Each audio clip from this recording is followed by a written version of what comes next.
I need you to vote. Canada first. Let's bring it home.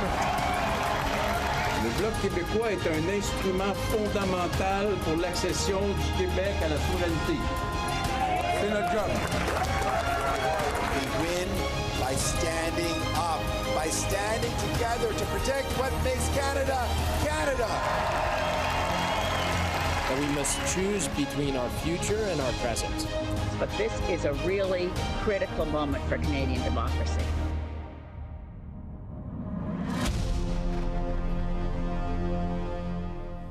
It is just past 7 o'clock Il est Eastern à peine Time, 19 8:30 in heures, heure de Newfoundland. l'Est, 20h30 à Terre-Neuve, où les bureaux de scrutin viennent de fermer. Vous suivez le vote 2025 sur CEPAC. Ici Michael Serapio. Merci d'être des nôtres ce soir sur la chaîne d'affaires publiques par câble, alors que nous donnons le traitement, le reportage en direct spécial de la 45e élection générale. Et donc, il y a eu une campagne de 37 jours et nous allons suivre les résultats région par région, d'un océan à l'autre, avec les résultats des derniers dépouillements. Et donc, vous verrez cela au tableau qui se trouve en bas et en bas de votre écran. Et donc, c'est là que vous aurez les derniers chiffres. Mais n'oubliez pas que les chiffres que vous regardez sont un agrégat. Et donc, ils réunissent les gens qui sont en tête et les gens qui ont été élus. Ne vous étonnez pas s'il y a des changements en cours de route. Et donc, n'oubliez pas que ces chiffres seront mis à jour au fil de la soirée. Et vous aurez également les chiffres exacts. Et nous allons également attendre qu'ils se raffermissent. Voilà, maintenant je suis en compagnie de deux personnes importantes, mais deux co-hôtes pour la soirée d'élection. Catherine Lafrance, bonsoir. Michael, merci. Les résultats au fur et à mesure qui se présenteront dans les 343 circonscriptions au cours de cette émission spéciale qui va se dérouler en anglais et en français. That's right, both official languages as this evening goes on. And on the other side of the studio, our other co-host this et j'ai un autre, nous avons Éric Grenier, également important. Bonsoir Michael, les gens vous connaissent comme le sondeur, si j'ose dire. Mais ce soir, vous allez vous servir de votre vaste savoir pour nous donner une analyse de ce qui se passe et qui sera illustré derrière vous. Donc, dites-nous un peu ce que vous avez vu aux dernières nouvelles. Eh bien, écoutez, nous allons entendre que cette carte qui est encore grise, qui était encore grise il y a un instant, avec les 343 circonscriptions. Et il y avait 338 à l'origine. Maintenant, il y en a 343 et la carte ou la cartographie électorale a quelque peu changé. Donc voilà, ceci est notre point de départ et c'est là que nous allons y appliquer les résultats de ce soir. Mais pour l'instant, maintenant, revenons à une carte vierge. Bien. Donc, nous allons suivre les chiffres également pour que les gens puissent les analyser. C'est une soirée très importante après une campagne hors norme, évidemment. On l'a vu, une campagne au cours de laquelle on a vu, évidemment, dès l'arrivée, et même avant la campagne, dès l'arrivée de Mark Carney à la tête du Parti libéral, les prédictions de résultats changer de façon dramatique. Il s'est passé énormément de choses au cours des dernières semaines, au cours des 5 dernières semaines en particulier pour cette campagne. Il y a ce soir plus de 28 millions de Canadiens qui sont appelés aux urnes. Alors, on surveillera les résultats, évidemment, d'Est en Ouest et on verra ce qui se passera. On surveille en particulier, j'attire votre attention là-dessus, évidemment, l'Ontario, qui va déterminer vraisemblablement qui des deux partis, parce que soyons francs, c'est une course à deux, devrait remporter cette élection et former le gouvernement, et le Québec en particulier, où là aussi, il y a des circonscriptions où les luttes sont très serrées entre le Bloc et les libéraux, et on verra si on aura un gouvernement majoritaire ou minoritaire. Yeah, absolutely. And of course, it begins with Newfoundland, Labrador, as we say, the polls Ça commence avec Terre-Neuve et le Labrador, et dès que nous aurons les premiers chiffres, nous vous les communiquerons. Ils seront affichés au tableau, mais sachant que nous ne sommes pas seuls ce soir, nous avons également une équipe de journalistes aux différents QG de partis. Commençons avec Andrew Thompson, qui se trouve à Lansdowne, où se trouvent réunis les libéraux qui attendent de passer cette grande soirée. Bonsoir, bonsoir. Et donc, nous attendons que des centaines de personnes viennent ici garnir les rangs. Et nous avons maintenant bien sûr, des grands du Parti libéral, dont Pierre Trudeau, Brian Mulroney, qui avait participé à cette histoire, eh bien, sont évoqués aujourd'hui, et ceci 7 semaines après la course à la direction du Parti libéral. Et donc maintenant, les conservateurs, au début de la campagne, Mark Carney a dit qu'il avait besoin d'un mandat fort pour pouvoir surmonter la pire des crises de notre histoire. Et depuis, il dit qu'il est, lui, la personne toute désignée, le leader tout désiré, pour pouvoir confronter Donald Trump. Et donc, il dit qu'il est différent de Justin Trudeau et qu'il peut apporter les changements, même si les libéraux ont été au pouvoir pendant longtemps. Et donc, maintenant, il va falloir, pour avoir une majorité, avoir 20 sièges à la situation au moment de la dissolution. Et donc, voyons un petit peu où se trouvait le leader, où est-ce qu'il a fait campagne dans ses circonscriptions au Québec, comme Trois-Rivières, comme Shefford, et puis le sud-ouest de l'Ontario, et puis en Colombie-Britannique également. Mais avant cela, il y avait les circonscription clé du 905. Et puis hier, il était à Saskatoon et il a fait des réunions. Il avait des projets également pour la Colombie-Britannique et Calgary, mais cela a été annulé à la suite de la tragique attaque qui a eu lieu à Vancouver. Et puis également ce qui se passe à Nippian en Ontario, où Mark Carney lui-même va se présenter.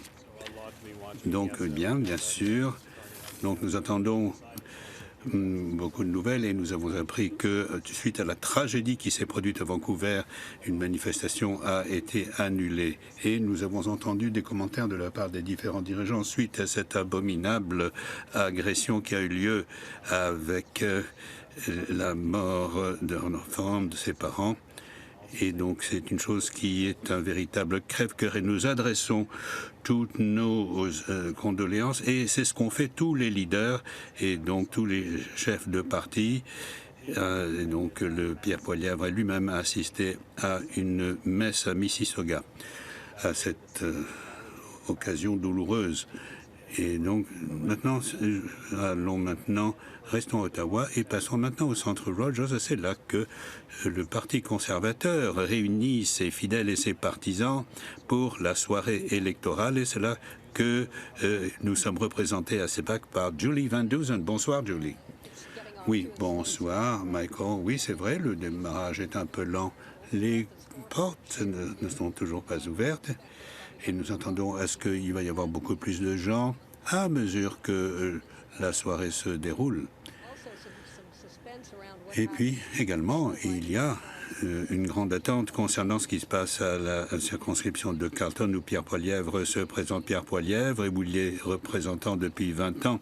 C'est un siège sûr, dit-on. Il avait une majorité de 11 000 voix, mais cette fois-ci, les libéraux essaient de lui en donner véritablement pour son argent. Et donc, hier soir, Pierre Poilievre se trouvait dans sa circonscription et il prononçait un discours. Il était accusé pendant la campagne, tout au long de la campagne, de ne pas avoir modifié son message, de ne pas avoir affronté les questions qui préoccupent les Canadiens aujourd'hui, les questions de l'heure, c'est-à-dire les répercussions des tarifs douaniers. Et il a parlé de toutes sortes d'autres questions dont il dit qu'elles importent pour les Canadiens. Et hier soir, à sa réunion électorale, il parlait encore d'abaisser les impôts et davantage de logements, davantage d'emplois. Et donc, il se présente comme le candidat du changement. En dépit de cela, c'est-à-dire d'essayer de convaincre les Canadiens de tourner le dos à 10 années de gouvernement libéral dont il dit qu'il a été immobiliste et donc il avait commencé par des attaques sur la taxe sur le carbone. Et donc maintenant, il semble que ce soit Mark Carney et les tarifs douaniers de M. Trump qui attirent davantage l'attention des Canadiens. Et donc, au cours de la dernière semaine, on l'a talonné pour lui demander s'il était véritablement un candidat du changement. Alors nous allons voir si les Canadiens vont maintenant accepter quel genre de soirée cela va être pour les conservateurs. Au Aux Québécois de ne pas donner tout le pouvoir aux libéraux. Est-ce qu'il réussira à obtenir ce qu'il veut? On verra bien. On va aller justement à Montréal, au quartier général du Bloc québécois, rejoindre Omera Issa. Omera, je pense que du côté du quartier général, on n'a pas encore ouvert les portes aux partisans pour le moment. Voilà exactement, Catherine. Les portes vont s'ouvrir à 20h, donc il y aura les partisans du Bloc qui vont venir. Et donc, on va voir si ça va être une soirée joyeuse pour eux ou une soirée particulièrement difficile. Ce qu'on sait, par contre, pour certains, c'est que Yves-François Blanchet, lui, a voté un peu plus tôt aujourd'hui dans sa circonscription de Belleuil-Chambly. Il va suivre la soirée électorale à l'Institut du tourisme et de l'hôtellerie du Québec avec sa compagne et des proches partisans. Il faut quand même dire que cette soirée va être une soirée importante pour le Bloc québécois parce que la question qui se pose, c'est est-ce que le Bloc québécois et François Blanchet va réussir son pari? Est-ce qu'il va pouvoir protéger ses assises? Au moment où le Parlement a été levé, eh bien, le Bloc avait 33 députés. Donc, cette question-là se pose. Est-ce que ces assises-là vont être protégées? Parce qu'il y a des courses particulièrement serrées dans des circonscriptions dans les courants nord et sud de Montréal, dans une circonscription comme la Prairie, par exemple, où il y a un poids lourd du parti qui se présente, c'est à l'intérieur. Et il faut savoir que le message qu'a lancé Yves-François Blanchet à partir des dernières semaines a été aux Québécois, écoutez, si vous voulez une voix du Québec qui est forte, qui va lutter contre les tarifs de Donald Trump, eh bien, élisez le Bloc, élisez des bloquistes qui vont aller travailler fort pour vous à Ottawa. Et il a également dit qu'il va être un partenaire responsable pour le prochain gouvernement.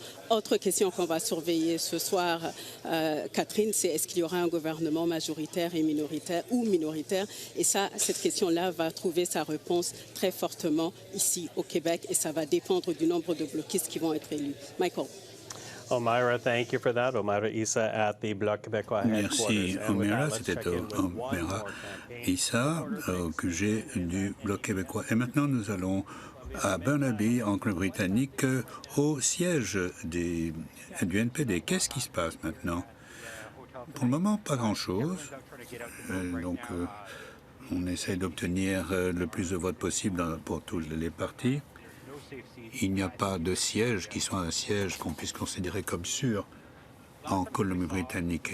Et donc, la dernière fois que nous avons étudié ce genre de situation, c'est en 1993. Et lorsque le NPD a perdu le statut de parti officiel. Et également, il y avait eu une élection précédente, et c'était sous le gouvernement de Pierre-Éliott Trudeau et a perdu la moitié des sièges à la suite de cette élection.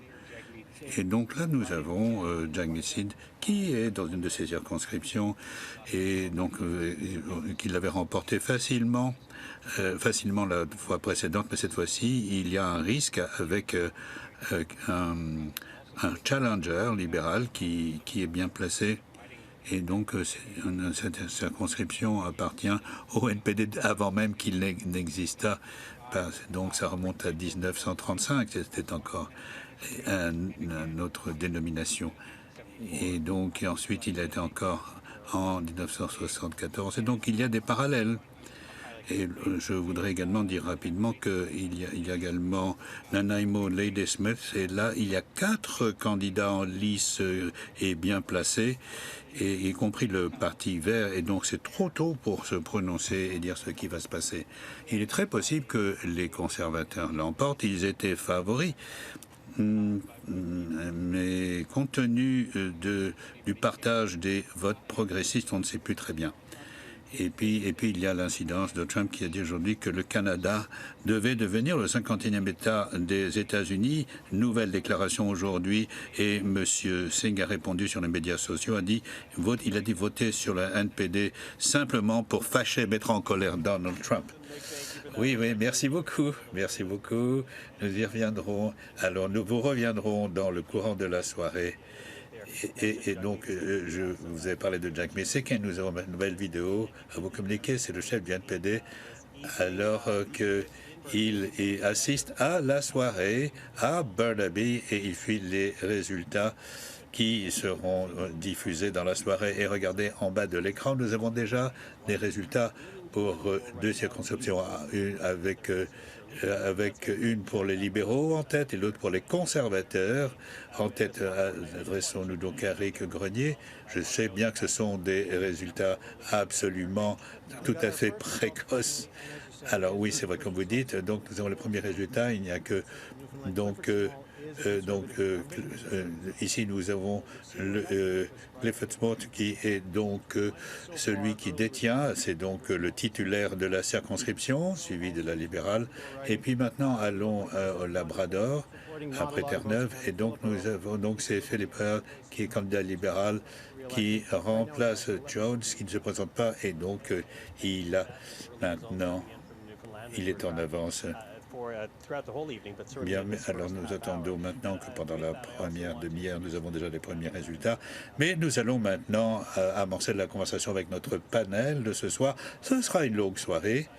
Et donc, à ma droite, nous avons Laurie Turnbull, qui est politologue à l'Université Dalhousie, Jacqueline Tellier, qui est l'Université d'Ottawa, même chose politologue, Robert Five, qui est chef du bureau d'Ottawa pour le Globe and Mail. Et puis, nous avons Madame Lafrance, Catherine Lafrance, et puis le dernier, Ole Crandell. Good afternoon. Donc maintenant, c'est une élection qui est riche de conséquences. Quelles sont vos prévisions? Bien, j'aimerais savoir si les sondages donnent qu'il y a un avantage pour les libéraux qui va se concrétiser parce qu'il y a eu un tel mouvement de bascule tout dernièrement. Alors, pensez que Pierre Poilievre et les conservateurs ont été en tête et ils caracolaient avec beaucoup de sûreté il n'y a pas si longtemps. Et puis, c'est vrai qu'il y a eu le départ de Justin Trudeau, la question des tarifs douaniers posée par Donald Trump, l'arrivée de Mark Carney. Et donc, les choses semblent avoir changé. Ce sera intéressant de voir si cela se concrétise. Et également, j'aimerais bien avoir des chiffres parce que je crois que c'est la campagne que nous attendions avec depuis tellement de temps, avec tellement d'attention. Alors, allons-y. Oui, nous avons vu que l'écart s'est resserré au cours des derniers jours. Catherine.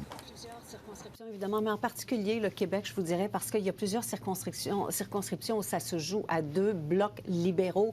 La région de Montréal, c'est traditionnellement rouge, on le sait, avec un petit point orange au centre. Est-ce que ce petit point orange va rester? C'est la circonscription d'Alexandre Boulris, NPD, on verra bien. Mais ce qui se passe, c'est plutôt autour de Montréal. Donc, la couronne nord, la couronne sud, traditionnellement, qui vont au bloc et qui semblent, selon ce qu'on entend, pourrait passer aux mains des libéraux. C'est à surveiller, mais il y a aussi Trois-Rivières, il y a aussi la ville de Québec. Il y a plusieurs circonscriptions comme ça où c'est extrêmement serré.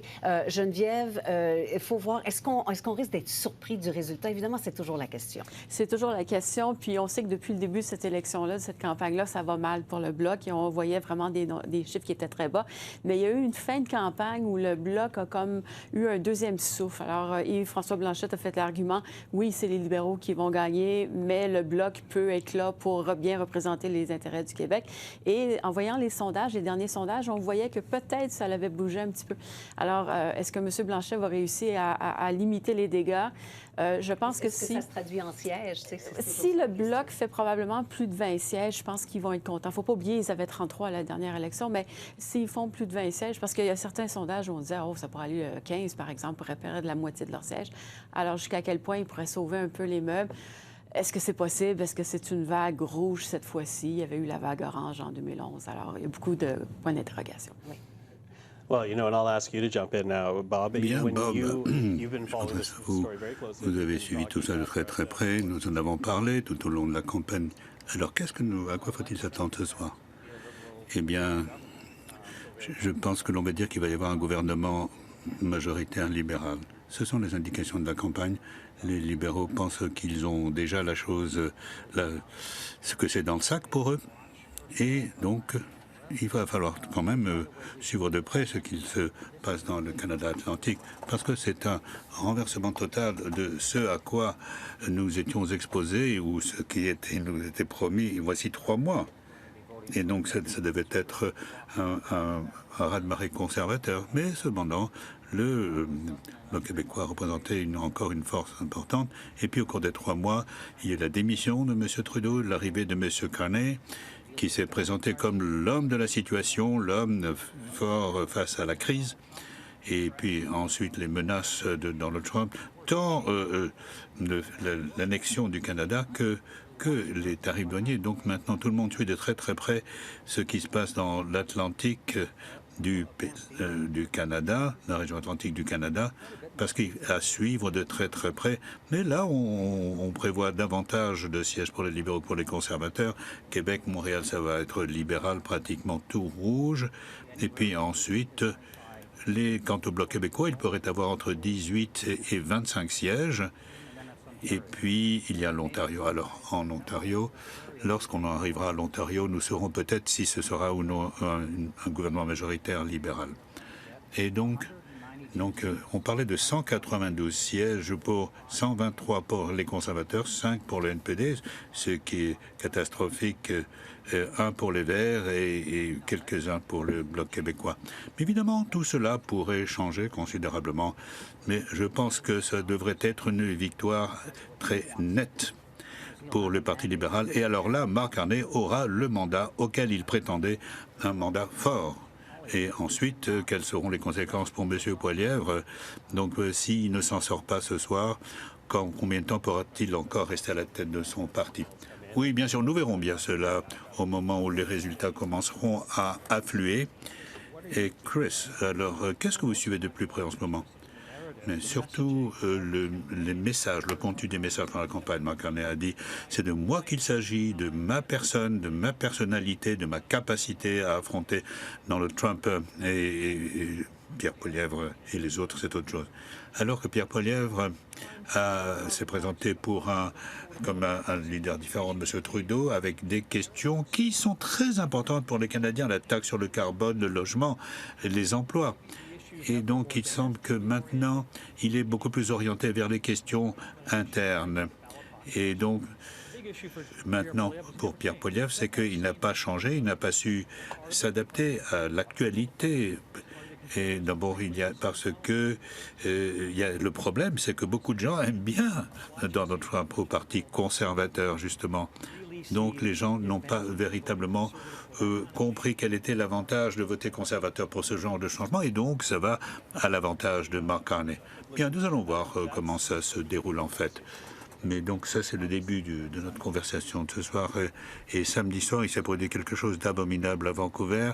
Et nos journalistes, reporters sur le terrain étaient là. Et ça a beaucoup affecté la fin de la campagne. Et les leaders y ont réagi. Et donc, nous allons vous montrer une partie de ce reportage. Et pour les gens qui n'ont peut-être pas suivi ce qui s'est passé, parce que je pense que cette élection va porter sur l'élection et les résultats, mais également, il faut que nous ayons, et nous le ferons, avoir une pensée pour les personnes qui souffrent après ce qui s'est passé de terrible pendant ce week-end. C'est une perte cruelle. Et c'est une communauté qui est très solidaire dans ce continent et d'autres communautés dans le Canada. J'espère que nous allons pouvoir prier pour ceux qui ont subi la perte et ceux qui survivent et qui portent le deuil, les frères, les sœurs, les mères, les pères. Et donc, ils ont le cœur meurtri. Et nous leur adressons un message d'amour de tout le pays. J'étais là et simplement je ne peux pas imaginer le visage des enfants que j'avais vus sourire. Et donc il y avait des gens de ma famille aussi. Donc c'est une chose abominable. Et j'ai le cœur brisé. Et je voudrais dire que nous sommes là, nous vous prenons dans nos bras, et nous sommes avec vous. Mes condoléances à la population de Colombie-Britannique, aux familles, aux proches des victimes. De même, d'ailleurs, qu'aux collègues que nous, en politique, qu'on a qui étaient bien près du lieu et les vôtres, d'ailleurs, qui doivent être passablement marqués par leur proximité avec cet événement. So, just some of the reaction we heard this past 24 hours to Quelques-unes des that réactions horrific car attack in Vancouver. que nous avons entendues après cet abominable accident et des enfants de 5 ans et de ceux qui souffrent aujourd'hui. Well, with that, let's move on back to the election Bien. right now. Revenons maintenant à l'élection. Et donc, nous commençons à recevoir des premiers résultats qui viennent de Terre-Neuve et Labrador avec fermeture des bureaux de scrutin il y a 25 minutes. Eric, comment en sommes-nous? Eh bien, écoutez, nous avons des résultats extrêmement précoces, préliminaires, dirais-je. Donc, nous avons à Avalon, donc nous avons Paul Connors qui est en tête. Et ensuite, vous avez l'ancien député. Et puis à Terra Nova, remporté la dernière fois par les libéraux. Mais cette fois-ci, nous avons Jonathan Rowe qui est en tête. Mais il n'y a que 270 voix seulement. Et donc, 28 personnes étaient comptées. Et puis le centre de Terre-Neuve, nous avons davantage de bulletins qui ont été dépouillés. Clifford Small, conservateur, est en tête face à Ned Powell, des libéraux. Et puis ensuite, le long de l'île, nous, à Long Range Mountain, il n'y a qu'une seule urne qui a été ouverte. Et vous voyez que c'est les libéraux qui sont en tête. Et puis, donc, c'était une circonscription ciblée par les conservateurs. Les libéraux sont en tête. Et puis, Labrador. Alors, nous avons Donc, nous avons Philippe Earl par rapport à... Et donc, avec 2 urnes. Bien, merci beaucoup de cette mise à jour. Maintenant... Yves-François Blanchet, qui est en train de regarder évidemment la soirée électorale, les résultats même fragmentaires pour l'instant qui arrivent. Il est, selon ce que nous disait Oméra Issa un peu plus tôt, à Montréal. Il n'est pas donc dans sa circonscription, il est à Montréal, tout près de l'endroit où il devrait en principe se rendre un peu plus tard aujourd'hui quand tous les résultats seront connus, donc ce soir. Évidemment, on imagine que c'est un homme nerveux, comme bien des chefs de parti ce soir.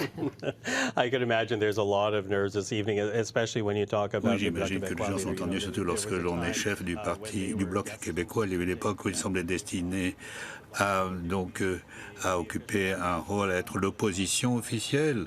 Et puis maintenant, les libéraux ont une avance à 2 chiffres. Et donc maintenant, il essaient de savoir ce qu'ils vont devenir. Donc on voit des leaders qui sont très inquiets. C'est vrai. C'est sûr que c'est à la fin, donc dans le dernier droit, au cours des dernières heures, je dis heures parce qu'on parle de 72 heures, 2-3 jours, les chiffres ont un peu changé. Mais reste que un peu plus tôt dans la campagne, on voyait des résultats assez difficiles pour le Bloc québécois. Donc là, ça reste le mystère. Comment les électeurs québécois vont se comporter, on ne le sait pas encore, mais ça va être intéressant de suivre tout ça, ça c'est sûr et certain. Okay. Listen, before we go, I think I want to bring in Eric very quickly. J'aimerais quand même qu'on consulte Eric. En ce moment, nous approchons maintenant de la prochaine tranche pour passer aux provinces maritimes. Et donc maintenant, pourriez-vous nous dire où sont les choses à Terre-Neuve au moment de la dissolution? Oui, en ce moment, nous attendons d'abord d'avoir 2 circonscriptions dans la région de Saint John's et une circonscription libérale. Et donc, nous avons quelques urnes à Terre-Neuve, donc le Small a toujours son avance.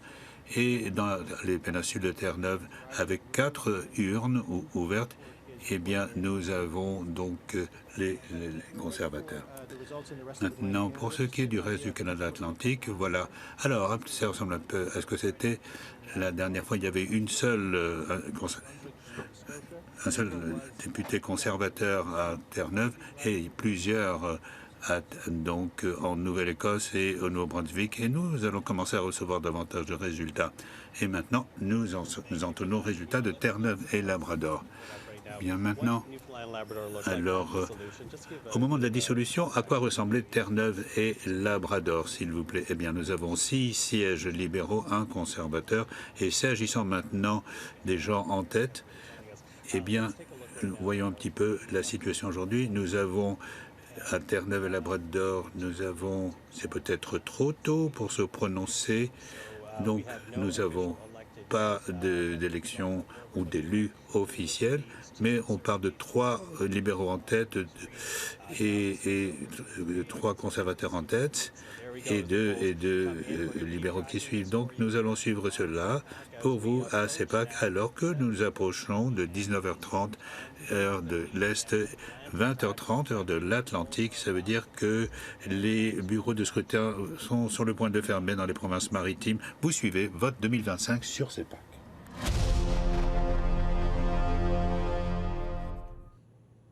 Hello everyone, I'm Michael Serapio. Bonjour tout le Thank you monde, for ici joining Michael us here on the Serapio. Cable Merci Public d'être des Affairs nôtres channel as we bring à you la live chaîne des affaires publiques.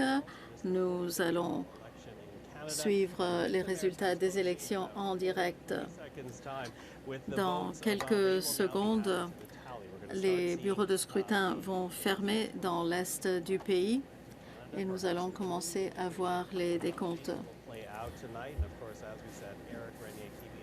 Éric Grenier est en train de suivre les résultats pour nous.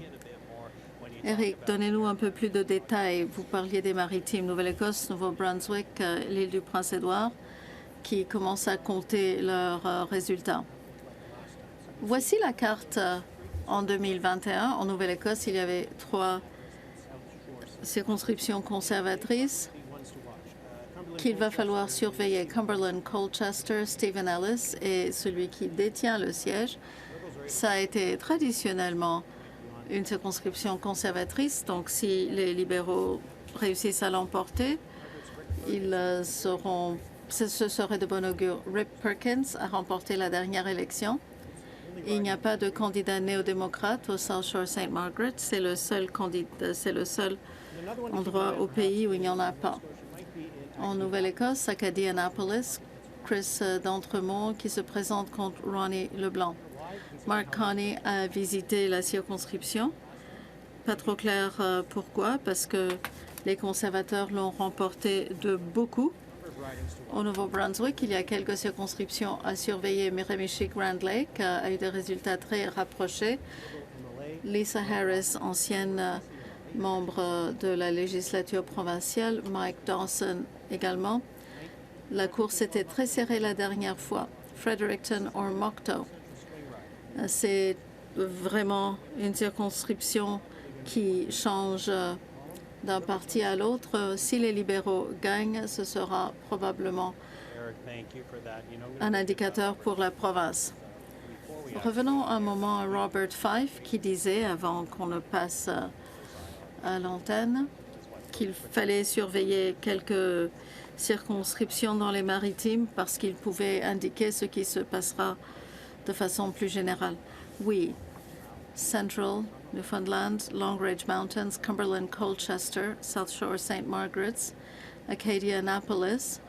S'ils remportent 4 de ces 5 circonscriptions, ils auront de très bons résultats. Et s'ils remportent tous les 5, il y aura des bouchons de champagne qui vont sauter toute la soirée. Donc, c'est sur ça qu'il faut se concentrer. Ils vont se concentrer sur les circonscriptions baromètres pour voir s'il y aura vraiment un mouvement dans le pays. C'est en Acadie que Mark Carney s'est arrêté. Il a fait une visite et ça pourrait montrer leurs sentiments. Laurie, Nouvelle-Écosse, c'est votre coin. Oui, ce sera important de voir si les conservateurs peuvent garder les circonscriptions qu'ils ont. Chris d'Entremont était un membre de la législature provinciale, donc même si les choses ne vont pas bien pour les conservateurs de façon générale, je crois que lui conserverait son siège parce qu'il est bien connu. Il y a également d'autres circonscriptions que les conservateurs aimeraient remporter. Ils ont des candidats qui sont vraiment des candidats étoiles. Alan McMaster, par exemple, était le ministre des Finances en Nouvelle-Écosse avec Tim Houston. Quand Tim Houston avait était très bien connu, il a quitté pour partir au fédéral. Bob Bathurst était le président national des conservateurs. Donc, ça montre à quel point les conservateurs étaient prêts d'avoir ces circonscriptions. Et maintenant, ce n'est pas du tout clair qu'ils pourront gagner leur pari. Voici la Nouvelle-Écosse quand le Parlement a été dissous à la dissolution du Parlement. 7 sièges libéraux, 3 conservateurs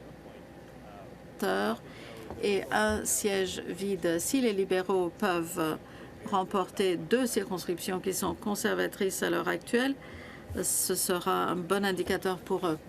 Oui, je suis d'accord. Chris D'Entremont est très aimé. Il travaille très fort dans sa circonscription. Donc, s'il perd son siège, ce ne sera pas de bon augure pour les conservateurs. Cumberland Colchester, Stephen Ellis était un simple député, mais il est médecin, il est bien connu. Il devrait remporter son siège, donc s'il perd, ce sera difficile. Je reviens au fait que les sondages se rapprochaient vers la fin. Il n'y avait qu'une différence de 4 % entre les conservateurs et les libéraux. D'où est-ce que cet appui du dernier moment est venu? Nous espérons dans des circonscriptions comme celle-ci. Pierre Poilievre n'a pas passé beaucoup de temps dans les circonscriptions qu'il détenait déjà. Est-ce que ça va lui poser problème maintenant? Le Nouveau-Brunswick doit également être pris en compte parce que bientôt les bureaux vont fermer.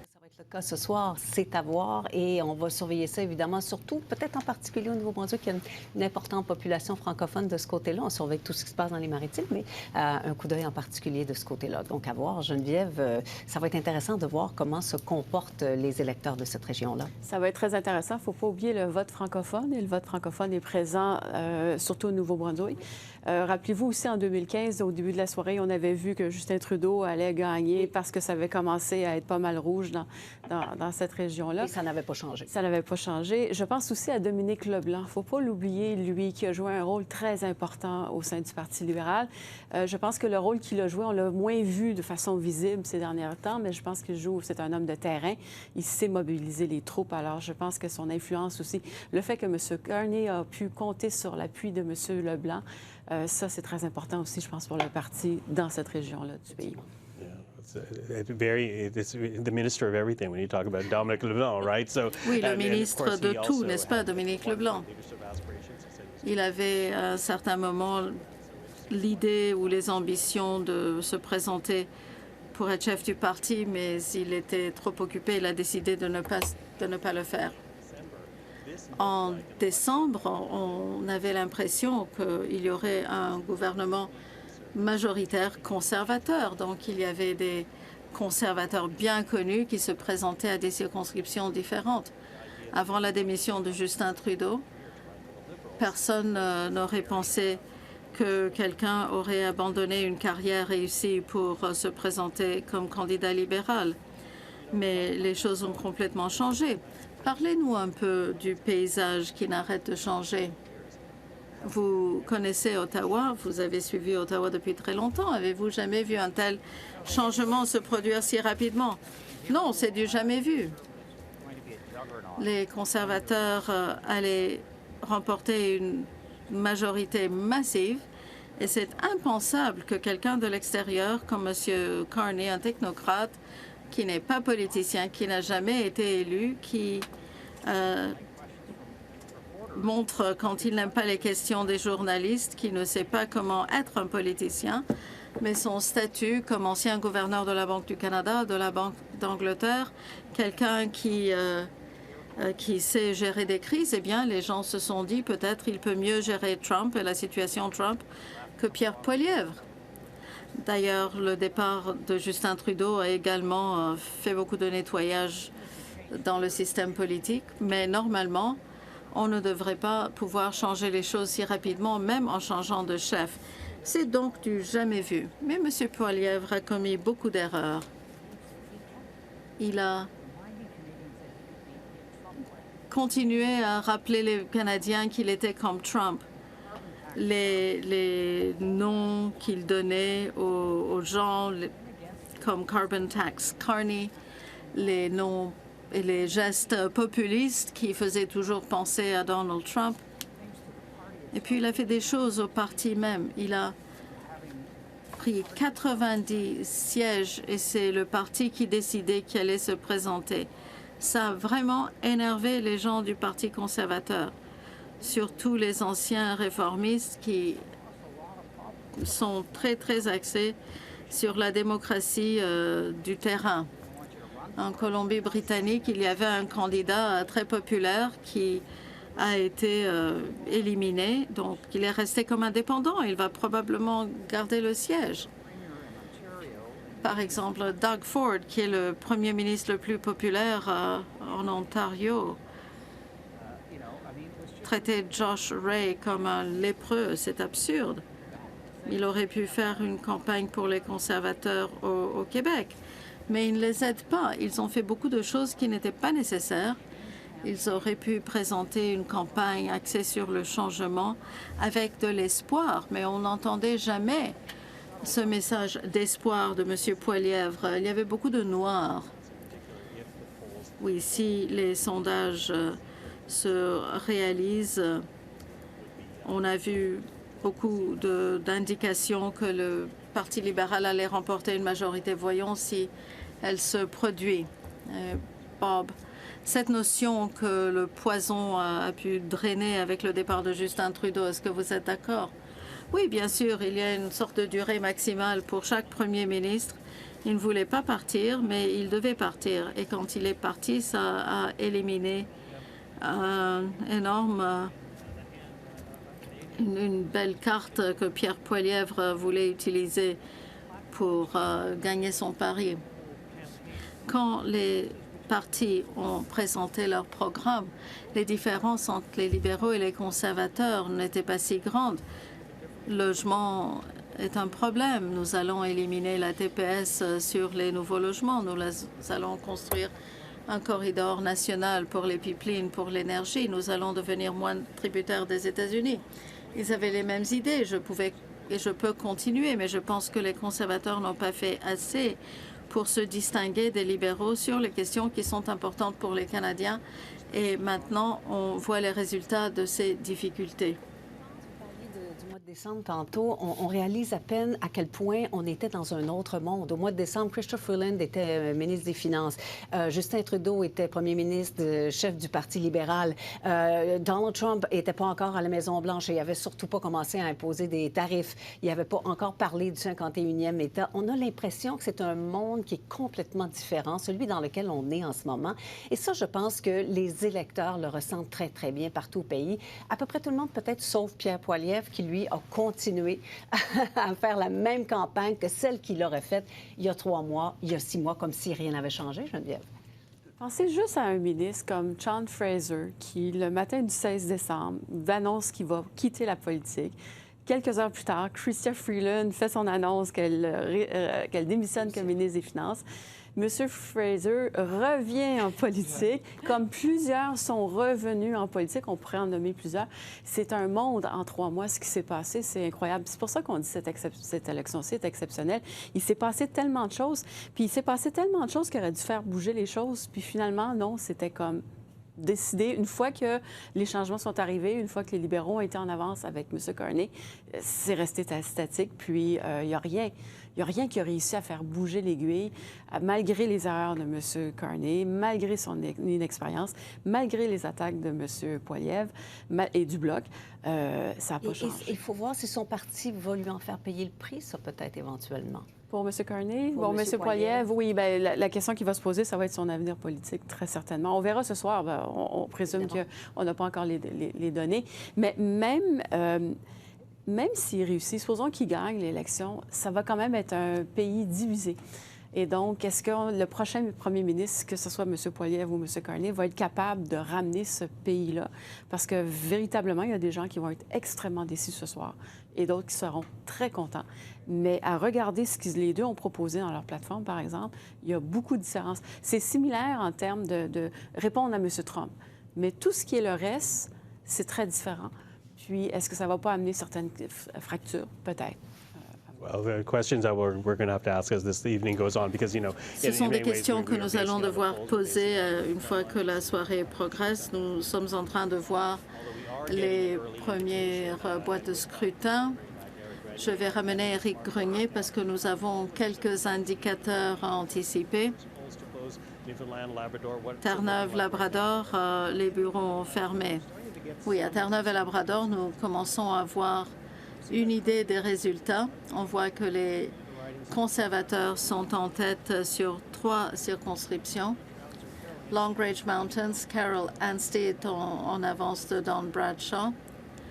Il y a seulement 30 boîtes qui ont été comptées. Central Newfoundland, Clifford's Fall mène de quelques mille votes, 38 boîtes sur 233 comptées.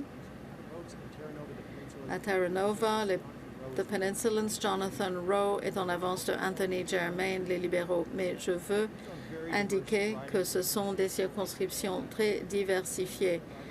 Donc, quand on voit Terranova, The Peninsulas, du côté Avalon, il y a beaucoup de votes libéraux. Les conservateurs ont tendance à mieux réussir dans la partie ouest, donc il faut prendre du temps. Jusqu'ici, donc, les conservateurs en ont 2 et en gagnent 2 et les libéraux en perdent 2. Bien, on va revenir maintenant au centre de Terre-Neuve lors de la dernière élection. Ça a été quand même une lutte très serrée. La question qui se pose, c'est savoir si, sauf erreur, donc la victoire de 2021 était une victoire très serrée pour M. Small. Oui, revenons-y. Eh bien, écoutez, voilà, c'était Coast Bay, Saint-Anne-de-Notre-Dame. Et donc, vous avez 300 voix de plus que sur Scott Sims. Et regardez où on en est aujourd'hui. Eh bien, vous avez 62,4% contre 35%. Et donc, ça, c'est quand même pas loin de 40 urnes, disons, sur 242. Donc, il y a eu beaucoup d'allers-retours pendant les dernières élections. Attendons de voir. Merci beaucoup de nous avoir suivis et renseignés. Maintenant, je reviens à vous, Laurie. Donc, vous avez parlé du fait qu'on a vu Sean Fraser qui a décidé de passer plus de temps en famille. Et puis tout d'un coup, non, tant pis, je laisse la famille de côté, je retourne, je me jette dans la mêlée. Alors, dans quelle mesure est-ce que cela reflète ce que vous avez suivi, c'est-à-dire les motivations politiques? Parce qu'on a vraiment l'impression qu'il y a eu un changement, mais un changement très profond, une lame de fond en faveur des libéraux. Qu'est-ce qui s'est passé? En 2015, tous les sièges du Canada Atlantique sont passés aux libéraux. Et donc les gens ont eu l'impression que tout le monde votait libéral dans tout le Canada Atlantique parce que c'était rouge de partout. Et même aux élections suivantes, il y avait encore un très fort soutien libéral. Mais quand même, il y avait quand même une base de soutien pour les conservateurs en particulier. Je pense que le Canada Atlantique en a eu assez de Justin libéraux et le coup de grâce a été la taxe sur le carbone. Carney, alors je ne sais pas. Mais donc les gens ont été accablés, il en avait assez. Et donc je ne savais pas du tout quelles étaient les choses du côté de Pierre Poilievre.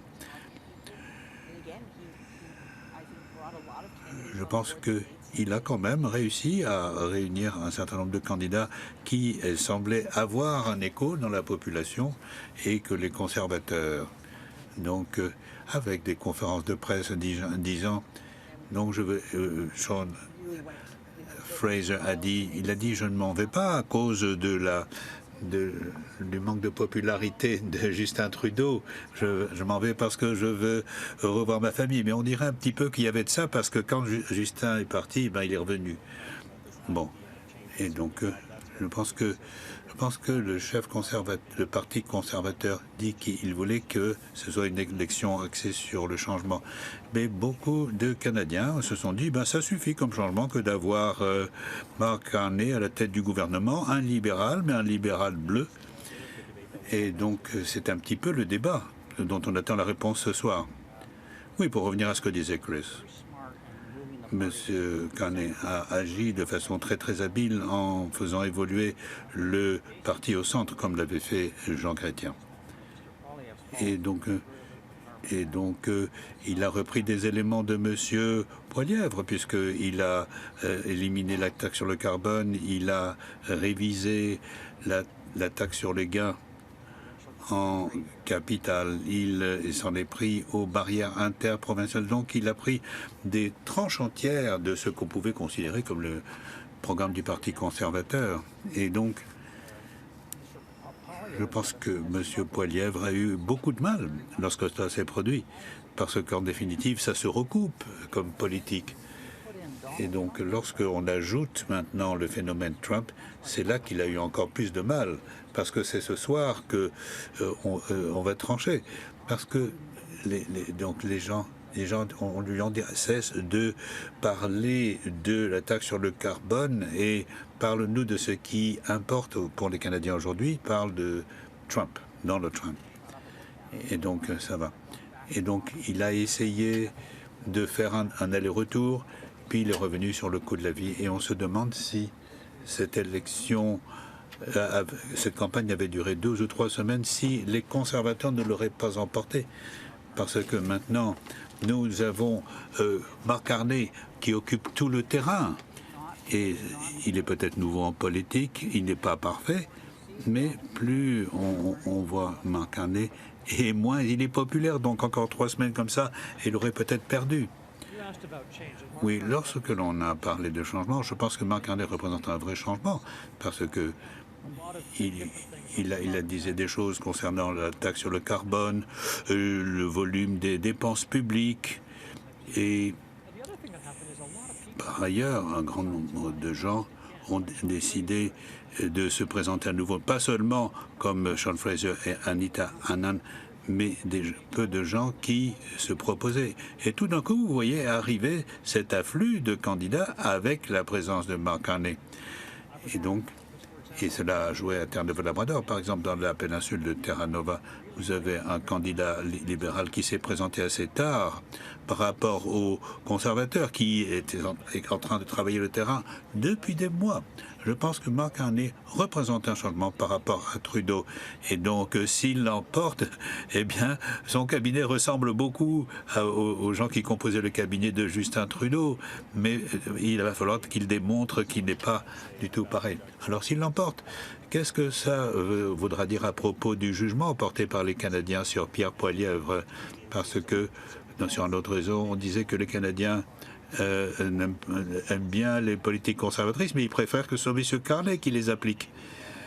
Et donc, on ne désigne pas nommément M. Poilievre, mais il semble que M. Poilievre ait moins d'attrait. Donc, tout cela se ramène à la question de savoir à qui on va faire confiance et qui va pouvoir véritablement, comme on dit, livrer la marchandise. Voilà, et ça, c'est l'autre volet de l'équation que nous allons suivre ce soir. Oui, Catherine? J'attire encore votre attention sur le chef du Bloc québécois, Yves-François Blanchet. Si le Bloc, ce soir, va chercher, mettons, dans le meilleur cas, 23 sièges, et ça pourrait être moins que ça selon le dernier sondage, mais mettons que c'est 23, 24, reste que c'est à peu près 10 de moins qu'à la dernière élection. Alors ça, c'est un message que les Québécois voudront passer, et ça veut dire beaucoup. Et s'il va chercher plus que ça, évidemment, il pourra être très content, mais ce sera peut-être à cause de ce qu'il sera allé chercher dans les derniers milles, on en parlait tantôt, et une des raisons pour laquelle, peut-être, il réussit à augmenter les intentions de vote à ce moment-ci, c'est qu'il y a eu un changement de ton aussi de la part du leader. Il était beaucoup plus agressif en début de campagne. Certains le trouvaient arrogant. Il y a des gens qui ont même dit qu'il avait l'air enragé la plupart du temps. Il a fini par concéder la victoire à Mark Carney. Il a fini par dire, d'accord, c'est M. Carney qui va gagner et je suis prêt à travailler avec lui. Et là, on a vu les chiffres et la pendule commencer à osciller. Donc ça aussi, c'est un peu l'effet Carney. C'est assez intéressant, mais il ne faut pas sous-estimer le fait que les Québécois ont aussi entendu ce qu'a dit Donald Trump, ont aussi peur de l'effet des tarifs, ont aussi peur des propos de M. Trump quand il parle de l'annexion du Canada et peuvent se tourner vers les libéraux. On verra bien. Et c'est pour ça que ça va être aussi intéressant à surveiller ce soir. Geneviève, you're nodding your head to what Catherine is saying there. Oui, puis je voulais revenir un peu au changement dont on a parlé tantôt, M. Carney qui incarne le changement. Je pense que si on le compare à Justin Trudeau, le changement, c'est un changement économique. Je veux dire, c'était ça la faiblesse de Justin Trudeau, c'était est-ce qu'il est capable de comprendre les dossiers économiques, puis de prendre des décisions, surtout dans ce contexte d'incertitude. Puis on lui a reproché beaucoup les déficits, par exemple. Et M. Carney a dit, ben oui, moi, je viens avec ce CV, ce bagage économique, et oui, je suis l'homme de la situation. Maintenant, pour M. Poilievre, ça a été désastreux parce que le Parti conservateur est censé être le parti de l'économie. Et dans cette élection-ci, on a l'impression que c'est les libéraux qui sont le parti d'économie, un peu comme Jean Chrétien l'était à l'époque. Alors, quand on parle de changement, oui, M. Carney a bien incarné le changement et c'est aussi une difficulté pour le Bloc québécois. Je note, moi aussi, le changement de ton qui s'est fait à la toute fin. M. Carney, une de ses forces, c'est de parler de collaboration, d'unité, de travailler avec les autres. Et ça plaît, surtout au Québec. Oui. Et je pense que M. Blanchet l'a entendu puis dire, oui, les Québécois veulent qu'on travaille ensemble. Ils ne veulent pas qu'on soit dans la confrontation. C'est peut-être pour ça que les conservateurs font pas mieux que 11-12 sièges à peu près à chaque élection. Yeah, and again, we'll see where if they actually hit that number because they were hoping to do better. Oui, s'ils y arrivent, parce qu'ils essayent de voir ce résultat au Québec. Bien, alors maintenant, regardons un petit peu les résultats, les préliminaires des provinces atlantiques. Nous en avons 13 pour les libéraux, 3 pour les conservateurs. Et donc, la raison pour laquelle je nous mets en attente, c'est que malheureusement, Robert Five, qui n'a que très peu d'heures de consacrer. Et donc, quelques mots avant de nous quitter. Je pense que c'est un dur coup pour Pierre Poilievre. Si maintenant les chiffres vont dans le sens que nous prédisons. Et donc, lorsqu'il était dans sa circonscription lui-même, il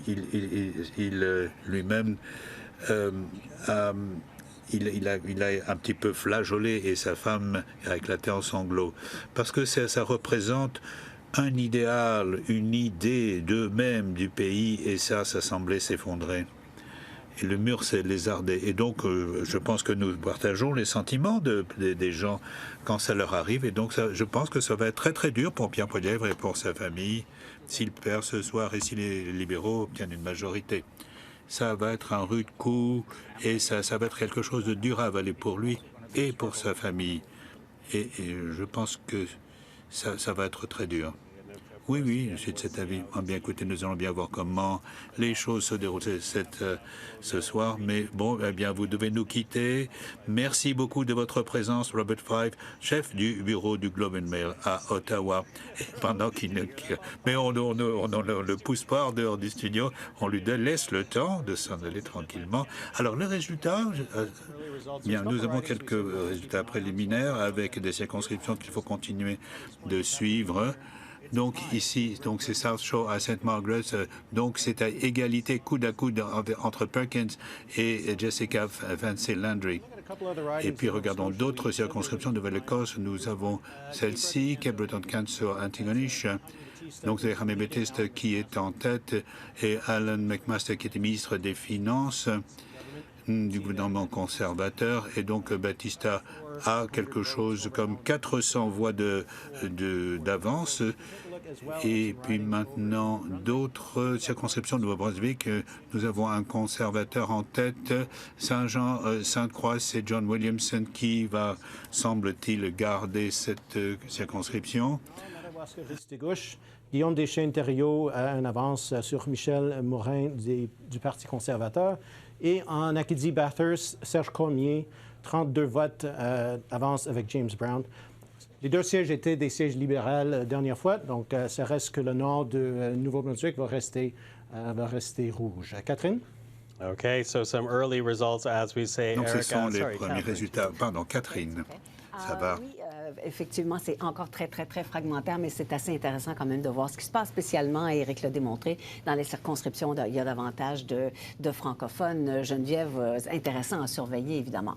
Oui, très intéressant. Puis, je ne sais pas si vous avez écouté le débat qu'il y avait eu sur la francophonie. Ça a été fait un petit peu tard durant la campagne électorale, mais on voit qu'il y a énormément d'enjeux qui touchent la francophonie. Et donc, c'est pas juste une élection sur Donald Trump. Oui, c'en est une, mais il y a quand même d'autres enjeux, notamment l'immigration francophone, surtout en dehors du Québec. Et donc, ça pourrait justement interpeller les communautés francophones. Les travailleurs, les immigrants qui travaillent, effectivement. So listen, at this point, we do have the Liberals leading. Maintenant, nous avons les libéraux en tête dans 15 circonscriptions du Canada, les conservateurs dans 4, et nous allons continuer d'avoir d'autres résultats, ce qui donne quand même à réfléchir. Alors, Laurie, Donc on s'attend maintenant à une victoire et une poursuite des victoires pour les libéraux. Alors quelles sont les conséquences pour les conservateurs à mesure que nous avançons vers l'ouest et que davantage de bureaux de scrutin ouvrent? Je ne crois pas que le Canada Atlantique est l'endroit où il va y avoir... on attendait de grandes attentes pour les conservateurs. Oui, c'est sûr. Je parle de cette élection-ci. Oui, une fois que Justin Trudeau est parti, que Carney est arrivé et qu'il avait quand même de très très bons sondages dans le Canada Atlantique, je ne pense pas nécessairement que ces résultats pour les conservateurs vont se répéter nécessairement au cours de la soirée. Mais cela semble indiquer quand même que il s'agit d'une percée avec de très bons candidats expérimentés. Pour les conservateurs, nous avons Alan McMaster. Il a recruté des candidats, dont des ministres de cabinet d'autres instances, des ministres qui avaient eux-mêmes déjà, disons, un carnet d'adresses et pas mal de liens et de relations. Donc, je pense qu'il n'est pas exclu du tout que, à ce moment-là, ce bastion libéral qui continue d'exister au Canada est peut-être un petit peu plus loin. Chris, je suis d'accord. Je pense que les conservateurs s'attendaient à garder les sièges qu'ils avaient. Pierre Poilievre a passé une grande partie de son temps dans des circonscriptions libéraux et néo-démocrates dans l'Ouest, parce que son objectif, c'était de remporter des sièges qu'il n'avait pas. Mais maintenant, on voit que c'est difficile pour eux de continuer à détenir les circonscriptions qui étaient déjà à eux. Fredericton sera essentiel pour les conservateurs parce que c'est vraiment une circonscription baromètre. Il n'y a pas de député déjà. Le député actuel ne se représente pas. Ils doivent garder la côte sud du Nouveau-Brunswick parce qu'au Québec, les choses seront très difficiles pour eux, partout sauf aux alentours de la ville de Québec. En Ontario, ils ne pourront peut-être pas remporter les voix qu'il va leur falloir. Je pense un peu à cette campagne qui a été très courte, donc personne n'a beaucoup dormi. Je ne pense pas que le chef des conservateurs a passé beaucoup de temps dans la région atlantique après le début de la campagne. Oui, il est allé en Nouvelle-Écosse. Oui, c'est vrai, il a tenu une assemblée publique. Il a passé beaucoup de temps dans les autres régions du pays. S'il voulait vraiment sécuriser les sièges qu'il détenait déjà, puisque les sondages montraient que ce serait une difficulté. Est-ce que vous êtes surpris qu'il n'ait pas passé plus de temps là? J'espère de résister à la tentation de me moquer de la façon dont les chefs oublient toujours l'Atlantique. Il ne faut jamais prendre les choses pour acquis sans qu'on y mette le travail comme frapper aux portes. Il ne faut jamais présumer que les gens vont simplement voter pour toi. Quand Pierre Poilievre venait à la région atlantique longtemps avant le début de la campagne, il a été bien accueilli. Il n'a pas été accueilli comme Harper l'a été en 2011. Il ne venait jamais. C'est Peter MacKay qui se présentait. C'est Peter MacKay qui a fait la campagne. On a gardé Harper bien loin de la région, mais Pierre Poilievre n'a pas de représentant qui peut vraiment faire le travail sur le terrain au Canada Atlantique s'il n'est pas la bonne personne pour le faire. Donc, je reviens à ce que disait Bob, les choses que l'équipe Poilievre n'a pas si bien faites. Est-ce que l'absence d'un lieutenant atlantique, si on pourrait dire, aurait pu nuire à ses efforts? Nous allons continuer à suivre les chiffres, mais tournons-nous vers Eric, en tête, mais pas encore élu. Vous suivez une autre tendance, Terre-Neuve-Labrador. Oui, un des partis dont nous n'avons pas beaucoup parlé, c'est les néo-démocrates. Ils ne sont pas très concurrentiels dans la région atlantique. Ils n'avaient pas de siège pendant la dernière élection, mais qu'est-ce qui arrive à ce vote néo-démocrate? Il y a 2 exemples où nous avons pu compter plus de votes, plus de voix. Voici la carte de 2021. La candidate néo-démocrate n'a pas gagné, mais elle a eu 24% du vote. Et maintenant, Saint-Jean-Est, Mary Shortall avait 34% du vote en 2021. Maintenant, elle n'a que 14% du vote. Donc, on voit que dans une des régions ou une des circonscriptions importantes pour les néo-démocrates, elle a perdu une grande partie de l'appui qu'elle avait en 2021. Maintenant, au Labrador, on voit le même genre de choses. Les néo-démocrates, 7% du vote. Donc, là où ils ont un peu de force, ils sont en train de perdre leur appui.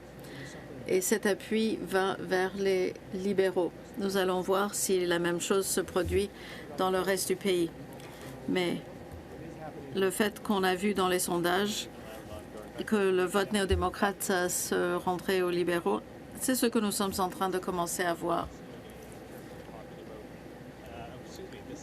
Voici maintenant les suffrages exprimés. On voit les néo-démocrates à 5%. Saint-Jean-Est, c'était la circonscription de Jack Harris, n'est-ce pas? Qui était très populaire, un député très aimé. Les gens étaient surpris quand il a perdu son siège. Laurie, que pensez-vous des commentaires de Eric pour les néo-démocrates dans les Maritimes? Oui, ça ne me surprend pas du tout. Il sera très difficile pour les petits partis d'avoir des résultats ou d'avoir une présence. Cette campagne et cette élection a vraiment tourné sur qui sera le Premier ministre qui va établir un nouveau programme pour le Canada et tenir tête à Donald Trump. Les petits partis, s'ils ne sont pas capables de former un gouvernement, ne vont pas voir de très bons résultats. On le voit se faire. On voit cette tendance. Oui, c'est une tendance importante. On savait que les néo-démocrates seraient en difficulté. Le Bloc québécois également. Ils sont les 3e et 4e partis. Et c'était clair qu'ils seraient sous pression parce que, en fait, c'est une course à 2 chevaux, libéral-conservateur. Mark Carney parle beaucoup, a éliminé la taxe carbone sur les consommateurs. Il parle beaucoup de l'environnement. Donc, si vous voulez vous les arrêter, ce n'est pas en leur cédant le terrain. Nous allons voir si la même chose se produit avec le Bloc québécois. Ce sera une tendance intéressante. Je veux vous montrer les chiffres. Le premier député élu à Terre-Neuve-Labrador, Clifford Small, à Central Newfoundland, c'est une circonscription que les conservateurs ont pu garder. Si vous êtes un conservateur, vous serez content. C'est le siège que vous aviez et que vous avez détenu. Les conservateurs dans les régions rurales de Terre-Neuve maintiennent leur position. Donc, nous pourrons voir une division entre les régions urbaines contre les régions rurales. Comme d'habitude, normalement, les conservateurs réussissent mieux dans les régions rurales. Donc, on va voir si ça continue à se produire. Est-ce que Donald Trump, c'est bel et bien la question de l'urne et qui peut lui tenir tête? Alors, c'est ce qu'on soupçonnait pendant la campagne. Alors, c'est ce à quoi on va répondre en fin de soirée ce soir. You know, let's go back on Donald Trump a little bit, though, because, you know, it's as much as most Revenons un Canadians peu don't like sur talking about Donald Trump. C'est vrai que les Canadiens n'aiment pas parler de lui, mais il a certainement eu une incidence sur la campagne. Il s'est tourné vers Truth Social pour répéter une fois encore que le Canada devrait être le 51e État. C'est vrai que c'est une question académique, mais nous avons 2 universitaires ici. Quelle importance est-ce que Donald Trump a eu dans cette campagne? Oh et non, Mark Carney a basé sa campagne entière sur le fait que c'était lui qui pouvait représenter le Canada dans les négociations à venir, l'accord de libre-échange Canada, États-Unis, Mexique. Il a parlé de contre-mesures tarifaires, de droits de douane réciproques. Donc, l'incidence de Donald Trump a été énorme. Et quand il n'était pas en train de tweeter, là, il pouvait parler, Carney pouvait parler de questions nationales, mais à peine il se trouvait devant Radio-Canada ou le CBC, il revenait à Donald Trump, qui a dominé les nouvelles. On a voulu parler de Donald Trump, c'est ça qui était payant. Et je pense que dans le livre de match, on a refait l'élection provinciale avec Doug Ford. Alors, rappelez-vous, Doug Ford, au début de la campagne, on parlait des tarifs douaniers. À la fin de la campagne, en Ontario, on parlait des tarifs douaniers. Doug Ford est allé 2 fois à Washington jouer le rôle de premier ministre. M. Carney a fait exactement la même chose. Il revenait le vendredi à Ottawa pour parler à son conseil des ministres puis être le premier ministre. Alors, ça a très bien servi les libéraux. Les libéraux ont joué cette carte-là, sachant qu'il y avait des gains à faire. Et à la fin de la campagne, moi aussi, je pense qu'à la fin de la campagne, ça commençait à se serrer, les sondages. Et là, Doug Ford, Donald Trump est revenu sur la scène, a recommencé à faire des déclarations sur le 51e État. Puis ça a peut-être un peu calmé le resserrement qu'on voyait dans les sondages. Yeah, and to that point about Doug Ford, obviously that is the frustration that we've seen through the campaign. Oui, c'est la frustration qu'on voit. La réussite de Doug Ford. Le producteur exécutif a dit la chose la plus intéressante dans cette campagne a été Corey Tenayke qui critiquait Jenny Byrne qui a géré la campagne conservatrice et n'a pas apporté les changements nécessaires à la campagne de Pierre Poilievre. Donc, quand on voit la réussite que Doug Ford a eue avec cette approche en Ontario, et le fait que l'Ontario a 122 sièges dans le Parlement fédéral, il aurait été plus naturel pour la campagne conservatrice de parler également de Donald Trump. Oui, mais Poilievre, je ne sais pas s'il s'est vraiment changé de cap. Je ne sais pas à quel point il aurait pu changer de cap. D'une part, c'est un problème pour Poilievre de paraître un peu trop comme Trump avec les insultes et tout le reste. Mais il y a des gens qui appuient Poilievre et qui appuieraient Trump. Donc Poilievre risque de polariser son propre parti, diviser ses électeurs. Donc il est beaucoup plus facile pour Doug Ford de dire « Moi, je suis capitaine Canada ». Les circonstances étaient parfaites pour lui. Quand les choses se produisaient avec Trump, Trudeau avait déjà dit qu'il allait démissionner. Les libéraux cherchaient un leader. Il y avait une sorte de vide à la tête du pays. Il est le président, Ford est président du Conseil de la Confédération. Donc, il a mis son chapeau capitaine Canada et il a dit « voilà ». Donc, ça ne m'étonne pas qu'il ait une troisième grande majorité. Permettez-moi d'en faire de psychologie de base, je vous dirais. Mais qu'est-ce que Donald Trump a fait naître en nous? Donald Trump a causé de la peur, a causé de l'inquiétude. Il nous a manqué de respect de façon générale parce qu'il a dit qu'on n'était pas vraiment, qu'on pouvait juste devenir le 51e État, que notre premier ministre n'était pas véritablement un premier ministre. Mais je pense qu'on a ressenti aussi un sentiment de trahison. On a découvert que notre ami, notre allié le plus proche n'était plus notre allié, n'était plus notre ami, quelqu'un sur qui on pouvait compter. Alors, tout ça, dans la tête des électeurs, ça fait son chemin. Et ça va même plus loin que l'opinion politique. Je pense qu'il y a eu oui, les opinions, il y a eu les plateformes des partis, les débats. Les gens ont regardé tout ça, analysé, soupesé tout ça. Mais au fond d'eux-mêmes, ce qu'ils ressentaient, c'était tous ces sentiments-là mêlés. Et je pense que le message que le Canada veut envoyer à Donald Trump, c'est non, non seulement nous ne deviendrons pas le 51e État, mais nous ne voulons pas être comme vous, surtout. Et nous allons prendre nos distances. Donc ça, il ne faut pas, je pense, mésestimer ces sentiments-là dans la tête des électeurs. Absolutely. Well, and the psychology of it, though, I do wonder. Oui, c'est vrai. C'est un peu comme disait Bob, comme vous avez dit, si l'élection avait duré une quinzaine de jours de plus, est-ce que nous nous serions adaptés à Donald Trump? Est-ce qu'on aurait pris une décision au-delà de la crainte dont parlait Catherine? Oui, c'est tout à fait intéressant d'y réfléchir. Cette campagne a été très courte. Et plus les gens voyaient Mark Carney, moins ils l'auraient peut-être vu comme le sauveur du pays. Mais il y a des choses comme le logement, des choses indépendantes de Trump dont on n'a pas beaucoup parlé. La difficulté que les gens ont eu à avancer.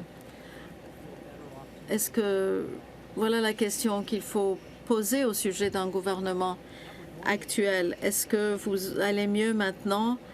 Est-ce que votre vie est meilleure maintenant qu'elle était au début du mandat de ce gouvernement? Et Trump a rendu cette conversation quasi impossible. Oui, mais je me demande également, je me pose des questions sur l'effet de nationalisation, les craintes dont parlait Catherine, le fait qu'il y a une question de souveraineté qui se pose. Est-ce que le nationalisme n'a pas eu un effet? Deux aspects, je pense. Ce qu'on voit au Québec, mais aussi ce qu'on voit au Canada. Mais au Québec, oui, le nationalisme est devenu un nationalisme canadien, ce qui est vraiment étonnant. Combien de temps ça va durer? C'est ça qui est moins clair. Mais les Québécois se sont dit, bien, si nos alliés, c'est pas les Américains, c'est les Canadiens. Alors, je pense que c'est ça qui est arrivé. Puis, ils se sont dit, d'accord, on va collaborer ensemble. La question nationale du Québec, ça va être pour un autre moment. On verra le Parti québécois un jour s'il est élu et tout ça. Et donc, c'est pas l'urgence. Moi, ce qui me fascine, c'est le nationalisme canadien qu'on n'avait pas vraiment vu. Et c'est sans doute ce qui va préoccuper M. Trudeau. Parce que rappelez-vous, M. Trudeau, quand il est arrivé au pouvoir, il dit « Moi, je rêve d'un État post-national » où la conception de pays, de citoyenneté ne veut plus rien dire. On est des citoyens du monde qui cohabitons ensemble. Et là, c'est complètement le contraire qu'on vient de voir. On dirait qu'à partout au Canada, on se cherche une identité canadienne. Rappelez-vous la vidéo avec Mark Carney puis Mike Myers, par exemple, là, où ça joue au hockey. Ça ne parlait pas aux Québécois, ça parlait aux Canadiens. Et on sent qu'on a ce désir-là de, oui, il y a une identité canadienne.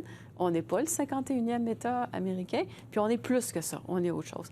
Alors, c'est vraiment un contraste entre Justin Trudeau puis Mark Carney de voir ce nationalisme, pas juste québécois, mais canadien aussi, qui est en train de peut-être se transformer. Se former, en fait. Peut-être. Yeah, very interesting. Listen, hold on to the thoughts right now. I think it's worthwhile for us to check in on. Bien, maintenant nous allons regarder un petit coup d'œil à l'île du Prince-Édouard. Où on était les choses au moment de la dissolution sur l'île du Prince-Édouard. 4 sièges libéraux. Et puis, sur la base de résultats préliminaires, nous avons des premiers résultats. Nous avons à Egmont, nous avons les libéraux qui sont en tête d'une centaine de voix, plus ou moins. Ensuite, nous avons la circonscription suivante. Allons à Malpeque. Là encore, un candidat libéral qui mène, mais ce sont les résultats tout à fait préliminaires, 81 sur 97.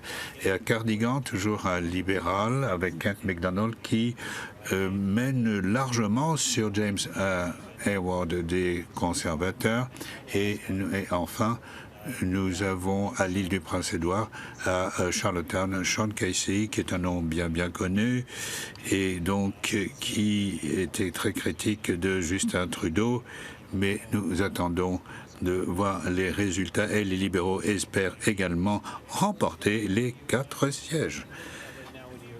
Et donc maintenant, regardons la région alors. Qu'est-ce qu'on pensait? Vous parlez de l'île du Prince-Édouard. Alors regardez. Voilà, le Canada Atlantique, nous avons quand même les conservateurs qui sont en tête ou élus dans 12 circonscriptions. Et puis, certains résultats sont tout à fait préliminaires.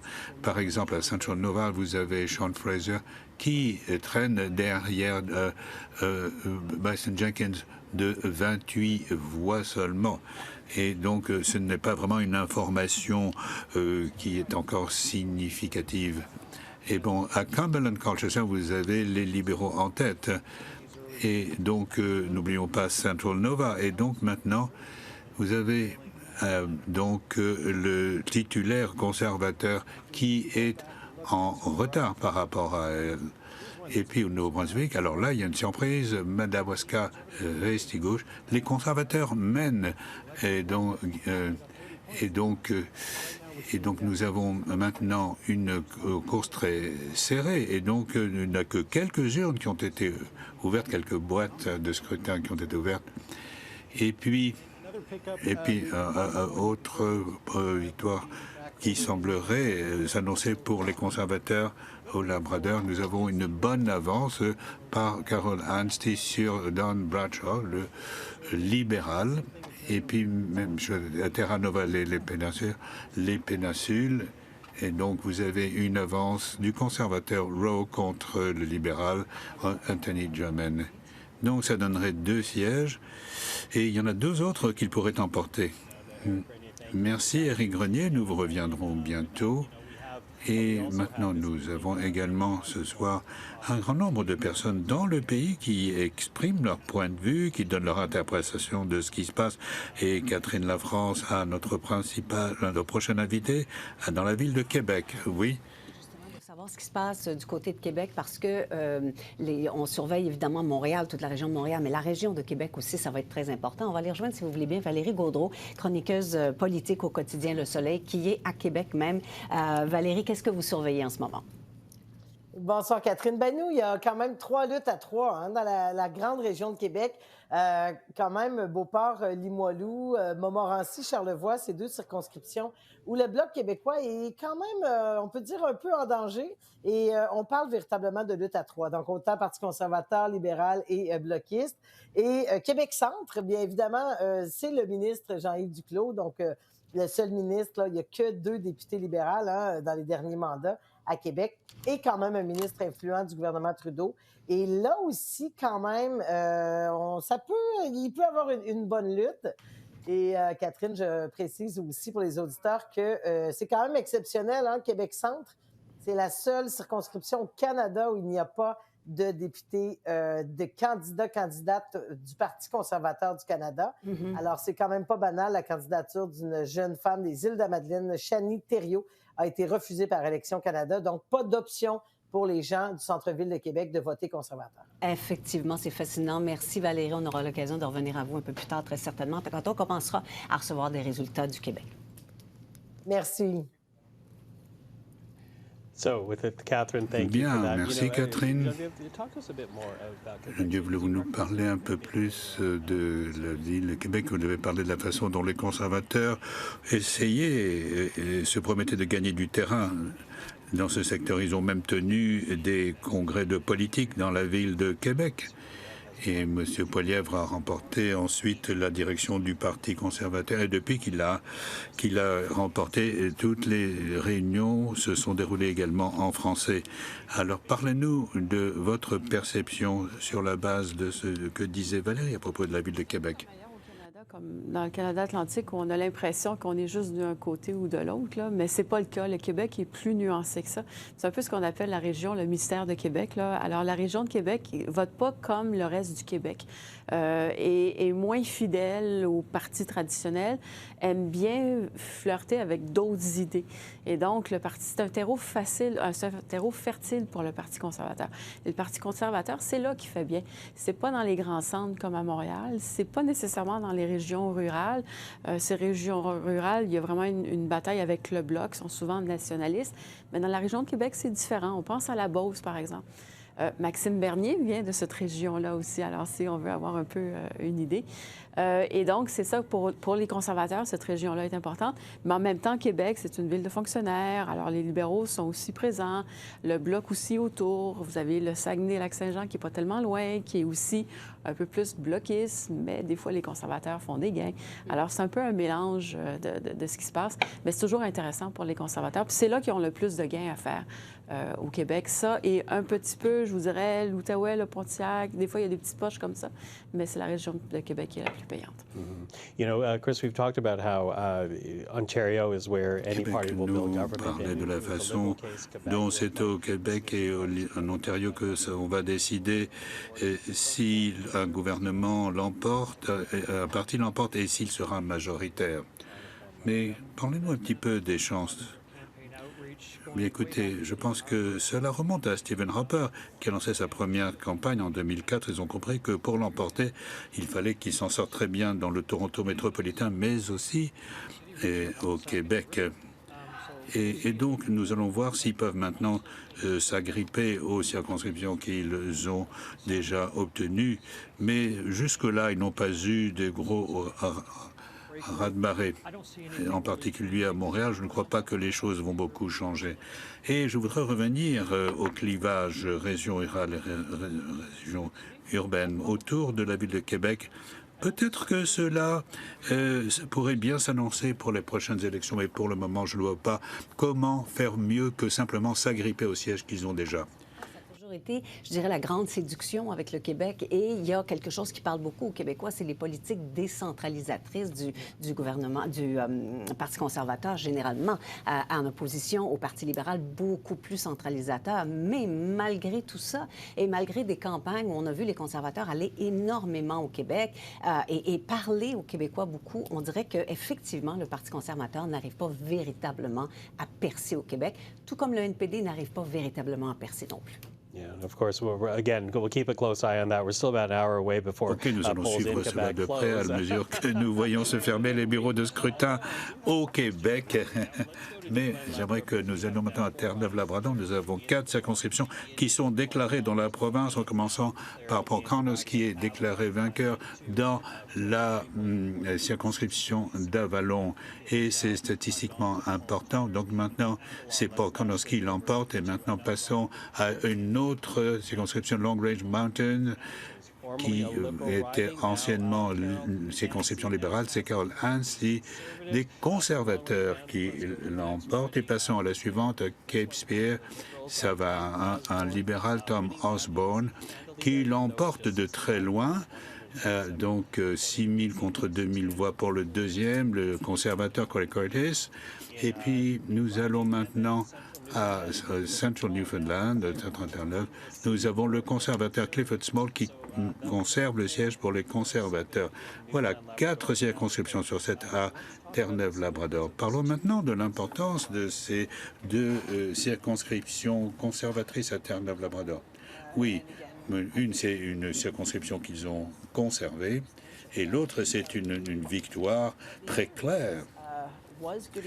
Et mais ensuite, nous avons la circonscription d'un ministre de Justin Trudeau qui a décidé de ne pas se représenter et qui n'a pas changé d'avis. Et donc je pense maintenant qu'il est un peu trop tôt. Je pense que dans une heure, on aura d'autres voix, d'autres votes, des résultats de vote pour l'Ontario, le Québec. Mais on voit que le Canada Atlantique, les conservateurs résistent et résistent bien. Donc, tels sont les 4 sièges qui en sont maintenant affichés. Et puis, il se peut très bien qu'il y ait un autre siège que pourraient remporter les conservateurs à Terre-Neuve et Labrador. Parce que si vous regardez aux chiffres ici, il y en a 2 qui sont déclarés par les conservateurs, 2 pour les libéraux. Les libéraux mènent dans 2 circonscriptions, mais il y a potentiellement une 3e circonscription conservatrice. Éric Grenier me fait oui, il hoche la tête comme ça. Oui, alors qu'est-ce que vous pensez des chiffres, Éric? Oui, il se passe des choses intéressantes parce qu'on voit les conservateurs du côté de Long Range Mountain. On va voir si également à Terra Nova, à la péninsule. Parce que nous avons le conservateur qui mène de 4 points. Et donc, donc ça dépend également de l'origine des voix, donc on ne peut pas se prononcer. Et on a vu également qu'il y a eu des élections partielles provinciales à Terre-Neuve-Labrador et il y a eu un mouvement de bascule des libéraux vers les conservateurs avec des réactions contre ce qui se passait au niveau des pêcheries. Et peut-être que c'est ce même phénomène qui explique. Et lorsqu'il y a eu une élection partielle à St. John's, les libéraux ont été en besoin de conserver la chose.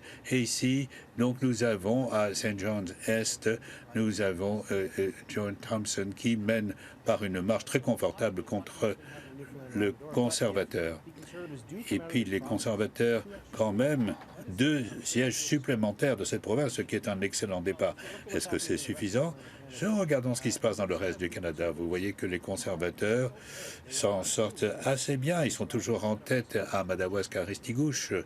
Et donc, donc maintenant, on ne s'y attendait pas du tout à ce que fait Michel Morin. Et puis, regardons le reste de la province. Vous voyez qu'à Fredericton, c'est libéral, Saint-Jean, c'est libéral, Saint-Jean. Et puis, Miramichi, en Grand Lac, nous avons une avance libérale.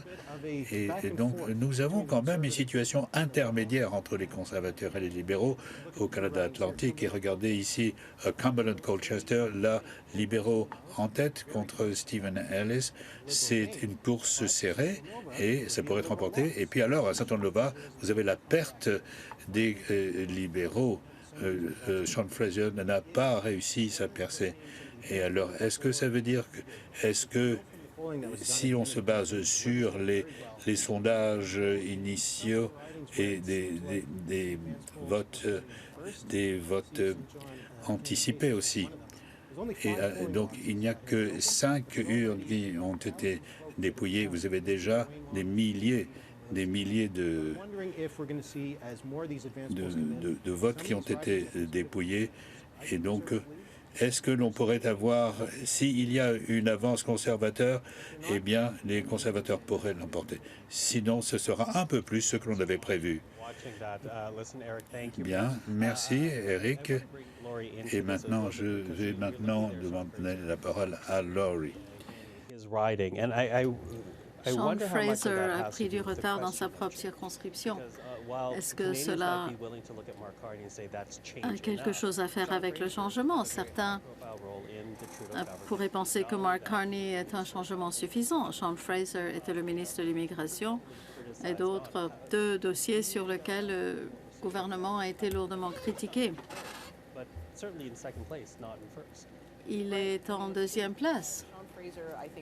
Oui, Sean Fraser était quelqu'un qui était identifié comme quelqu'un qui était une étoile dans le parti en 2015. Il a été identifié comme quelqu'un qui a représenté l'avenir du parti. Les gens parlaient de lui comme étant peut-être un chef potentiel et on lui donnait des dossiers qui étaient vraiment très visibles mais difficiles. Logement, immigration, il avait tout ça sur les épaules. Et c'est possible que maintenant, dans une course serrée, ça ne l'aide pas. Il y a 2 autres points.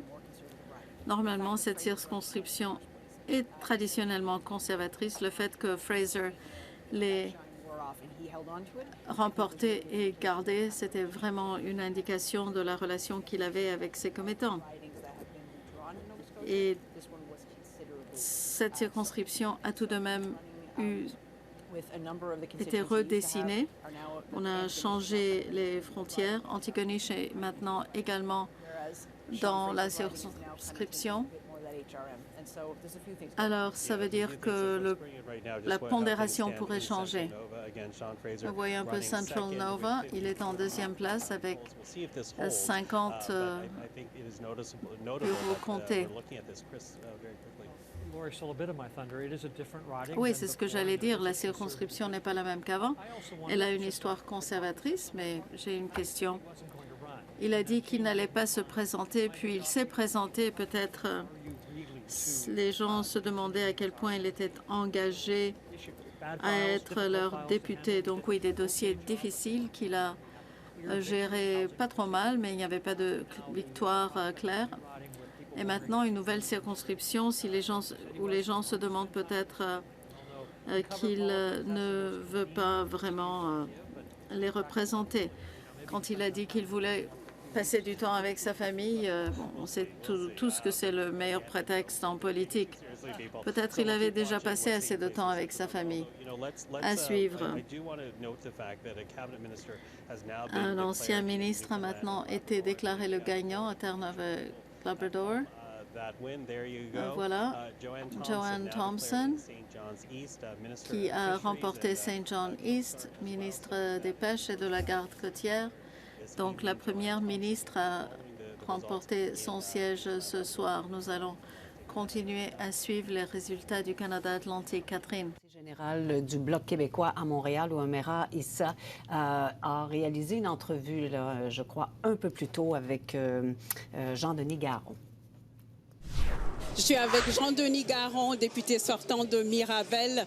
Monsieur Garon, comment vous portez-vous ce soir? Quel est votre espoir? Très bien. Moi, ce soir, je suis plein d'énergie. Il m'en aurait resté encore. On a fait une belle campagne, je trouve, une campagne positive, une campagne d'idées.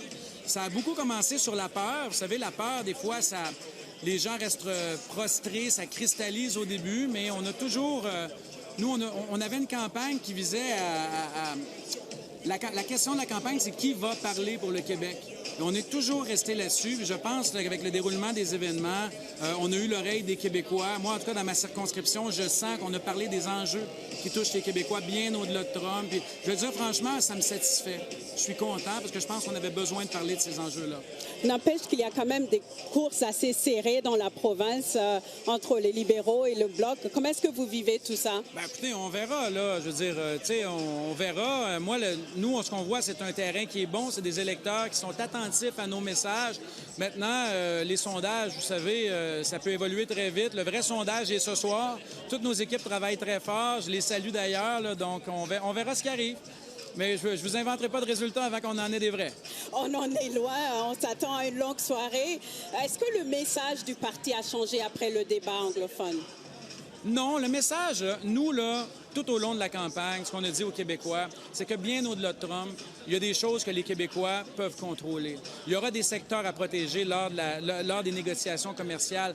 Les Québécois ont vu qu'on était cohérents au fil du temps. Parce qu'il y a beaucoup de secteurs dont on a parlé dans le cadre de Trump, mais on en parlait avant. L'aluminium, on en parlait. Le bois d'œuvre, on en parlait. La langue, on en parlait. La culture, on en parlait du Québec. Et quand il y a eu cette attaque-là de Trump, mais les gens, avec le temps, ont réalisé que le Bloc québécois portait déjà ces messages-là, qu'on ne le faisait pas de façon électoraliste. Et je pense que c'est comme ça, au fil du temps, qu'on a fini par ravoir le cœur des Québécois qui, initialement, disons-le, ont eu peur, comme beaucoup d'autres Canadiens. Qu'est-ce que vous allez surveiller ce soir? Les résultats. Bien, écoutez, une élection, c'est toujours un moment d'humilité. Ça devrait être le cas pour tous les partis. Nous, on fait campagne, on propose des idées, il y a un contexte, il y a des imprévus. À la fin, c'est les électeurs qui décident. Aujourd'hui, on est tous et toutes citoyens. Les gens sont allés voter. Puis on attend ça avec l'humilité qui doit être la nôtre dans ce travail-là. Les sièges au Parlement, ils ne nous appartiennent pas plus à nous qu'à d'autres, et on doit les mériter. Et on attend ces résultats, comme je vous dis, avec beaucoup d'humilité. Jean-Denis Garon, je vous remercie. Merci à vous. And our thanks there to Omaira Issa at Bloc headquarters. Merci beaucoup, Omaira Issa, au quartier général du Bloc. Regardons maintenant la circonscription de Acadie-Annapolis. Le gagnant déclaré, Chris D'Entremont. Chris, que pensez-vous de cela? Oui, j'avais une liste de circonscriptions que j'allais surveiller. Je ne pensais pas qu'il allait perdre son siège. Il est l'ancien vice-président de la Chambre. S'il avait perdu, ça aurait été un très mauvais signe parce que il est vraiment... c'était presque garanti qu'il allait tenir son siège. Oui, le vote tient bon dans beaucoup de parties du Canada. Oui, et comme Chris Hall, je ne suis pas du tout surprise que Chris D'Entremont ait gardé son siège. Il est très aimé. Il a également été à la législature provinciale. Et si on regarde le mouvement conservateur, il y a des différents genres de conservateurs dans le parti de Pierre Poilievre, et il n'est pas de la droite extrême, de l'extrême droite. Il est beaucoup plus centriste, il est presque un conservateur rouge, très genre maritime. Il y a eu beaucoup de conflits entre Houston, le premier ministre de la province, qui est un conservateur progressiste, et Pierre Poilievre. Ils ne peuvent pas se sentir. Le membre du Bloc était également, oui, le candidat libéral qui n'a pas été élu, Ronnie Leblanc, vous parlez de lui, n'est-ce pas? Oui, lui aussi était dans la législature provinciale. Il vient de perdre son siège provincial en novembre quand Tim Houston a remporté une majorité énorme. Ronnie LeBlanc était un des libéraux qui n'a pas été réélu. Voilà, Chris d'Entremont qui a maintenu la circonscription, l'a gardée pour les conservateurs. Nous allons continuer. Janet Brown, l'oracle de l'Alberta. Allons-y. Janet Brown, chercheur d'opinion. Bonsoir. Oui, merci. Un jour, je vais vous demander ce que c'est, comment vous vous sentez quand on vous appelle l'oracle. On a vu pendant cette campagne un resserrement des sondages, les conservateurs qui se rapprochaient des libéraux qui étaient encore en tête. Est-ce que vous voyez ce genre de resserrement en Alberta? Éric Grenier pourrait vous dire la même chose. Il en a parlé en fin de semaine. Pendant les 3 dernières élections, les sondages nationaux étaient vraiment très bons. Il n'y avait qu'une province où les sondages n'ont pas prédit l'élection, et c'était en Alberta, où ils ont sous-estimé les conservateurs. Donc, quand je vois le resserrement de la course, ça m'indique que là où les conservateurs ont de bons résultats, ils auront peut-être des meilleurs résultats qu'attendus. C'est une bonne nouvelle pour les conservateurs parce qu'il pourrait y avoir un pourcentage plus élevé du vote populaire. Mais si votre appui vient d'un endroit où vous êtes déjà populaire, ça ne va pas ajouter au nombre de sièges que vous aurez à la Chambre. Donc, je m'attends à ce qu'il y ait un grand vote conservateur ici ce soir.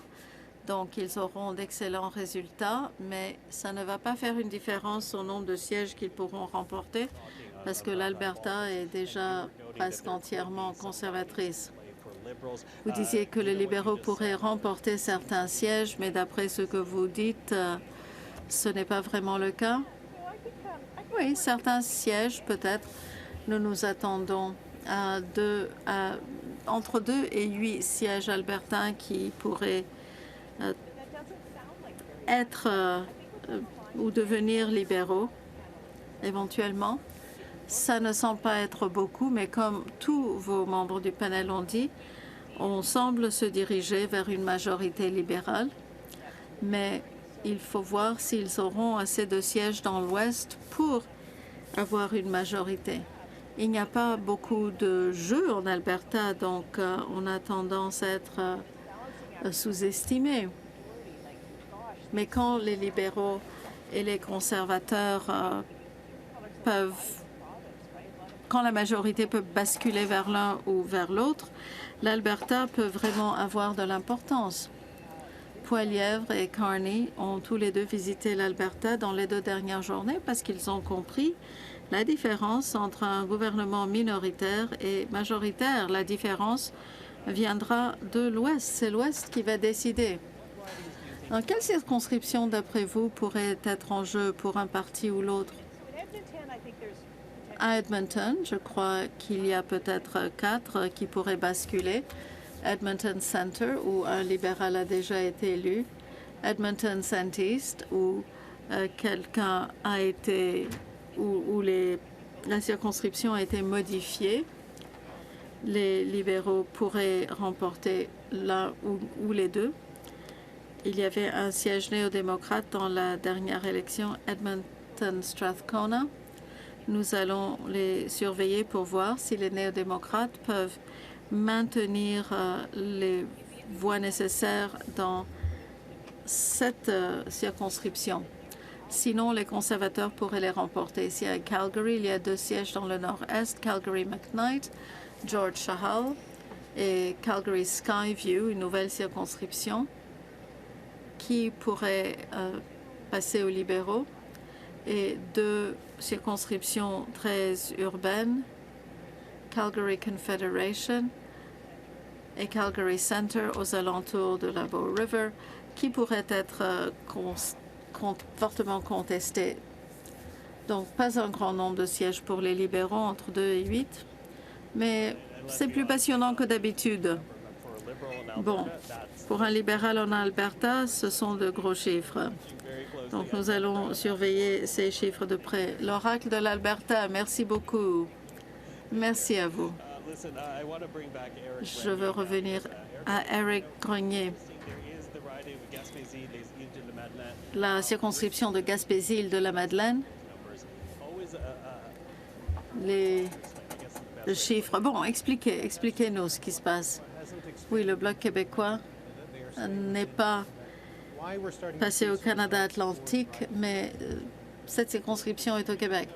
Nous voyons des résultats de l'île de la Madeleine qui sont dans le Canada Atlantique, dans la même zone, dans le même fuseau horaire. Donc, nous voyons Alexis Deschênes en avance de Diane Leboutillier, qui était ministre. Nous allons voir ce qui se produit si nous recevons d'autres. Elle avait remporté les îles par quelques 1500 votes. Donc, si elle a pris, si elle est en deuxième place, ce n'est pas bon signe. Madawaska-Restigouche, les libéraux sont maintenant en avance. Michel Morin est tombé en deuxième place, mais pas de très loin. Si les libéraux avaient perdu cette circonscription, ça aurait été une très mauvaise nouvelle. Combien de boîtes? 43 sur 186. Je crois qu'il va falloir continuer à surveiller cette circonscription. Central Nova, la course entre Bryson Jenkins et Sean Fraser est très rapprochée. Nous ne savons pas si les scrutins anticipés, si les bulletins anticipés sont arrivés, mais nous allons bientôt le savoir et on aura une meilleure idée de ce qui pourrait se passer. Dans la région, pas grand changement. Dans la région maritime, la seule circonscription qui semble basculer serait Central Nova et les deux en Terre-Neuve-Labrador. C'est celle que nous surveillons de plus près, Terre-Neuve et la péninsule. Donc, il y a une petite différence entre Jonathan Rowe et Anthony Germain. Donc, il n'y a que 3 points entre eux. Merci beaucoup, Eric. Maintenant, Chris. Comme l'a dit Chris, il n'y a pas beaucoup de choses qui ont véritablement changé au point de se renverser dans le Canada Atlantique. Donc peut-être ça pourrait encourager les conservateurs et rendre les libéraux moins optimistes au Canada Atlantique. Oui, je suis un peu étonné parce que les libéraux ont dit que lorsqu'on leur parlait en coulisses, ils disaient qu'ils se sentaient avec le vent dans les voiles concernant leur jeu de terrain dans les provinces maritimes et aussi parce qu'ils pensaient que leur message portait, notamment après la volte-face de Justin Trudeau concernant les pompes thermiques. Donc, je reviens aux conservateurs qui s'en sont très bien sortis dans les régions rurales de Terre-Neuve, Labrador, Nouvelle-Écosse et Nouveau-Brunswick. Je ne sais pas ce que vont dire maintenant les résultats dans les régions urbaines à Moncton et St. John's. Attendons de voir. Mais si les conservateurs veulent pouvoir se sentir suffisamment satisfaits de leur voix, c'est au Canada Atlantique.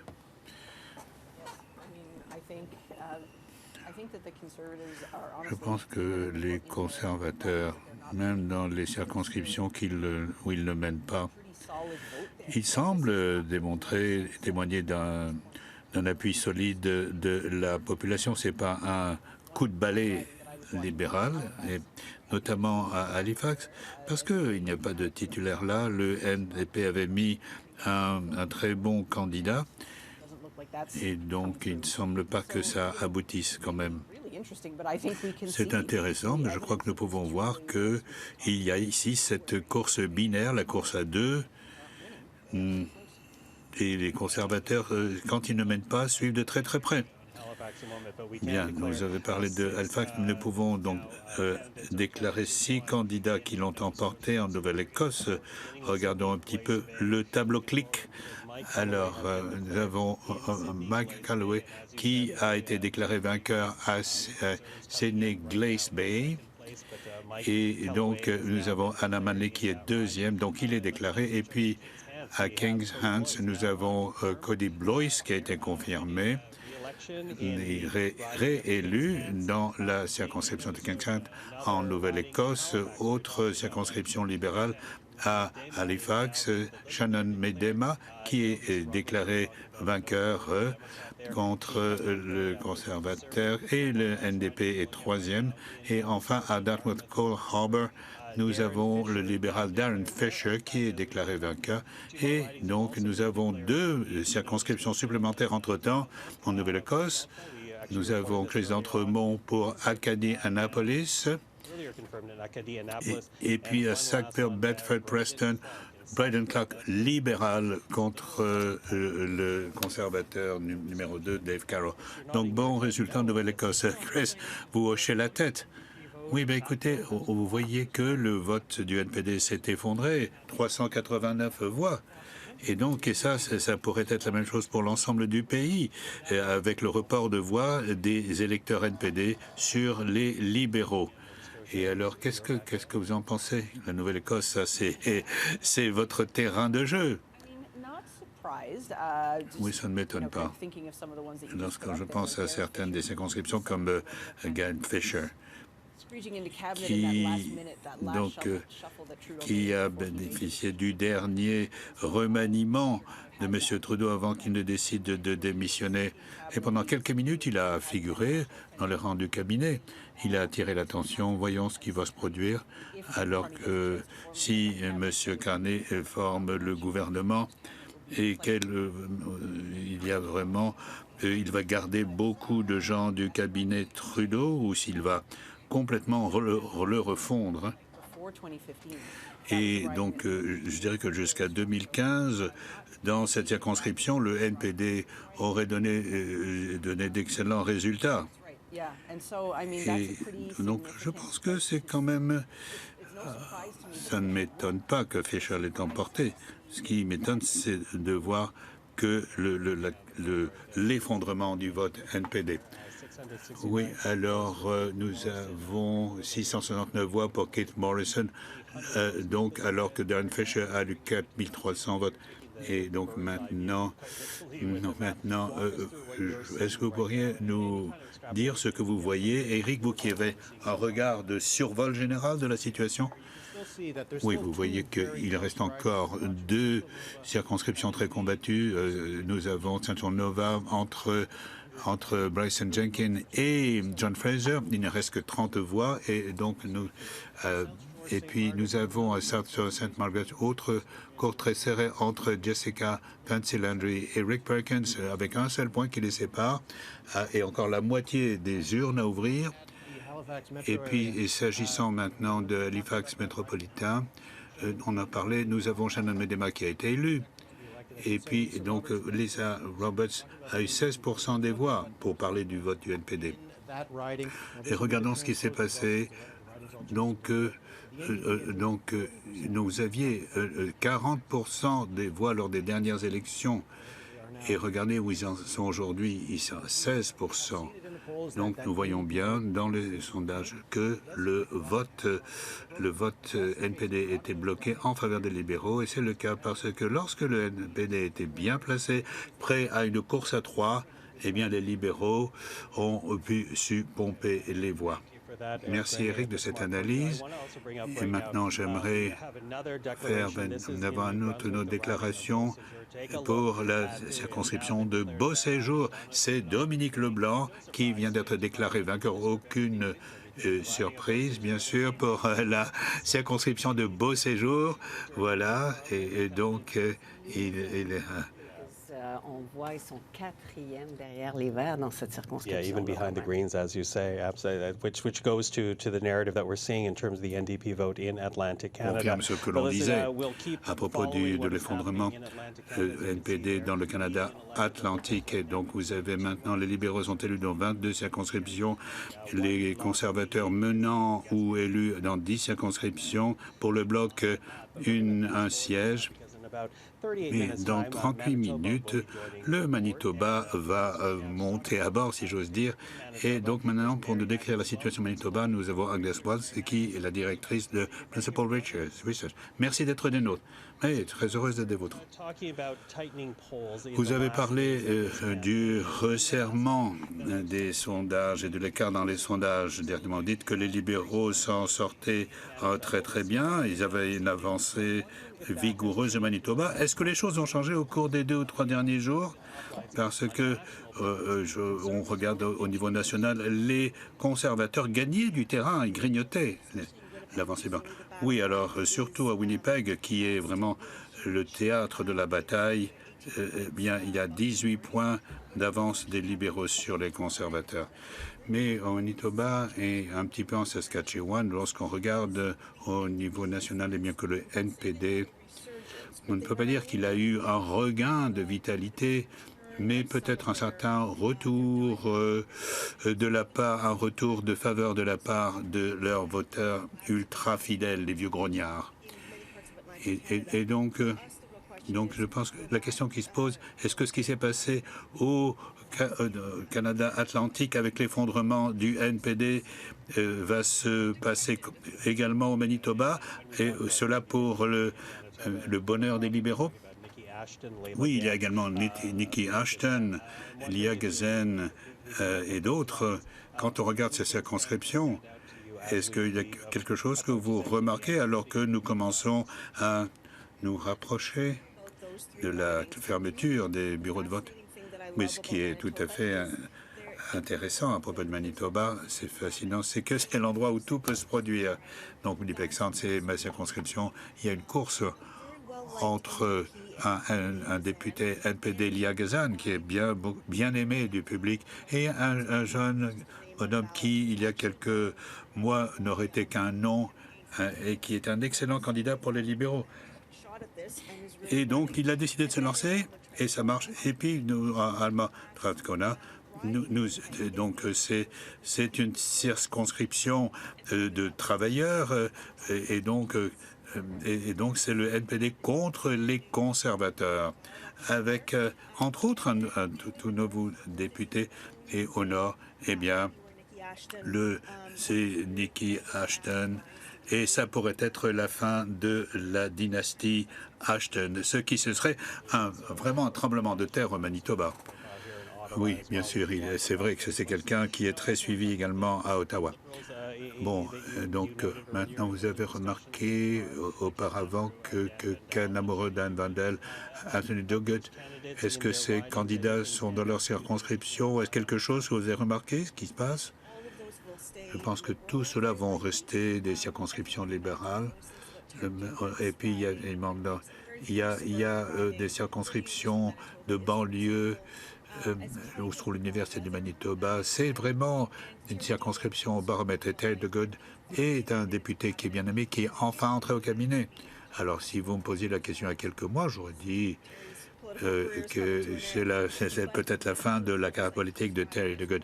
Mais il semble que sa circonscription et d'autres environnantes pourraient être assez, je dirais pas garanties, mais avec le vent dans les voiles pour les libéraux. Remarquez que Pierre Poilievre et les conservateurs sont considérés comme le bon parti par une bonne partie des électeurs sur la base de votre dernier chef. Mais il semble que beaucoup de gens semblaient pencher vers les libéraux et Mark Carney. Comment expliquer cette contradiction? Mais je crois que souvent c'est le résultat de Donald Trump et de ses tarifs douaniers, et puis également une certaine frustration à l'égard des libéraux qui ne changeaient pas suffisamment les choses, et puis le fait qu'un certain nombre d'électeurs NPD, certains plus que d'autres, qui se sont rués vers les libéraux pour des raisons de sécurité. D'abord parce qu'ils ne voulaient absolument pas de Poilievre, mais aussi parce qu'ils craignaient la menace d'annexion du Canada en tant que 51e État. On va attendre 32 minutes. Donc maintenant, vous m'avez donné une sonnette pour ma bicyclette. Elle est ici. Merci beaucoup. Formidable. Merci. Voilà, merci beaucoup, Agnès. On se reparlera bientôt. Merci beaucoup. Donc, Winnipeg, ça va être intéressant. Marie-Agnès, dans le dernier sondage, disait que les libéraux avaient quand même une avance légère mais certaine. Et puis maintenant, nous voyons les libéraux en tête ou élus dans 22 circonscriptions, 10 pour les conservateurs. Et nous continuons de mettre l'accent sur le Canada atlantique avec les bureaux de vote qui ont fermé. Et puis alors après, on va se rendre à Québec et jusqu'à l'Alberta et les circonscriptions que nous allons dépouiller. Donc 10 conservateurs, Chris. Donc, est-ce que vous pensez que c'est un résultat acceptable? Oui, il n'y a pas de raison de soupçonner qu'ils ne vont pas continuer à s'en tirer aussi bien dans des régions où il y a de grandes circonscriptions rurales. Donc, ça pourrait bien augurer. Et Robert va parler d'une majorité libérale ou peut-être une minorité libérale, mais quand je vois ce qui s'est passé avec... je pense que ce qui s'est passé au Nouveau-Brunswick pourrait être, disons, un exemple, à savoir que les conservateurs ont quelque chose comme 40%. Et donc, dans d'autres situations, ça aurait été une victoire des conservateurs, mais entre-temps, les libéraux ont profité de l'effondrement du NPD. Et cela, peut-être que les conservateurs vont-ils gagner du terrain et peut-être que la course va être très, très serrée. Bien, écoutez, nous avons 3 circonscriptions déclarées. Donc, là, dit Dominique Leblanc, beau séjour. Nous avons Richard Bragdon, conservateur à Tobique-Mactaquac. Et donc, il remporte de loin sur le libéral. Et le NPD est un 3e, mais très distant. Et Nouveau-Brunswick, nous avons Acadie Bathurst, nous avons Serge Cormier, élu et déclaré vainqueur avec 115 urnes dépouillées. Et avant de quitter le Nouveau-Brunswick, nous avons Rob Moore, conservateur, élu à Fundy Royal. Alors, nous regardons ces chiffres des conservateurs tiennent bon. Et donc, si l'on regarde les chiffres nationaux et les sondages nationaux, on avait l'impression qu'il y aurait une vraie vague rouge dans l'Atlantique, mais les conservateurs continuent à maintenir une présence assez respectable. Oui, c'est vrai. Et c'est quelque chose que j'ai déjà vu au niveau fédéral et provincial. Parfois, c'est difficile de vraiment comprendre ce qui se produit sur le terrain parce que l'échantillonnage des sondages ne donne pas vraiment un portrait complet. Et il y a souvent un vote conservateur tranquille qui ne se produit pas, qui ne se voit pas dans les sondages. Vous ne disiez pas que vous allez voter conservateur, mais vous le faites. Donc, si ça arrive assez souvent, ces circonscriptions peuvent se tourner vers le bleu et pas le rouge. On voit cela dans le fait que cette course est tellement rapprochée. Et on semble passer d'un système multipartite à un système bipartite. On ne sait pas vraiment ce qui va se produire. Les résultats du Québec et de l'Ontario seront cruciaux.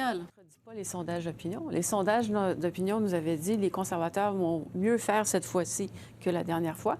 Ils font mieux que la dernière fois. Et on nous a aussi dit l'effondrement du NPD. On voit l'effondrement du NPD. Fait que c'est vraiment une course à deux qu'on a actuellement, puis on le voit clairement. Ce qui est intéressant, c'est dans la répartition des sièges. C'est là qu'on va voir si on a une surprise. Les sondages sont moins bons pour les prédire. Mais on voit cette division, comme Chris le disait, une division entre rural et urbain. Les circonscriptions urbaines s'en viennent. Il n'y en a pas beaucoup, là. C'est Toronto, c'est Montréal, ça va être Vancouver aussi. Là, les chiffres vont sortir et ça va sortir assez rapidement. Mais pour l'instant, je n'ai rien vu de ce qui contredisait ce que les sondages avaient prédit. C'est même assez consistant avec ce qu'on nous avait prédit. Yeah, and you know, we always hear that the only poll that matters is the poll that comes out election day. Que le seul sondage qui compte, c'est le sondage le journée des élections. Eh bien, nous y sommes. Dites-moi quand vous serez prêt. J'aimerais voir qui est en tête et qui a été élu dans le Canada atlantique. Ça nous donnera une meilleure idée de là où nous en sommes. Parce que ce que vous voyez au bas de l'écran, c'est 22 pour les libéraux, 10 pour les conservateurs. Mais les libéraux ont été élus dans 3 et en tête dans le reste. Les conservateurs ont été élus dans 6. Donc ce que nous allons surveiller, c'est la colonne où les partis sont en tête.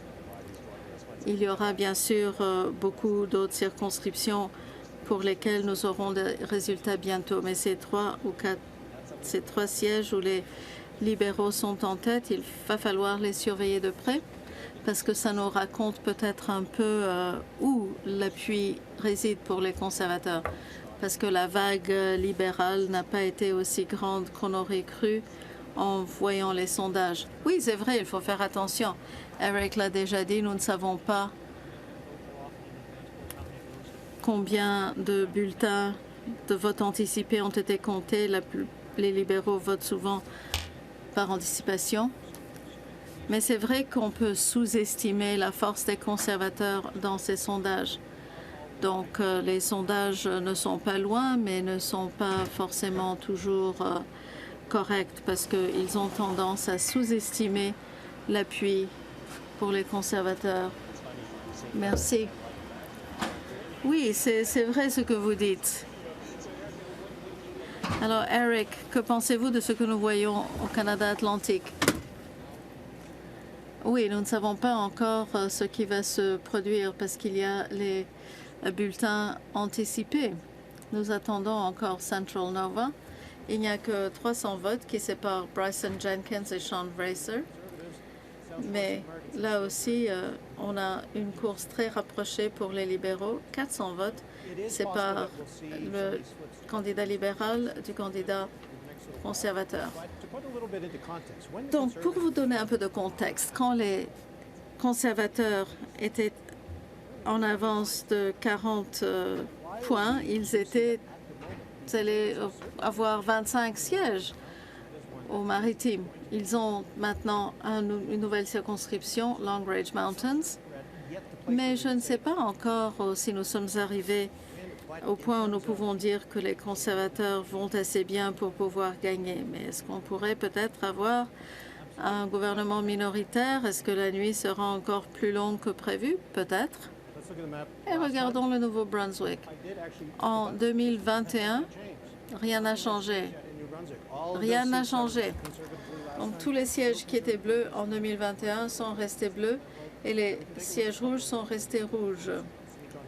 Voilà, St. John Kennebecasis, excellente victoire pour John Wayne. Fredericton Oromocto, David Miles a presque 2 fois les voix que Brian McDonald. Donc des signaux un peu mixtes.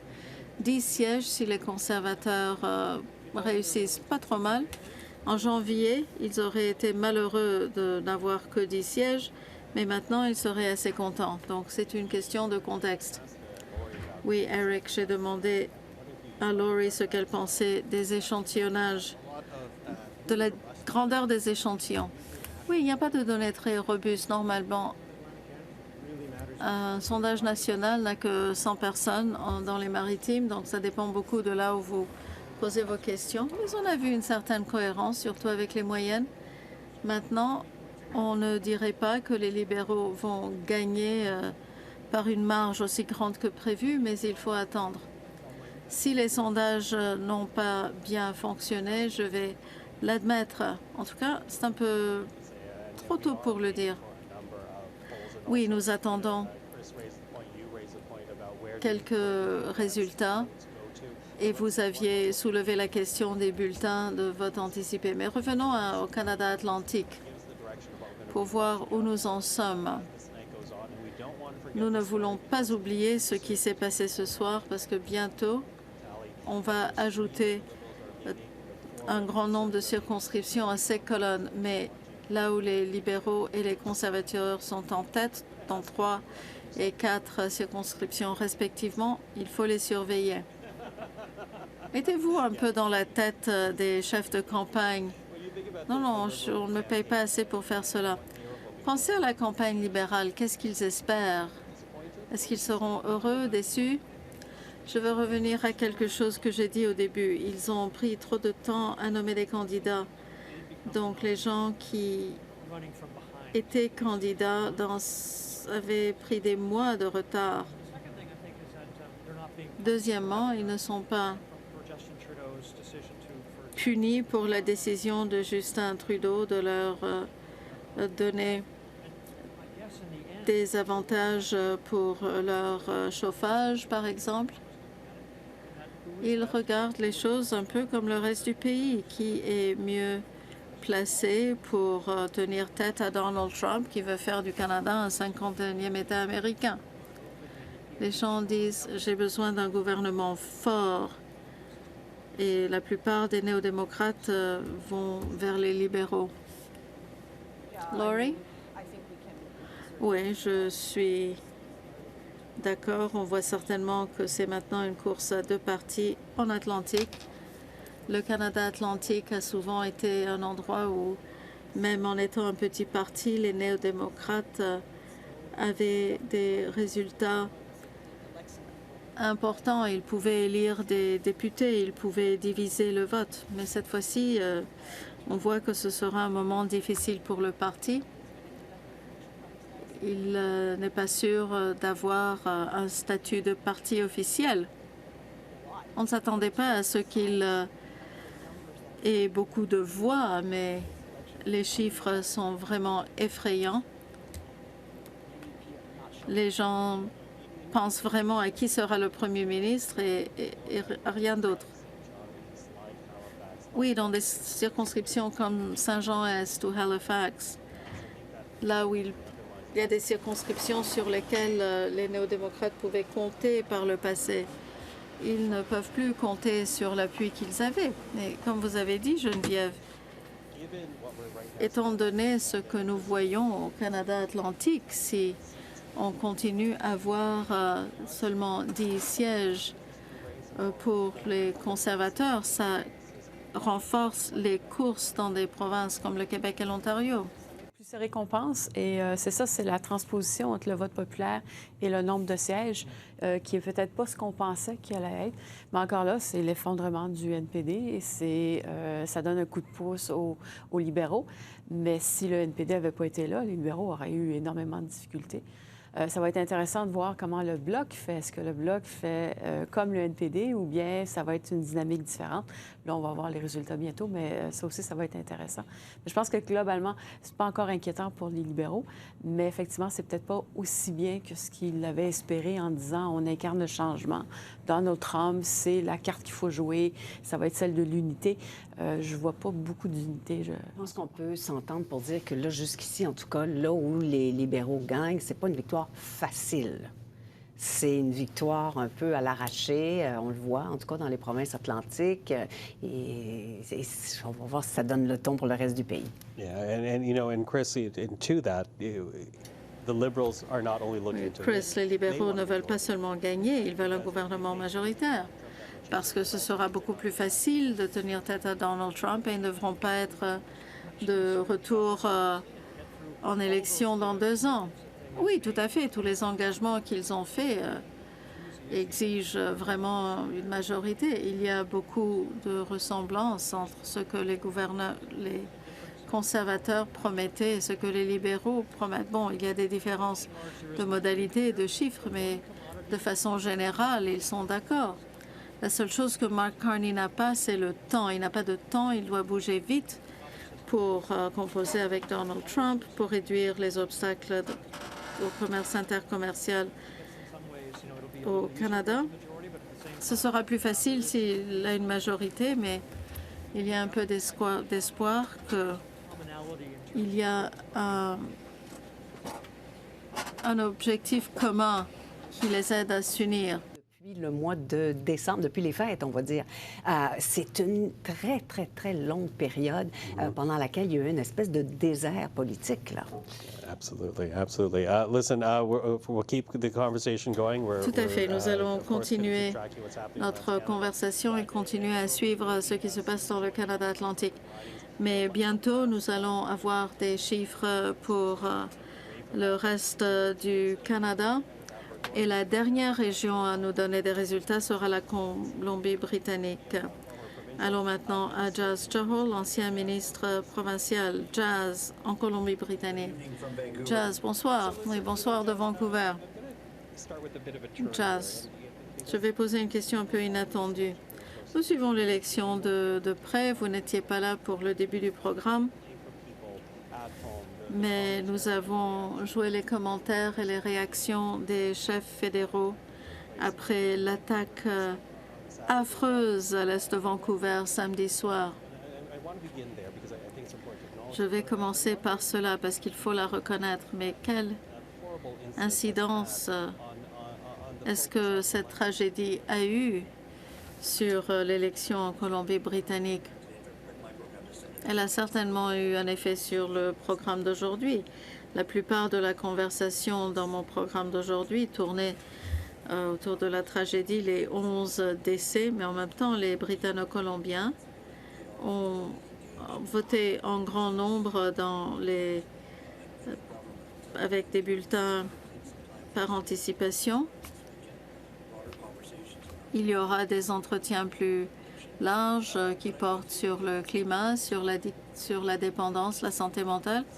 Mais cela n'a pas empêché les gens de voter aujourd'hui. Oui, beaucoup sont allés au Bureau d'élections Canada pour voter par anticipation, mais maintenant, on voit des courses à 3 et même à 4 avec le Parti vert sur l'île de Vancouver. Donc, les Britanno-Colombiens sont tout à fait engagés dans cette élection. Les bureaux de scrutin viennent de fermer. En tout cas, le taux de participation a été excellent. Commençons par la course à 4. Est-ce que c'est Saanich Gulf Islands, la circonscription d'Elizabeth May? Oui, c'est difficile à prédire cela.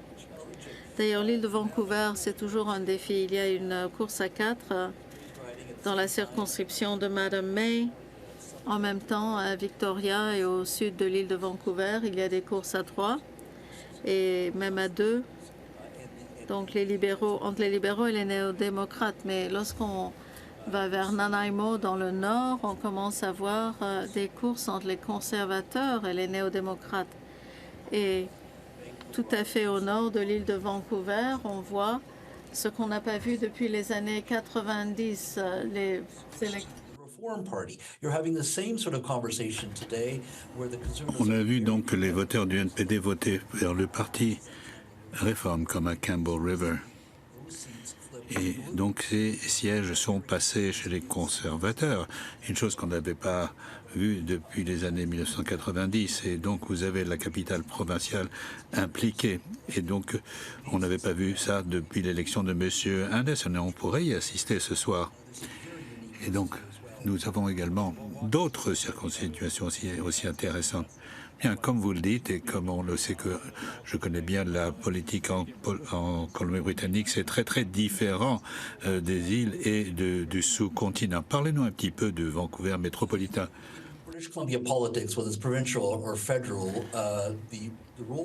Donc, le rôle joué par les banlieues est très important. Et dans la ville même de Vancouver, les votes sont probablement NPD libéraux, mais dès que vous allez dans les banlieues, c'est très différent. À Richmond, par exemple, vous avez une course très serrée entre libéraux et conservateurs. Et les conservateurs pourraient même gagner des sièges. Et donc, prenez une circonscription comme Surrey, qui est peut-être même la taille de Vancouver. Eh bien, ça, c'est intéressant à suivre. Et à Langley. Et donc, je pense que c'est ça, vraiment, peut-être le vestibule de la Bible Belt. Et donc, je pense que c'était intéressant de suivre ces batailles à Langley et à Surrey. Et il y a également la circonscription près de Abbotsford Sud et Langley, entre les conservateurs et les libéraux, mais il y a également un ancien candidat conservateur, McGowan, qui a été député provincial pendant 30 ans, qui a eu plusieurs portefeuilles ministériels au niveau provincial. Et donc, et ensuite, on a dit, tu n'es pas qualifié pour te présenter. Donc, je pense que, et donc, il fallait à ce moment-là se battre contre la bureaucratie du parti.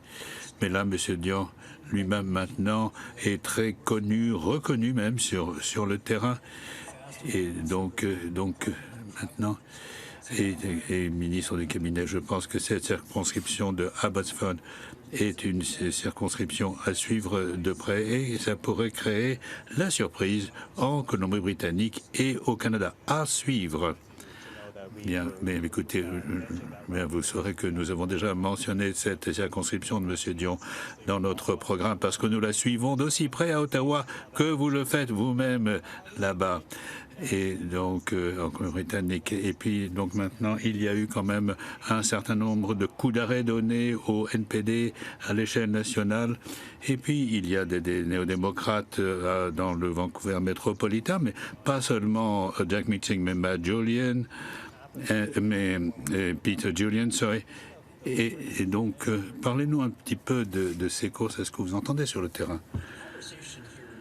Là, ici, je pense que en Colombie-Britannique, on dit qu'ils pourraient remporter 3, 4 circonscriptions. Et donc celle de Don Davis va nécessiter beaucoup de travail, celle de Peter Julian est à suivre de près. Je ne pourrais pas prédire que M. Julian, ce député si connu et si bien ancré, eh bien, je crois que là aussi, il va falloir suivre de près.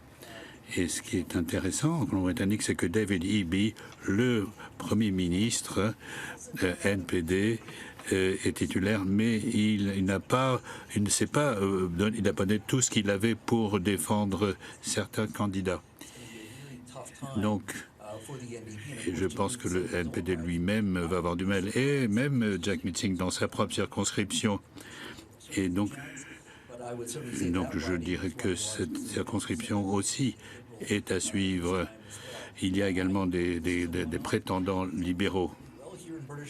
Et vous savez que c'est bien sûr le bastion du NPD, mais je pense qu'il y a l'influence du facteur de Trump qui joue en faveur des libéraux et que ce ralliement autour du drapeau. Et bien sûr, les libéraux auraient préféré que l'élection ait lieu la semaine dernière compte tenu de la tension qui était au maximum. Mais je pense qu'un grand nombre de personnes qui votaient néo-démocrates ont trop peur de M. Poilievre. D'ailleurs, ils me l'ont dit, j'en ai parlé avec plusieurs d'entre eux. Ils disent donc ils ne voulaient pas que le NPD s'effondre. Mais je veux dire que ça va être difficile ce soir. Oui, donc c'est vrai. Donc nous allons commencer à en parler d'ici 39 minutes, lorsqu'il va y avoir fermeture des bureaux de vote. Bon, nous essayons de boucler un petit peu et nous allons maintenant essayer de ficeler les situations au Colombie-Britannique. Alors parlez-nous des courses très très serrées, mais j'aimerais commencer par le résultat des courses. Donc nous voyons 22 libéraux élus, 10 conservateurs, 2 pour le Bloc québécois. Alors qu'est-ce qui s'est passé? Alors je vais essayer d'expliquer ça. Nous avons obtenu des résultats de la circonscription de Rabanne. Et je ne vais pas le montrer parce que il y a eu des votes anticipés. Donc nous ne savons pas s'il y a eu un dysfonctionnement des systèmes. Alors, qu'est-ce qui se passe au Canada Atlantique? Donc, où on est en train de finir le décompte des voix, et il y a eu quelques changements, mais quand même un grand nombre de circonscriptions que nous suivons où la course est très serrée. Je pense en particulier à Terra-Nova, Peninsula, à Terre-Neuve-Labrador, et que Jonathan Rowe maintenant maintient son avance sur Anthony Jamin, mais nous avons 700 voix de différence à 49% contre 46%. Et regardez le massacre pour le NPD. Et donc il y a encore maintenant un grand nombre de bulletins à dépouiller. Et donc ça va être à suivre. Maintenant, Nouvelle-Écosse, là, il y a plusieurs circonscriptions que nous suivons de près. Central Nova, où Bryson Jenkins maintient son avance sur Sean Fraser, mais il n'y a que 400 voix de différence et nous avons encore un grand nombre de dépouillements. Nous avons encore 84 urnes. Et puis ici, à South Shore, St. Margaret's, où Jessica Fancy Landry a son avance, mais c'est 48% contre 46,7% pour, je parle de Rick Perkins, et pas de candidat NPD dans cette circonscription. C'est peut-être l'une des raisons pour lesquelles les libéraux seront de l'avance. Et puis nous avons Cumberland-Colchester, circonscription conservatrice, et donc le NPD a une avance serrée par rapport à la candidate libérale. Et puis maintenant, nous avons la circonscription d'Egmont, qui était anciennement une circonscription conservatrice à l'époque de Stephen Harper. Et nous avons que Bobby Morrissey, le titulaire libéral, est en avance, mais avec une marge de 3%, même pas. De 3%, oui. Et puis, donc, il y a 22 libéraux, 10 conservateurs à l'écran. Certaines de ces circonscriptions pourraient changer alors que d'autres urnes sont décomptées. Merci beaucoup, Éric Grenier, de ce bilan concernant... Alors, l'île du Prince-Édouard, qu'est-ce qui se passe? Alors, Sean Casey a été déclaré vainqueur à Charlottetown. Et donc, une autre, c'est celle de Cardigan, avec Kent McDonald, également libéral, qui l'emporte. Et puis, à Malpeque, nous avons Heath McDonald, libéral. Donc, 3 libéraux qui l'emportent à l'île du Prince-Édouard. Et donc, maintenant, nous en sommes maintenant à une croisée des chemins de la soirée. Nous allons maintenant ouvrir d'autres circonscriptions. Et vous savez également que nous allons maintenant changer de membres du panel, mais nous allons laisser Geneviève prendre une petite pause. Mais Geneviève, avant de nous quitter, faites-moi un petit bilan. We're looking at les îles de la Madeleine. Le Bloc québécois seems to be doing well, although it's very, c'est très parcellaire, donc on verra. Mais oui, de voir la tendance au Québec. Le Québec va venir soit confirmer ce qu'on voit dans l'Atlantique, ou le Bloc québécois pourrait changer un peu les choses. Pas un effondrement comme on voit avec le NPD, donc ça serait intéressant de voir. And Chris, what are you watching out for right now? I'm not an expert on Quebec, but je ne suis pas expert du Québec, mais vu la façon dont les conservateurs s'accrochent aux sièges qui sont les leurs, eh bien, donc, ils ne se laissent pas faire. Et puis, en Ontario, il y a tellement de sièges à Toronto métropolitain, et donc qui sont déterminants pour l'issue de toute l'élection où les libéraux se sont bien tirés, mais en 2011, ils ne s'en sont pas si bien tirés, et c'est là que les conservateurs de Harper l'ont emporté. Alors, est-ce qu'il va y avoir une percée? Erin O'Toole n'avait pas réussi à avoir de siège là, donc bon, ben alors écoutez, vous allez faire une petite pause et vous reviendrez nous voir. Alors maintenant, Laurie, qu'est-ce que vous allez suivre de plus près concernant Québec et Alberta? Beaucoup de choses en commun, mais tout d'abord voir quels sont les résultats du Bloc québécois, parce que c'est vraiment une épreuve du feu pour les petits partis.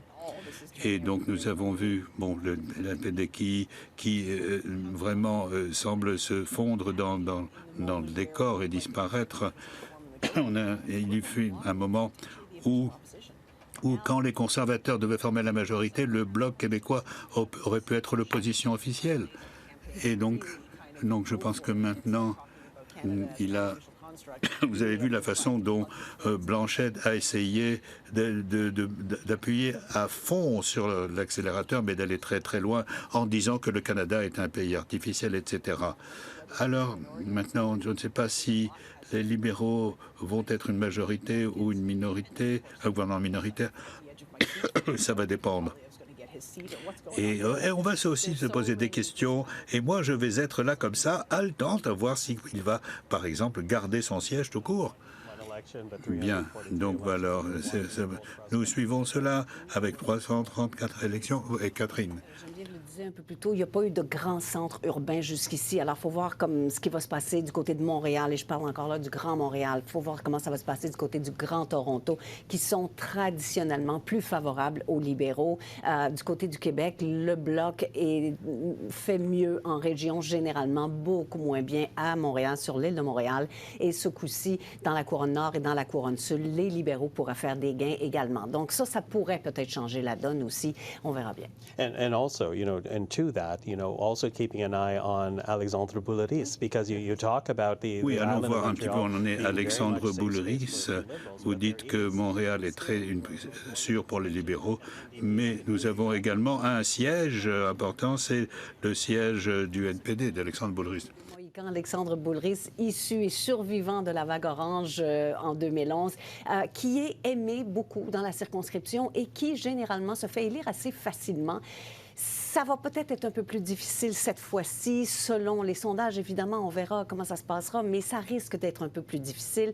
Et même s'il se fait élire, ça risque, les marges risquent d'être beaucoup plus petites cette fois-ci, parce qu'habituellement, il gagnait haut la main, presque, ou du moins c'est l'impression qu'on avait, sans faire de campagne. Parce que les gens, dans cette circonscription, Rosemont-Petite-Patrie, votaient pas tant pour le NPD que pour Alexandre Boulris, qui est vraiment quelqu'un qui est aimé dans cette circonscription. Alors ça, c'est vraiment à surveiller. Yeah, and just very quickly, I'm also keeping an eye out, actually, for the NDP in Toronto as well, only bearing in mind that in the provincial election, the provincial NDP outperformed what the poll said they were going to do. So we'll see if focusing on a small number of ridings will actually help out with the NDP, in Montreal's case, with Alexandre Boulris. But we are, at this point, approaching 9:30 p.m. Eastern, 8:30 p.m. Central Time, 7:30 p.m. Mountain Time. Polls are about to close from Quebec all the way to Alberta. You are watching Vote 2025 on CPAC.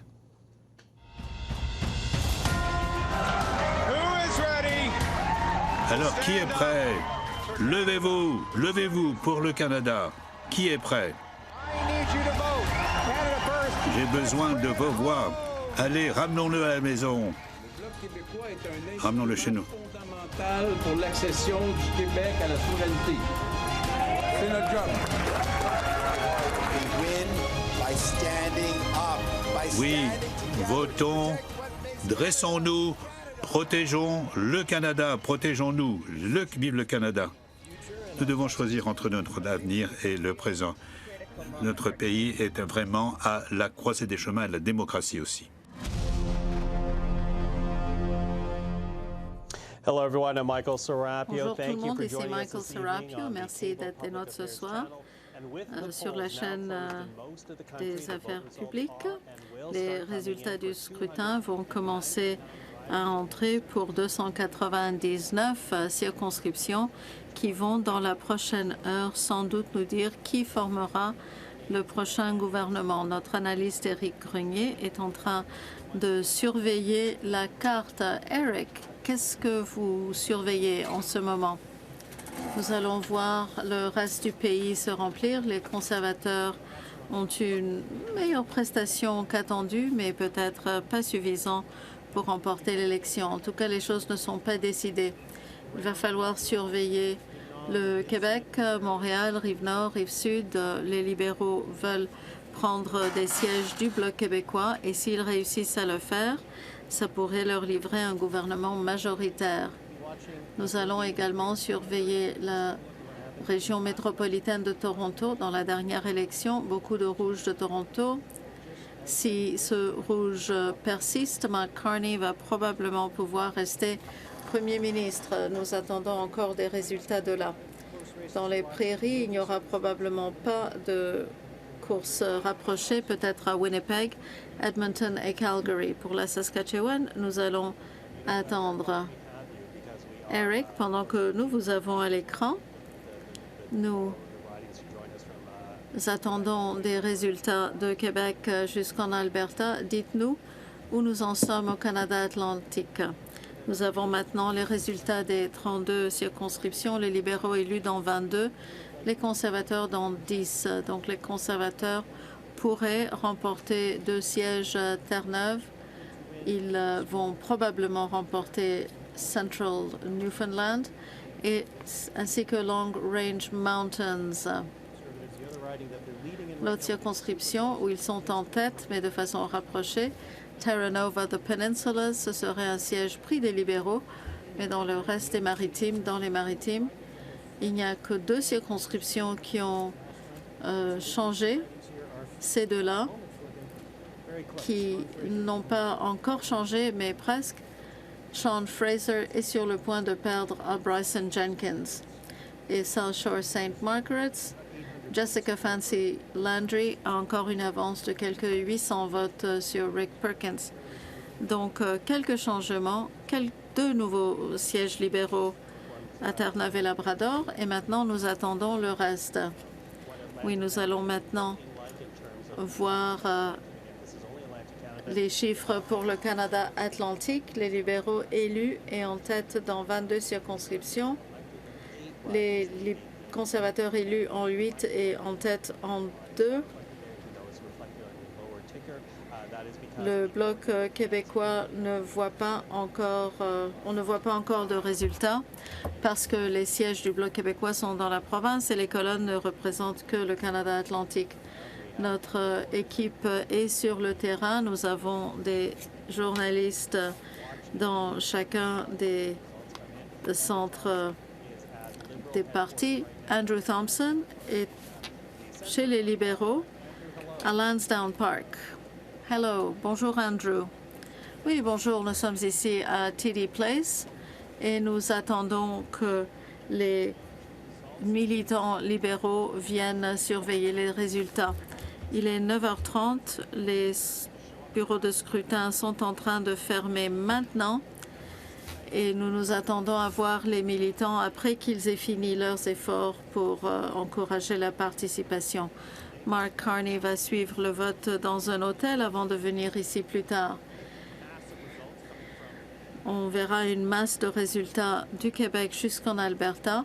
Certaines circonscriptions clés sont en jeu. Il est toujours intéressant de voir où l'équipe et le Premier ministre ont été focalisés vers la fin de la campagne. Mark Carney visitait le Québec pour essayer d'attirer des votes du Parti québécois à Trois-Rivières, à Shefford. Il parlait également à des gens à Montréal. En Ontario, se concentre sur la ceinture 905, les banlieues de Toronto et de Hamilton. Mais il est aussi allé à London, à Windsor, des régions qui ont eu des députés néo-démocrates. Mark Carney a également fait une visite à Sault-Sainte-Marie, qui était une des courses les plus serrées il y a 4 ans, quand Terry Sheen l'a remporté par très peu. Dans l'Ouest, Carney a visité le Manitoba plus qu'une fois. Il a été à Winnipeg. Il a aussi fait campagne dans la Saskatchewan, en Alberta. Et il a fait des arrêts à Saskatoon et à Edmonton. Un rassemblement avait été planifié à Calgary hier, mais l'Assemblée a été annulée après l'attaque à Vancouver. Maintenant, nous allons voir ce qui se passe chez les conservateurs. Voici Julie Van Dusen. Oui, les gens commencent à entrer dans la salle. Ça fait déjà 1 heure qu'ils ont commencé. Les sièges se remplissent. Et je peux vous dire qu'on entend applaudir quand on voyait venir les sièges au Canada Atlantique. Mais tout le monde s'attend à voir ce qui viendra. Quelqu'un m'a dit de bien surveiller la ceinture, la couronne 905, parce que c'est une région qui a livré beaucoup de voix à Stephen Harper. Il y a beaucoup de T-shirts à vendre, une table de T-shirts avec Canada Strong, un Canada fort. Une femme qui travaille pour Pierre Poilievre depuis quelques années disait quand les gens le critiquent parce qu'il n'a pas changé son message, il sait ce qui est important pour les gens. Surtout pour moi. Moi, je veux une maison. Ce sont des questions très importantes pour nous. Trump ne va pas disparaître demain. nous font dire par les conseillers de Pierre Poilievre que sa circonscription, Carleton, qui n'est pas loin, a 91 noms sur le bulletin. Ça va prendre un peu de temps pour démêler tout cela. Ça pourrait prendre des heures avant qu'on ne sache s'il a gagné. Il a dit qu'il ne sera pas ici avant d'avoir une meilleure idée de ce qui se produit au Québec et en Ontario. O'Meara. Merci, Julie. Merci, Julie. Au Théâtre Le National et la salle est vraiment comble en ce moment. Il y a des centaines de partisans du Bloc québécois qui sont réunis, qui sont venus dans l'espoir d'avoir une soirée positive ou une soirée pleine de joie. En tout cas, la question reste en suspens, on verra bien. L'ambiance est particulièrement fébrile. J'ai parlé à des partisans qui, eux, disent qu'ils ont espoir. Ils ont espoir surtout d'avoir la balance du pouvoir parce que c'est là que se pose une des questions de cette soirée. Est-ce qu'il va y avoir un gouvernement majoritaire ou minoritaire? Et la réponse à cette question va beaucoup se jouer au Québec et va beaucoup dépendre du nombre de bloquistes qui vont être élus ce soir. Alors, en termes des circonscriptions qu'on va surveiller pour vous, on est évidemment à Montréal. On va beaucoup surveiller les circonscriptions du Grand Montréal. Il y a notamment la circonscription de La Salle et Marverdun qui est particulièrement intéressante. Elle avait été arrachée de justesse par moins de 300 voix par le député sortant bloquiste, lui, Philippe Sauvé. Alors, c'est à voir s'il va maintenir cette circonscription-là, ce comté-là. On va évidemment surveiller les îles de la Madeleine pour vous. On va surveiller Québec-Centre parce que Yves-François Blanchet était ce matin à Québec, évidemment. On va évidemment surveiller Châteauguay. Donc, plusieurs circonscriptions qu'on va surveiller pour vous et on va également surveiller cette grande question de est-ce qu'il y aura un gouvernement minoritaire ou majoritaire. Le message qu'a martelé Yves-François Blanchet au cours des dernières semaines, c'est envoyer des bloquistes à Ottawa va permettre de porter la voix du Québec à Ottawa et surtout de défendre les intérêts du Québec. On parle évidemment de plusieurs secteurs, le secteur de l'aluminium, le secteur de l'aérospatial. On parle de beaucoup de secteurs et de la culture, de la langue. Tout ça, ça pèse dans cette grande question et dans cette élection qui se fait donc sous l'ombre de Donald Trump. Et maintenant, je passe la parole à Mick. Thank you, O'Meara. Merci, O'Meara. Ici, chez les néo-démocrates, les choses sont très tranquilles. Les résultats ne sont pas encore livrés. Les bureaux de scrutin sont encore ouverts. Les néo-démocrates essayent de détenir leur siège. Certainement, le chef a cet espoir. J'ai parlé à certains conseillers. Ils gardent l'espoir. Ils essayent d'être positifs. Mais avec les résultats qu'on voit venir, c'est difficile à voir combien d'enthousiasme il y aura dans cette salle ce soir. Une circonscription que nous suivons, c'est Hamilton Centre, qui est représenté par Matthew Green, qui est un des néo-démocrates plus vers la gauche. Il continue à dire qu'après cette élection, le parti va devoir faire un peu d'auto-analyse, un peu de nombrilisme pour voir où il doit se diriger. Donc, merci à vous, Michael. Merci beaucoup. Mick, quartier général du Parti néo-démocrate. Nous voyons maintenant les bureaux de scrutin de Terre-Neuve jusqu'en Alberta. Les chiffres ont changé de façon dramatique. Les libéraux élus ou en tête dans 40 circonscriptions, les conservateurs dans 29, le Bloc dans 12, les néo-démocrates dans 2. Et avec cela, parlons à Eric Grenier qui suit la carte pour nous et suit les chiffres de près. Donc, ce qu'on voit au bas de notre écran, c'est en haut de votre écran. Comment est-ce que ceci est représenté sur la carte? Oui, c'est encore très tôt. Ce sont des résultats très initiaux. Il y aura un champ de bataille intéressant dans la région du Grand Montréal. Châteauguay, le jardin de Napierville, Nathalie Provost, un candidat étoile pour les québécois, survivante de la tuerie à la Polytechnique. Donc voici une circonscription à Montréal, à Saint-Jean, circonscription que les libéraux pourraient remporter si les choses vont bien. Ça commence bien, mais il n'y a qu'une avance de 19 voix, seulement une boîte de scrutin ou une urne ouverte. On revient dans toutes les élections d'ailleurs à Toronto, Mississauga, Lakeshore. Charles Sousa, ancien ministre dans le gouvernement de Kathleen Wynne, il a remporté une élection partielle pour être député libéral. Et maintenant, en avance, seulement une urne a été ouverte. Ajax, qui était la circonscription de Mark Holland, Jennifer McKelvey a une avance de 300 votes. Et je donne un coup d'œil vers les prairies. Je serais assez choquée si les démocrates peuvent retenir le duc Wetaskiwin, mais pour le moment, ils sont en tête. Je suis sûre que Mike Lake pourra la remporter.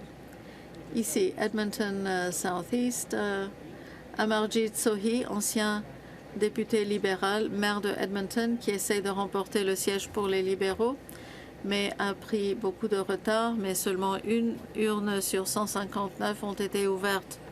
Les choses vont changer de façon dramatique bientôt. Oui. En ce moment, libéraux 44 circonscriptions, conservateurs 35, bloc 12, néo-démocrates 2. Voici le tableau pour que vous puissiez voir le portrait émergent. Le décompte commence à se faire au Québec. Les libéraux sont élus dans 21 circonscriptions, en tête dans 23. Conservateurs élus dans 9, en tête dans 26. Bloc en tête dans 12. Donc, Catherine, nous parlions de l'importance du Québec, surtout le Parti libéral, s'il veut un gouvernement majoritaire. Que surveillez-vous, étant donné que le Bloc a des résultats assez bons? Dernier sondage, ça c'est un peu étonnant, mais on n'a pas les résultats de Montréal encore. C'est encore extrêmement fragmentaire. C'est sûr que les libéraux doivent surveiller ça de très près, les résultats qui commencent à sortir. On est loin de résultats finaux, là, évidemment, mais reste que le bloc a 12 en avance. C'est quand même important jusqu'ici. Ce sont les régions rurales, ce ne sont pas les régions urbaines. Alors, il faut voir comment ça va avancer au cours de la soirée. And as you say, it is the urban vote that we're going to be watching very closely. Bien, à suivre et à suivre de très près. Voilà, donc c'est là que nous en sommes pour l'instant, mais c'est une circonscription que nous allons suivre de près. Et puis les gens maintenant veulent savoir où on en est pour le Canada atlantique.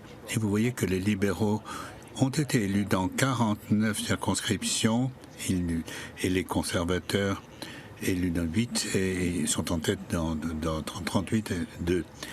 Et donc maintenant, nous avons Susan Smith, qui est directrice de Blue Sky Strategy, Hogan, qui est le directeur de GT, et Faroud Karim. Et donc, nous allons commencer avec vos... lorsqu'on regarde un peu les sondages du Canada atlantique, on prévoyait une vague libérale, mais nous avons quand même un certain nombre de conservateurs élus au Canada atlantique et des gains à Terre-Neuve. Qu'est-ce que vous en pensez? Je pense que les résultats sur le Canada atlantique sont optimistes pour les conservateurs. Donc, sur le côté conservateur, si nous disons qu'ils sont balayés de ce côté aussi, les libéraux vont l'emporter au Canada atlantique. S'ils commencent à avoir des victoires, ça va être un balayage. Alors, comme nous avons bien tenu le coup dans le Canada atlantique, c'est de bon augure. Qu'est-ce que vous voulez dire par là? Je pense que la course va être peut-être plus serrée que nous l'avions prévu en Ontario. Susan, qu'est-ce que vous en pensez? On peut dire Je crois que les libéraux espéraient avoir d'excellents résultats au Canada Atlantique, ce qui leur aurait donné de la confiance à mesure que les bureaux de scrutin se commenceraient à dépouiller vers l'ouest. Alors, quelles sont les perspectives pour les libéraux?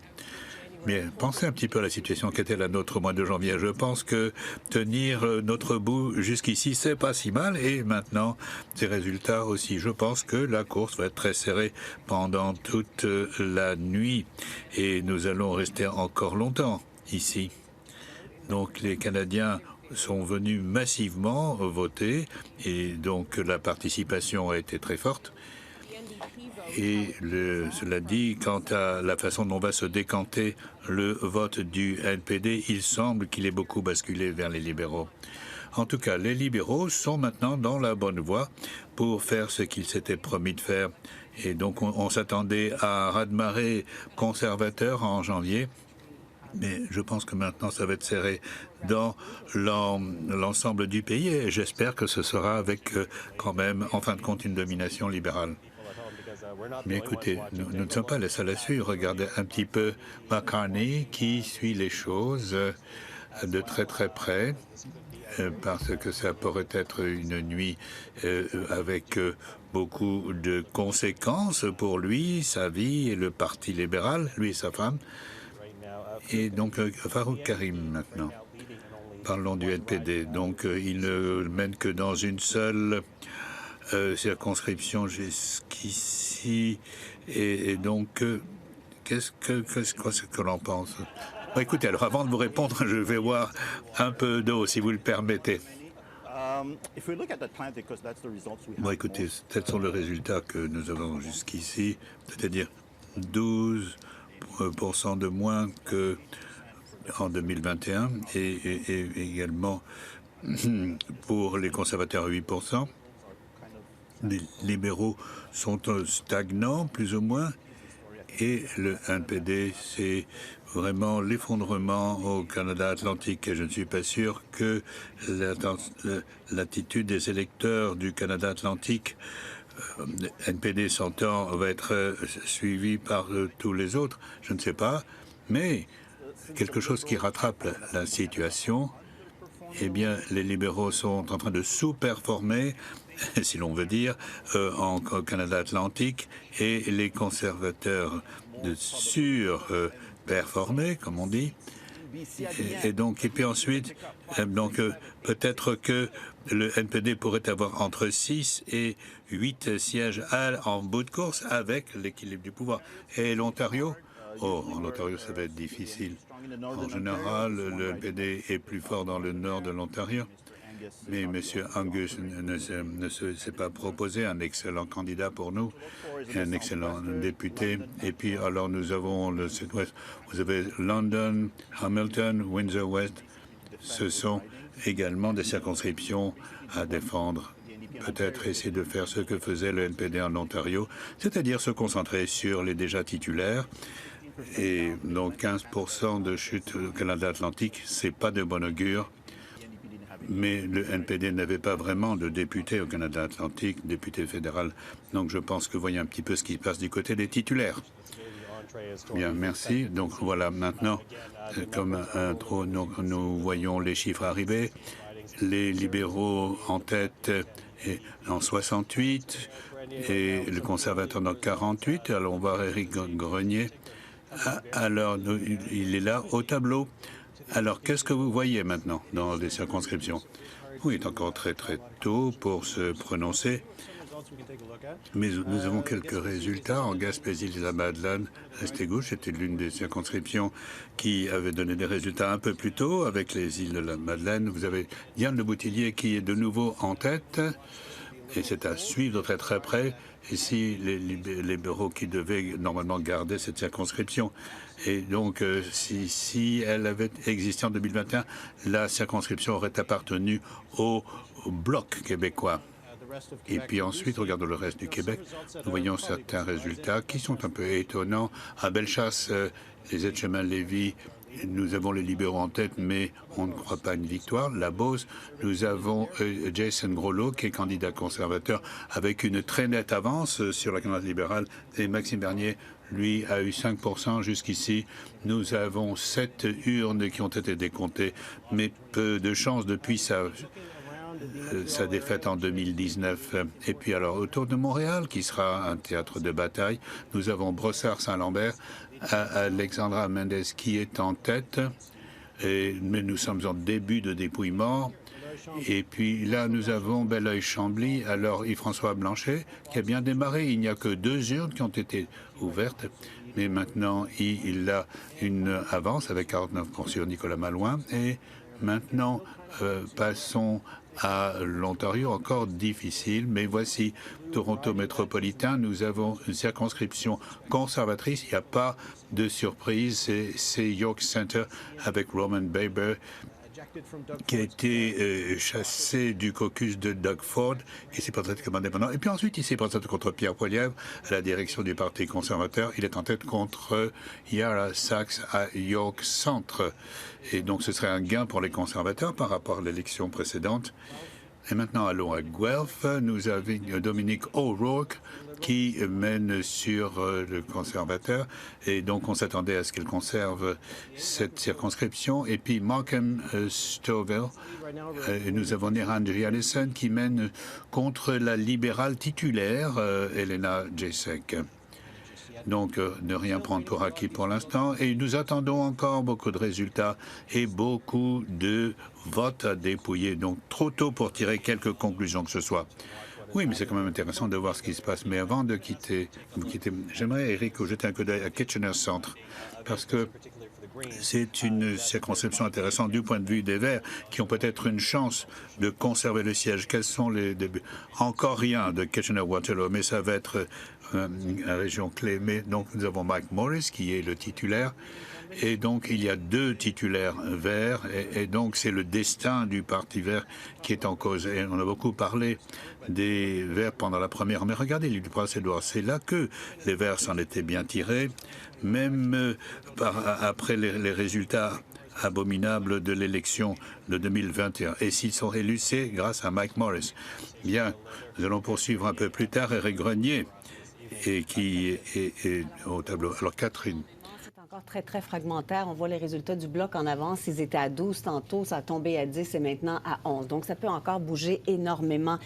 On peut peut-être aller voir, Éric, du côté de Châteauguay, parce que c'est Nathalie Provost qui est là et c'est une candidate vedette pour les libéraux. Ça, Nathalie Provost, vous le savez, survivante du massacre de Polytechnique, qui a fondé, Poly se souvient, qui a passé sa vie à se battre contre l'accès aux armes. Donc, Éric, qu'est-ce qu'on voit du côté de Châteauguay?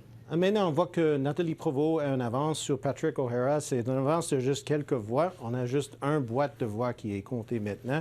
Donc, ça va être à surveiller. Mais clairement, ça va être un comté à surveiller ce soir parce que c'est vraiment un cible pour le Parti libéral. Tout à fait. Ça, c'est à surveiller. Yves-François Blanchet qui est en avance. Pas de surprise là, évidemment. Gaspésie, le Bloc a envoyé Alexis Deschênes essayer de battre Diane Leboutillier, ministre qui a été ministre des Pêches notamment. Alors, pour l'instant, Mme Leboutillier est en avance, vous le voyez. Alexis Deschênes est quand même aussi relativement un candidat vedette pour le Bloc québécois, ancien journaliste et assez connu dans la région.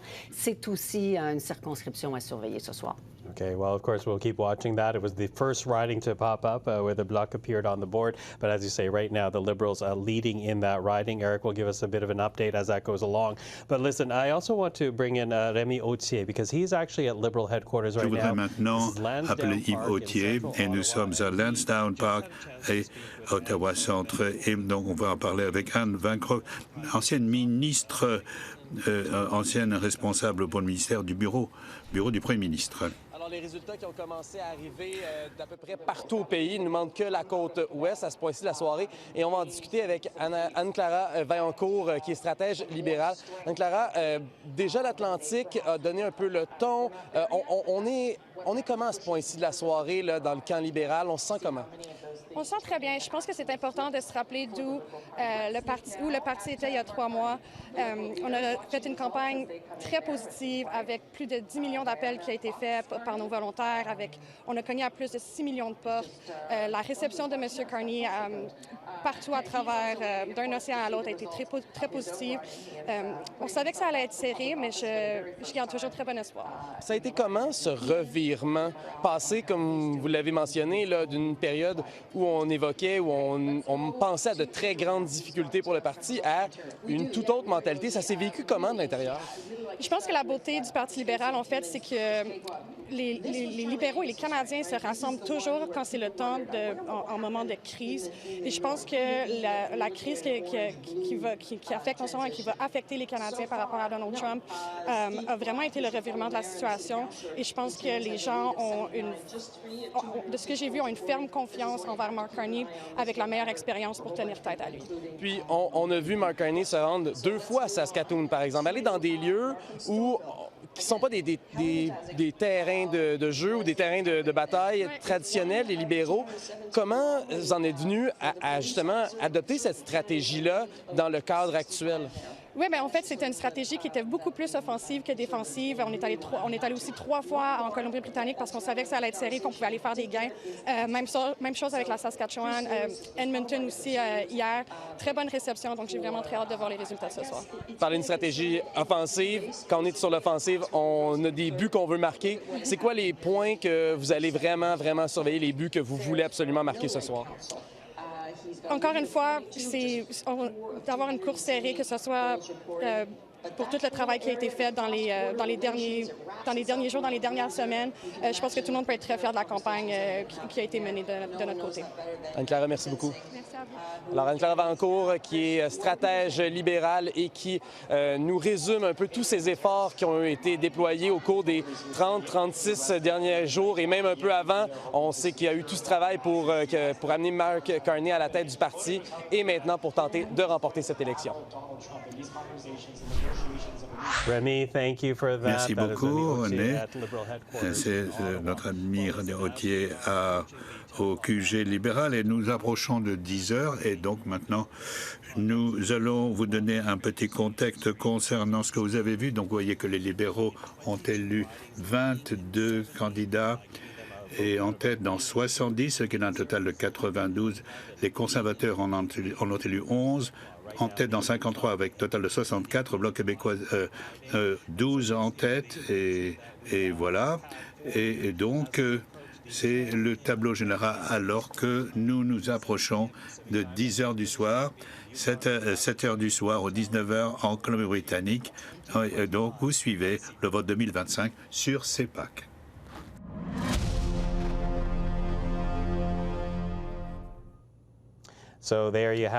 Alors voilà, maintenant voir les résultats des circonscriptions un peu partout au pays, de Terre-Neuve-et-Labrador jusqu'en Colombie-Britannique. Ici, Michael Serapio. Eric, quelle est la situation actuelle? Alors, vous avez un aperçu général de ce qui se passe côté résultats. Alors, commençons avec les députés qui sont pour les candidats qui sont en tête ou qui sont élus. Les libéraux ont fait plus de gains que de pertes par rapport à la dernière élection, mais c'est encore très tôt. Au Québec, on a plusieurs régions qui finalement montrent un gain libéral. Ça serait un peu choquant, surprenant. Alors, il y a certaines surprises. On va voir si finalement s'il va se maintenir. En Ontario, on voit quelques circonscriptions qui ne vont pas, je pense, voter libéral. Alors, quelques circonscriptions clés, London Centre.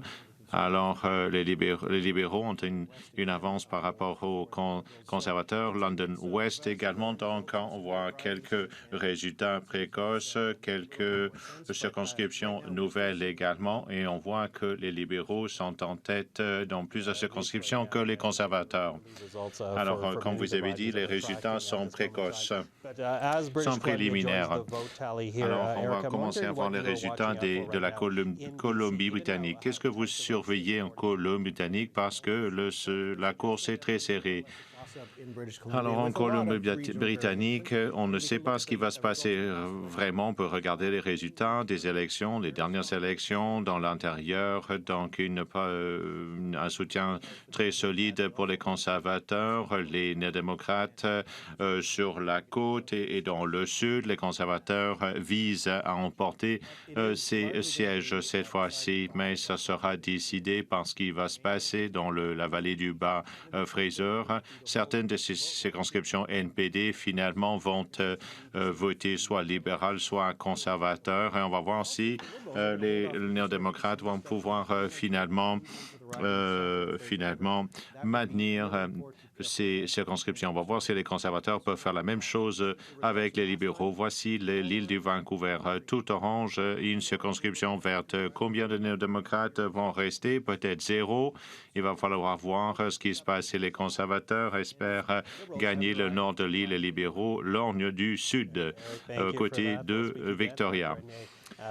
Alors, merci Eric qui nous présente le tableau. Alors, maintenant, on va voir ce que pensent les stratèges des partis. Parlons de la Colombie-Britannique. Susan, alors, que pensaient les libéraux quant à la possibilité d'emporter les circonscriptions en Colombie-Britannique, dans la vallée du Bas-Fraser et à Vancouver? On espère faire des gains. L'île va être très difficile. C'est toujours très difficile. C'est normalement une course entre les conservateurs et les démocrates. Paul Rivers, ça c'est intéressant. Je parlais à des gens sur le terrain. Aaron Gunn, le conservateur, a fait des commentaires un peu désobligeants au sujet des pensionnats autochtones. Il y a beaucoup d'Autochtones. Il y a un candidat néo-démocrate et libéral. Donc, ça va être intéressant. La Colombie-Britannique, finalement, pour nous, on se concentre donc à Vancouver et dans la vallée du Bas-Fraser. Et au mois de janvier, ce n'était pas comme ça. Vous savez, donc, il y a plusieurs candidats. L'ancien maire de Vancouver, Gregor Woodson, qui vise à maintenir cette circonscription. Jonathan Wilkinson, Terry Beach et Patrick Weiler et d'autres vont certainement gagner, si tout va bien. Alors, parlons donc des conservateurs. Alors, qu'est-ce que vous voyez en Colombie-Britannique? Alors, est-ce qu'on peut extrapoler les résultats des élections provinciales? Alors, le grand Vancouver, Burnaby, New Westminster, Delta, Lille, et j'essaie de voir les gains que les conservateurs peuvent faire. Les sondages ont été volatiles pendant les élections. Alors, si on ne fait pas de gains en Ontario, on va essayer de voir ce qu'on peut faire en Colombie-Britannique pour compenser. Alors, Farouk, alors maintenant, j'aimerais qu'on regarde les résultats. Saint-Maurice Champlain, on peut maintenant déclarer que François-Philippe Champagne l'a emporté. Alors, 15 de 296 scrutins qui ont déclaré, il a gagné l'ancien ministre des Finances. Alors, il a maintenant été déclaré élu. Farouk, maintenant, à vous. Ça, c'est la situation au Québec. Parlons de la Colombie-Britannique.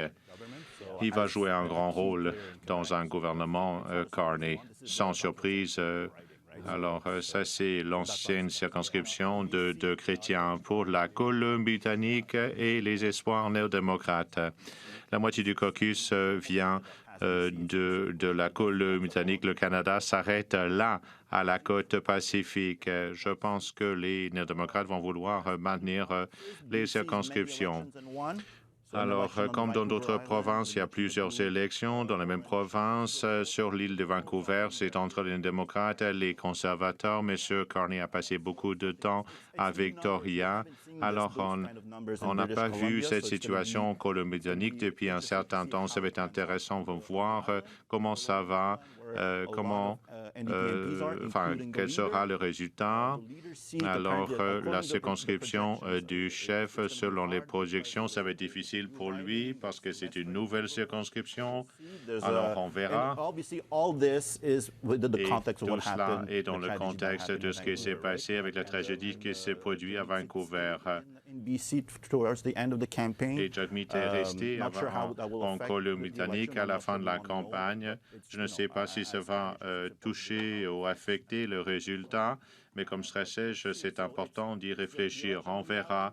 Alors, il y a une élection sur l'île, dans la vallée du Bas-Fraser. Il y a une autre élection dans l'intérieur qui était du terrain fertile pour les démocrates. Autrefois, on va se concentrer sur le sud et sur l'île et peut-être on va pouvoir remporter 6, 7, 10 sièges.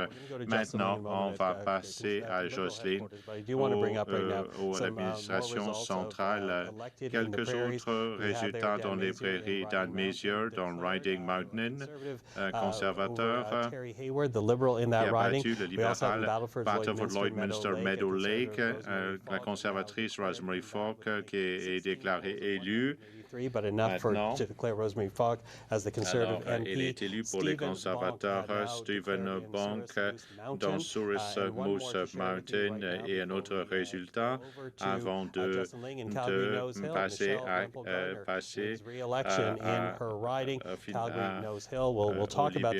Michelle Rample-Garnier qui gagne dans Calgary Nose Hill. Justin Ling, journaliste à l'administration centrale des libéraux. Merci d'être des nôtres. Vous êtes donc au siège social des libéraux. Vous parlez aux libéraux. Comment est-ce qu'ils réagissent maintenant, la nuit de la soirée électorale? Est-ce qu'ils pensent qu'ils peuvent toujours remporter l'élection majoritairement? Alors, on a beaucoup de détails, mais il faudra attendre encore un peu. Il faudra voir quels seront les résultats du Bloc à Québec et le Grand Toronto.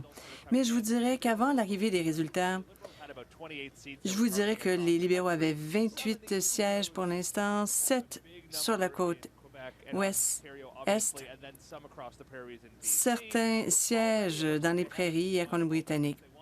Pour l'instant, ils n'ont pas emporté tous les sièges qu'ils voulaient. Ils en ont même perdu quelques-uns.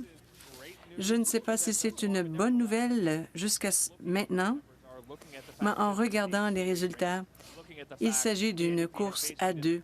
Les néo-démocrates ont presque disparu. Les néo-démocrates, ça se passe bien pour les libéraux, mais quand même, c'est quand même une situation assez difficile pour les prochaines heures. Justement, pour les conservateurs, qu'entendez-vous parler? Qu'entendez-vous dire à cet effet? Ils sont encore optimistes. Il est encore possible que même s'il y a des tendances dans les 40 alors c'est de bons résultats, principalement dans les circonscriptions où les néo-démocrates performaient bien et dans les régions urbaines. Et c'est un peu ce qu'on observe. J'ai l'impression qu'ils perdront 2 sièges à Terre-Neuve-Labrador. Il pourrait y avoir un peu moins de concurrence en Nouvelle-Écosse. Et il faudra voir quels seront les résultats des libéraux à Toronto et à Vancouver. Mais on ne s'attend pas à grand... Si jamais il y a des pertes au Manitoba et dans la région du Grand Toronto, on verra bien. Mais pour l'instant, il faudra voir ce qui se passera avec les déménagements par la suite. Qui sera à Rideau Hall, plutôt à Rideau Cottage. Alors, Tim Houston, Doug Ford ont été élus au niveau provincial. Teddy Byrne contrôlait peut-être un peu trop la campagne. Il y avait une centralisation des messages. Tout se tournait autour de Pierre Poilievre et les conservateurs ne sont pas très heureux avec le déroulement de la campagne. Mais enfin, je pense que les gens changeront d'idée s'il y a de bons résultats. Merci beaucoup d'avoir été avec nous. C'est Justin Lane, qui est au siège social des libéraux à Ottawa. Voyons maintenant les résultats. Vous voyez le tableau au bas de l'écran. 128 libéraux en tête. Voyons voir ce qui se passe au niveau national. On a maintenant 24 élus pour les libéraux. Ils sont en tête dans 104 circonscriptions. Les conservateurs ont été élus dans 15 circonscriptions, 74 en tête. Pour l'instant, le Bloc a 2 sièges et devance dans 14 circonscriptions. Passons la parole à notre collègue. En fait, c'est un peu ce à quoi nous nous attendions. Commençons avec le Québec. On voit que les libéraux se débrouillent assez bien dans la partie sud de la province, principalement dans la région des cantons de l'Est, dans Brome-Missisquoi. Bon, attendez, ce n'est pas un Shefford. On voit ici une petite avance d'environ 900 voix par rapport à Adrienne Larouche du Bloc. Ce sera possiblement un gain pour le Bloc. On voit ce genre de choses un peu partout. Voyons maintenant Berthier-Masquinongé. Ruth Ellen Brusseau essaie de revenir. Elle a fait sa campagne auparavant.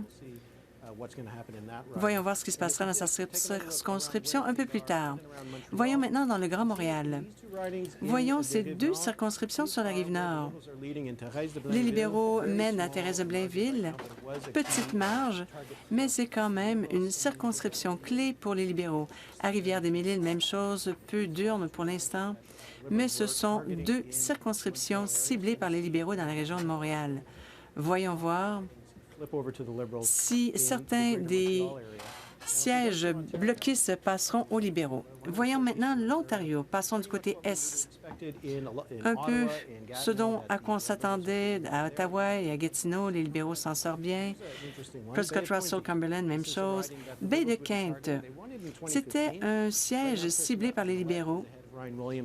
Alors, Chris Mallette devance son concurrent. Peterborough, c'est justement un baromètre électoral. Beaucoup de votes. Nous avons environ 10 urnes. Emma Harrison devance Michelle Ferrari par environ 800 voix.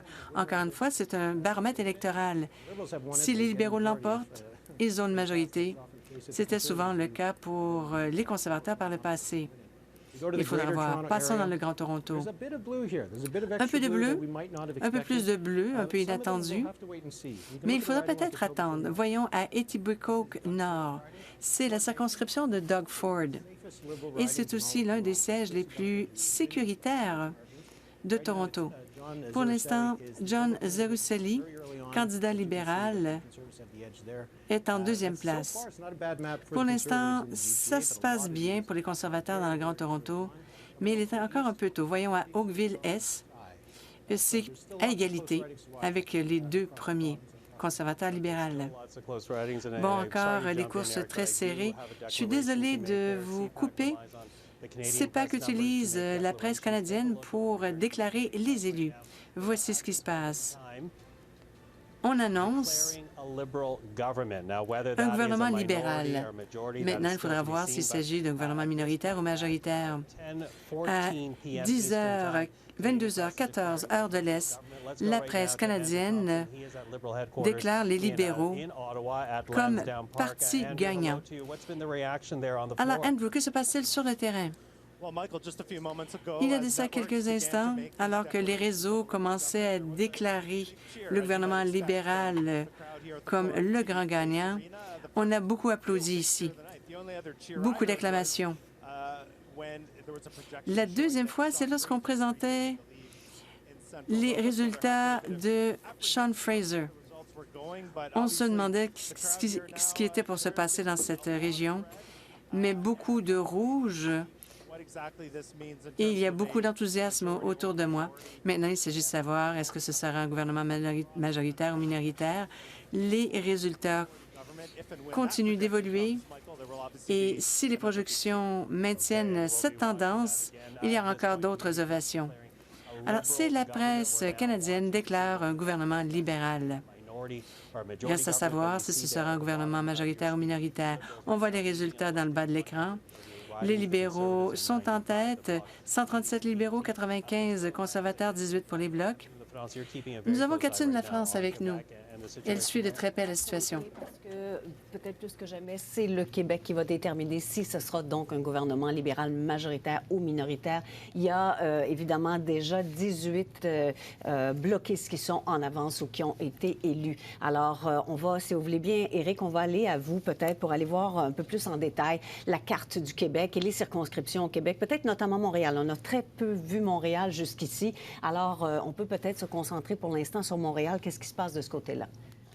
And we have some boards here, some candidates elected, I believe, in Quebec as well. Alors, on a des candidats élus au Québec. Pardon, Michael, oui, vous avez raison. Donc, Beauce. Alors, Beauce, Jason Groslo qui gagne haut la main de toute évidence. Ce n'est pas une surprise de ce côté-là. Ensuite, on va aller voir le prochain tableau, si on peut avoir les chiffres assez rapidement. Bécancour, Nicolet, Sorel, Louis Plamondon, ça, c'est un gros nom pour le Bloc, évidemment. Important pour le Bloc qui gagne assez facilement sur le libéral.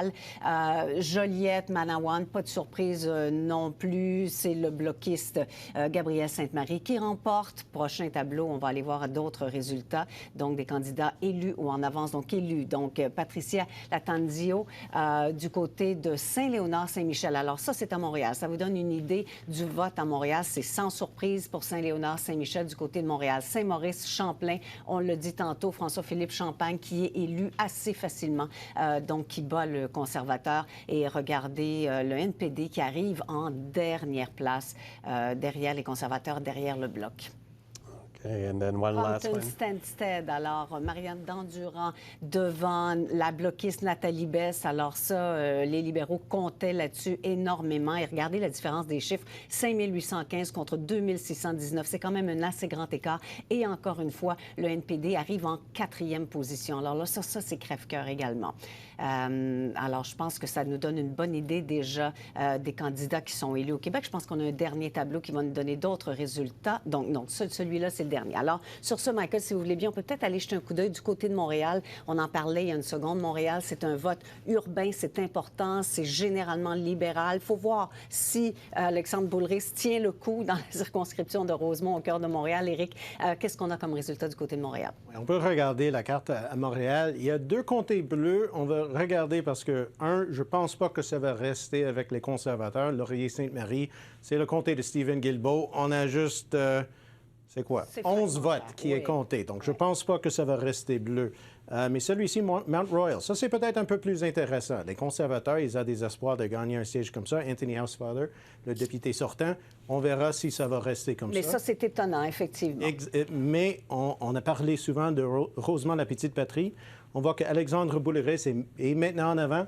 Il y a juste 3 boîtes de vote qui sont comptées et on voit qu'il y a une avance de quelques votes sur Jean-Sébastien Vallée, mais c'est quelque chose à surveiller assurément. Bon, alors ça, c'est intéressant. On va surveiller, là, c'est trop fragmentaire, mais du côté du nord de Montréal et du sud de Montréal également. Donc, Éric, on peut peut-être jeter un petit coup d'œil plus précisément de ce côté-là, parce que ça, c'était des circonscriptions où la lutte était très serrée entre les bloquistes et les libéraux. Alors, qu'est-ce que ça donne jusqu'ici? Oui, absolument. On peut regarder la prairie à Tataken. Ça, c'était un cible aussi pour le Parti libéral. On voit qu'Alain Terrien du Bloc québécois est en 2e place.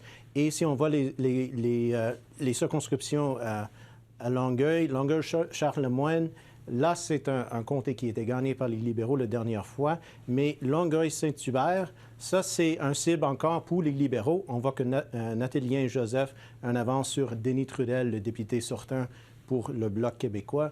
Et sur le Rive-Nord, Terrebonne, les libéraux, c'est un avance de seulement 400 votes sur les libéraux, le Bloc québécois.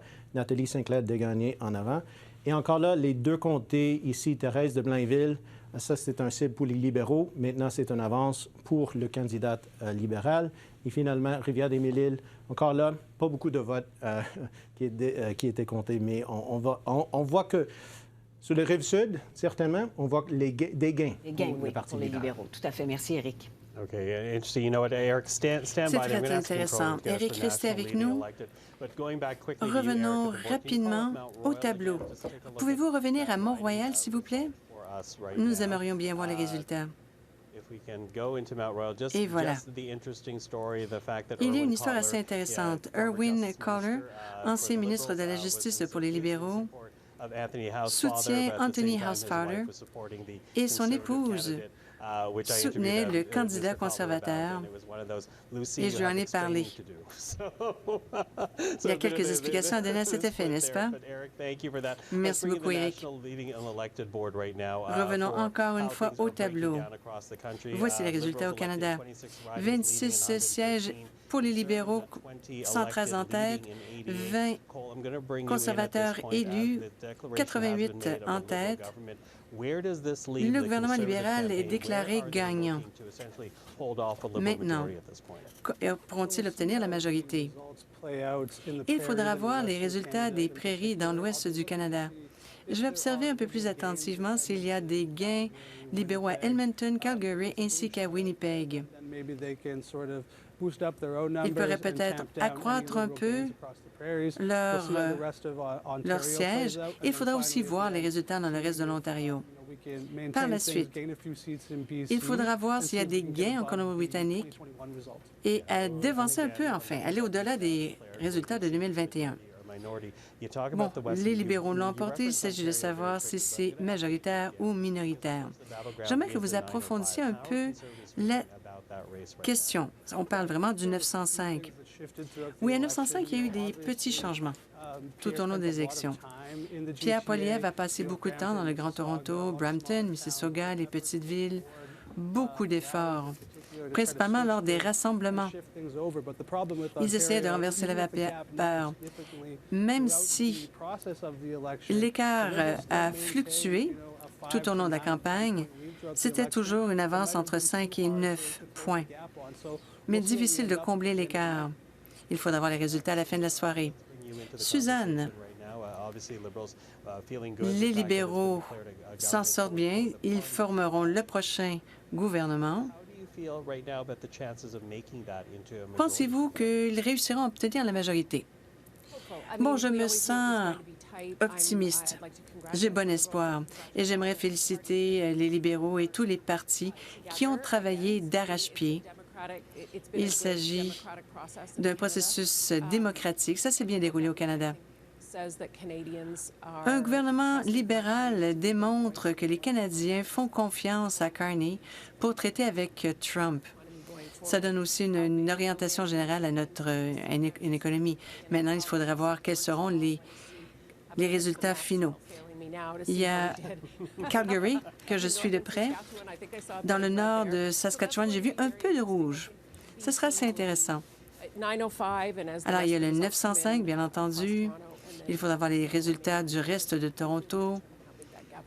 Il faudra voir si l'écart se resserre ou s'agrandit par la suite. Oui, c'est vraiment 122 sièges en Ontario, beaucoup dans le Grand Toronto. Il y a aussi le 416, le 905 en banlieue. Pouvez-vous nous expliquer un peu ce que vous pensez des résultats? Je pense qu'on pouvait se demander si les tendances observées dans les sondages étaient pour se concrétiser. Mais on commence à voir les résultats, les tendances se forment.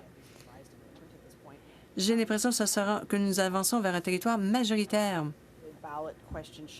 Revenons aussi à la question de l'urne. C'était souvent une course à deux entre les libéraux et les conservateurs, à savoir qui serait la meilleure personne pour diriger le pays. Et on voit le résultat. Il y avait différentes stratégies, vous savez. Les néo-démocrates, par exemple, se sont concentrés sur les sièges qu'ils détenaient déjà.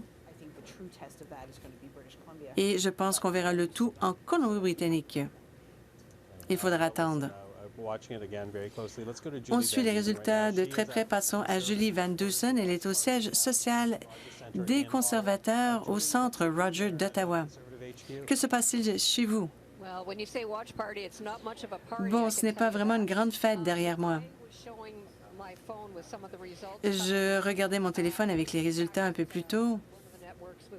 L'un des réseaux a déclaré les libéraux comme vainqueurs. C'est une nouvelle.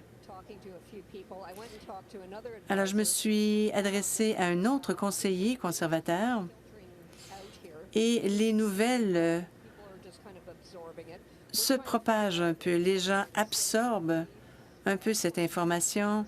Certaines personnes quittent. Nous ne savons pas si M. Pierre Poilievre, mais on m'a confirmé qu'il viendra et s'adressera à son équipe. Je ne sais pas qui sera encore présent ni à quelle heure. Pierre Poilievre est dans la circonscription de Carleton et on n'a pas encore vu de résultats pour cette circonscription. J'en ai discuté avec l'un des conseillers de Pierre Poilievre. Il m'a dit que la campagne était assez difficile. Ils ont fait de leur mieux. Lorsque l'on parlait de Trump et le fait que la stratégie n'a pas été réadaptée, cette personne m'a dit qu'on ne s'attendait pas à ce qu'il y ait des changements aussi importants lors des sondages. Lorsqu'on commence une campagne, il y a une petite évolution, mais on ne pensait pas qu'on aurait été en tête des sondages pendant si longtemps et avoir un tel changement par la suite. Les gens digèrent l'information.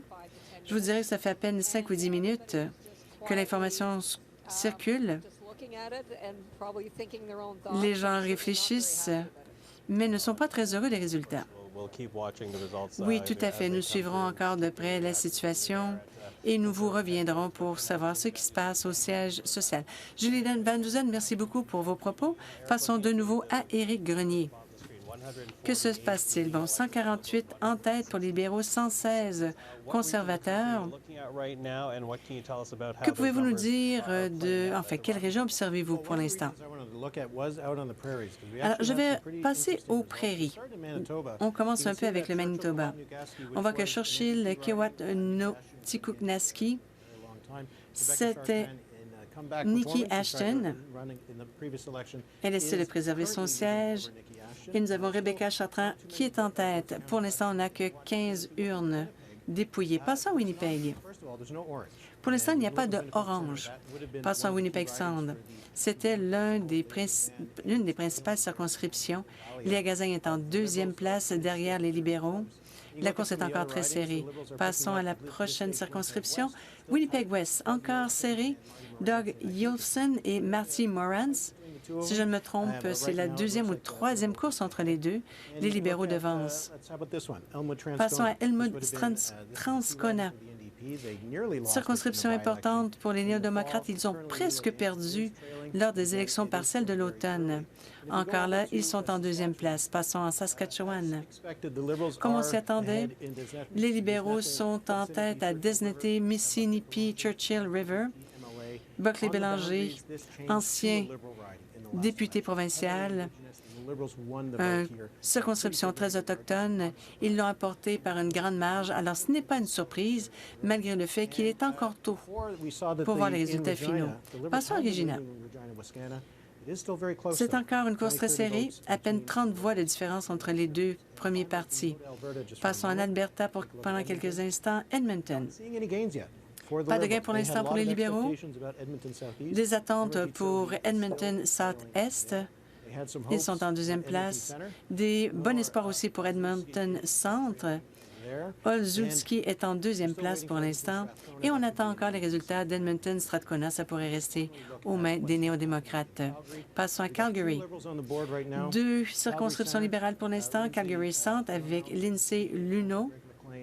Elle devance Greg McLean des conservateurs. Et Calgary Crowfoot, encore une fois, il avance d'une seule voix et une urne dépouillée pour l'instant. Trop tôt. Il y a certains gains pour les libéraux, peut-être un point moins qu'escompté à Edmonton, mais de bons résultats au Manitoba. Encore une fois, des résultats précoces. Pour l'instant, on reviendra à M. Grenier dans quelques instants. Madame Lafrance, bonne nouvelle, n'est-ce pas? François Blanchet a été élu. Vous allez voir immédiatement à l'écran. Évidemment, ce n'est pas une surprise. Élu, et François Blanchet dans Belleuil-Chambly, 7325 voix. Et si vous voulez bien, on va aller tout de suite rejoindre Omera Issa, qui est au quartier général du Bloc québécois. Si on peut la joindre en ce moment. Alors, écoutez, on ne va pas aller la joindre en direct, mais on va aller tout de suite visionner une petite vidéo qui a été réalisée un peu plus tôt, une entrevue avec le président du Bloc québécois. Je suis avec Suzanne Proulx, présidente du Bloc québécois.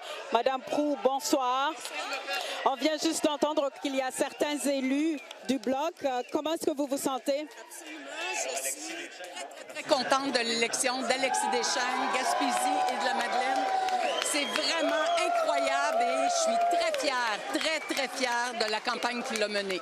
Parlons de cette campagne, justement. Comment est-ce qu'elle s'est passée? Elle s'est extrêmement bien passée pour nous. Bien sûr, il y a eu l'effet Trump au début que tout le monde a vécu. C'était un peu l'inconnu, tout ça. Mais je peux vous parler en termes d'organisation, en termes de déroulement. Tout s'est très bien passé. Nous avions une équipe de candidats exceptionnelle. Tout le monde s'est donné. Tout le monde a fait son travail. Des militants. Et que dire de notre chef qui a bien performé dans les débats, aussi bien le débat en français que le débat en anglais. Il n'y a pas eu d'anicroche pendant notre campagne. Il n'y a pas eu de scandale. Tout s'est très bien déroulé. Je pense que comme parti, nous étions prêts. Nous étions mobilisés et tout le monde, nos militants, les gens de l'organisation, c'est une équipe incroyable au Bloc québécois. Alors, on s'attend quand même à un gouvernement libéral. Votre chef en a parlé pendant la campagne. Qu'est-ce que ça signifie pour vous comme bloquiste, un gouvernement libéral ce soir? En fait, honnêtement, que le gouvernement soit libéral ou conservateur, c'est pas tellement ça qui nous préoccupe.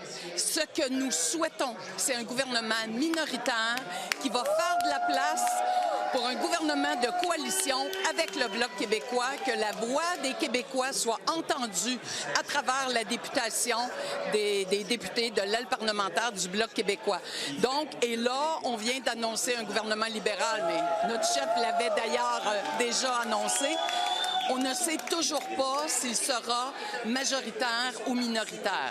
Donc, on attend ça avec impatience et le plus beau scénario pour nous serait définitivement un gouvernement libéral, puisque c'est ça, minoritaire. Parce que vous parlez de la balance de pouvoir, c'est ce que vous cherchez? La balance du pouvoir, c'est-à-dire que ça nous donne une force d'aller faire des gains pour les Québécois. Ça permet de porter la voix des Québécois et de protéger les intérêts du Québec auprès de ce gouvernement-là. Donc, c'est ce qu'on appelle la balance du pouvoir et pour nous, c'est extrêmement important de pouvoir l'avoir. Vous avez mentionné Donald Trump au début de notre entrevue. Évidemment, on voit tout un élan nationaliste en ce moment à travers le Canada, y compris au Québec. Est-ce que ça porte atteinte à votre message?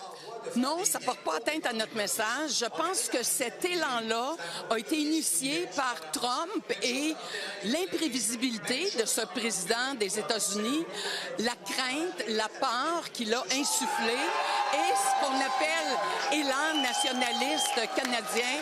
Je pense que c'est beaucoup généré par la peur de ce qui pourrait arriver là, avec ces menaces d'annexer le Canada comme 51e État et surtout les tarifs. Et nous, ce qui nous préoccupe vraiment, c'est notamment de préserver pour le Québec la gestion de l'offre. C'est extrêmement important pour nous et avec un gouvernement minoritaire, le gouvernement n'aura pas le choix de tenir compte des messages du Bloc québécois. Suzanne Prou, je vous remercie. Merci beaucoup. Alors, c'était Omera Issa un peu plus tôt au quartier général du Bloc québécois à Montréal. Le Bloc québécois qui a actuellement 23 circonscriptions qui mènent ou qui a des candidats élus. 23 circonscriptions, quand même, je le rappelle, c'est quand même 10 de moins que lors de la dissolution de la Chambre. C'est quand même beaucoup moins. Alors, si vous voulez bien, on va aller faire un tour du côté des candidats du Bloc québécois qui, tout n'est pas terminé, tout n'est pas arrêté partout, mais qui sont en danger de ne pas être élus ou réélus. D'abord, Abitibi, Bay James, vous voyez, c'est la libérale Nancy Gill qui est en avance sur Sylvie Bérubé. On va continuer un petit peu plus loin. Alors, ce qu'on a maintenant, Châteauguay. Châteauguay, c'était important pour les libéraux. Nathalie Provost qui est en avance sur le bloquiste Patrick Ouara. Je vous le rappelle, Nathalie Provost, j'en parlais un peu plus tôt, c'est cette survivante du massacre de Polytechnique et qui a fondé, qui est la fondatrice de Poly, je me souviens, qui a passé sa vie à se battre contre l'accès aux armes, donc une candidate vedette et qui mène quand même assez confortablement, je dirais. Trois-Rivières, René Villemur, ça c'est un peu étonnant. Caroline Desrochers qui est en avance, si elle gagne, ce sera étonnant pour la région de Trois-Rivières. Et voyez que Yves Lévesque, l'ancien maire de Trois-Rivières, pour les conservateurs, arrive en troisième place. Du côté de Shefford, Félix Dionne, le libéral, est confortablement en avance quand même sur Andréane Larouche du Bloc québécois. Ça serait une perte quand même pour le Bloc québécois si ça devait se maintenir, ces résultats. Alors, donc, on a d'autres résultats. La Salle, Villéma, Verdun, une circonscription importante. Claude Gay pour les libéraux. Donc là, évidemment, on arrive dans Montréal et regardez le NPD encore une fois en 4e position à Montréal, derrière les conservateurs. Un résultat étonnant quand même. D'autres résultats du côté de Beauport, Limoilou, donc la région de Québec. C'est le libéral Steve Lavoie qui mène derrière lui le conservateur Hugo Langlois, vous voyez, et Julie Vignola, très, très connue dans la région, pour le Bloc qui arrive en 3e position. Encore là, c'est assez étonnant de ce côté-là. Donc, Beauport-Limoilou, le libéral est en avance. Alors, voilà. Et je rappelle aussi, parce que ça, c'est important d'en un peu parler quand même, Michael, Gaspésie, les Îles-de-la-Madeleine, c'est Alexis Deschênes du Bloc québécois qui a été élu et qui a donc battu Diane Leboutillier. Okay, watching that closely and watching, of course, what happens in Quebec. But, I want to bring in Farouk Karim now into the conversation. Alors, on suit très rapidement de près ce qui se passe. Il y a des courses un peu plus serrées à Québec. Alors, on regarde encore les résultats en bas de l'écran. 152 pour les libéraux, 129 les conservateurs, 22 bloquistes, 7 néo-démocrates. Nous avons déjà, enfin, la presse canadienne a déjà déclaré les libéraux comme gagnants. Et lorsqu'on regarde un peu les résultats, on s'approche de la majorité. C'est encore très serré. Je ne veux pas me prononcer tout de suite. Dans mes projections, pour un gouvernement minoritaire, le Bloc devrait être un peu autour des 12 pour le Bloc. Mais on n'a pas encore eu les résultats de la vallée du Bas-Fraser. Il faudra attendre. Pour le Bloc, je ne sais pas si on attend encore des résultats, mais ils sont en tête seulement dans 21 circonscriptions. Un peu plus bas, je pense qu'ils étaient à 32, si je ne me trompe. Mais je pense que ça va assez bien pour les libéraux. Ils pourraient remporter une majorité. Justement, nous attendons le chiffre magique. Suzanne, qu'en pensez-vous? Je me sens un peu mieux. Bon, des sièges assez intéressants. La Salle Aymar, c'était de M. Lametti. Les Blocs l'ont remporté lors des élections partielles. Ils sont en tête. Ce serait bien si on pourrait reprendre ce siège. Andy Galmasti, ancienne grand chef d'écrit, c'était une circonscription bloquiste. Apparemment, c'était néo-démocrate. Et pour l'instant, cela pourrait devenir une circonscription libérale. Alors, des voix des Premières Nations qui pourraient être très intéressantes au Parlement. Encore une fois, nous continuons d'observer le 905. C'est encore un peu tôt. Alors, Stephen Furey à Kelowna, c'était un siège libéral en 2015. Il a perdu son siège, il y a eu un redécoupage. Il a perdu certaines régions un peu plus, disons, libérales de la circonscription. Alors, encore là, c'est dans la vallée du Bas-Fraser. Et j'attends de voir s'il y aura un peu de rouge en Alberta. Justement, nous irons en Colombie-Britannique sous peu. Revenons au changement de siège. Alors, souvent, il y a les élus. Voyons ce qui se passe. Voici ce qui se passe au Québec. Si tout se confirme, 77 circonscriptions ont déjà dépouillé une bonne partie des voix. On voit les tendances au Québec. 13 sièges gagnés pour les libéraux, une perte de 13 pour le Bloc, sur la voie de la majorité, mais toujours pas confirmée.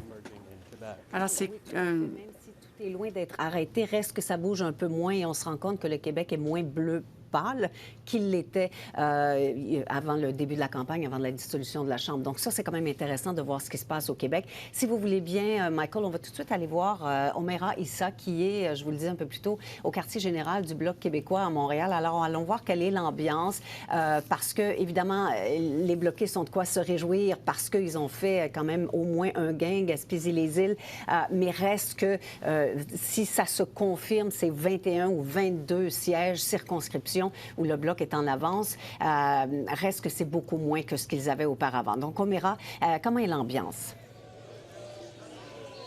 Eh bien, Catherine, en ce moment, l'ambiance est parsemée, en fait, d'applaudissements. Chaque fois qu'on entend qu'il y a un ou une candidate élue du Bloc, eh bien, la salle applaudit, sourit, crie. Donc, c'est vraiment beaucoup de joie qu'on ressent ici, même si, évidemment, il n'y a que 21 circonscriptions où le Bloc est soit gagnant ou soit en avance. Donc, la soirée reste quand même à pourvoir, là. Mais il faut quand même dire que les partisans sont très heureux. Évidemment, la grande question ce soir, c'est est-ce que le Bloc va garder la balance du pouvoir? Il y a des centaines de partisans ici. La salle est comble, Catherine. Oui, alors merci O'Meara. Oui, donc c'est assez intéressant parce que les sondeurs ont changé, les chiffres ont changé. On pourrait dire que la pendule a oscillé un petit peu en fin de campagne ces derniers jours, ces dernières heures même, parce qu'au début de la campagne, on donnait beaucoup moins de sièges au Bloc québécois. Donc là, on est autour de 23 en avance ou élus. Ça va encore changer, mais pas énormément. On ne se dirige pas vers 33 sièges pour le Bloc, ça c'est sûr et certain. Alors, est-ce que les bloquistes peuvent être soulagés d'avoir fait mieux que ce qu'on prédisait en début de campagne ou à ce moment-là, on leur donnait parfois 15, 14 sièges. Donc oui, très certainement. Mais au final, est-ce qu'ils peuvent être complètement heureux du résultat? On verra quelles sont les analyses et on verra quels sont les résultats finaux. Mais pour l'instant, on est autour de la petite vingtaine, là, 22 à peu près. Yeah, absolutely. And of course, keeping a close eye because Et justement, il faudra suivre la situation de très près. Et cela pourrait définir si les libéraux seront majoritaires ou minoritaires. Le Québec joue un rôle très important. Passons maintenant à Éric Grenier. Voyons ce qui se passe en Colombie-Britannique. Qu'avez-vous pour l'instant? Il est encore très tôt. Beaucoup de rouge, un peu surprenant. À Kelowna, ce n'est pas une surprise. Les libéraux l'avaient emporté en 2015. Comme on l'avait mentionné, Stephen Frey est revenu. Il devance Tracy Gray par une petite avance. Par la suite, tout à côté, à Okanagan, Lake West, Kelowna Sud, on n'a que quelques voix. Passons à la prochaine. Silmickaneen, South Okanagan, West County. Les libéraux sont en tête. C'est une avance de 300 voix devant Helena Conatz. Alors, Linda Sankey ne se présentait pas pour réélection. Bon, les libéraux risquent de l'emporter. Une circonscription intéressante. Nous savons que les votes par anticipation sont habituellement assez favorables pour les libéraux. Passons dans la région métropolitaine de Vancouver.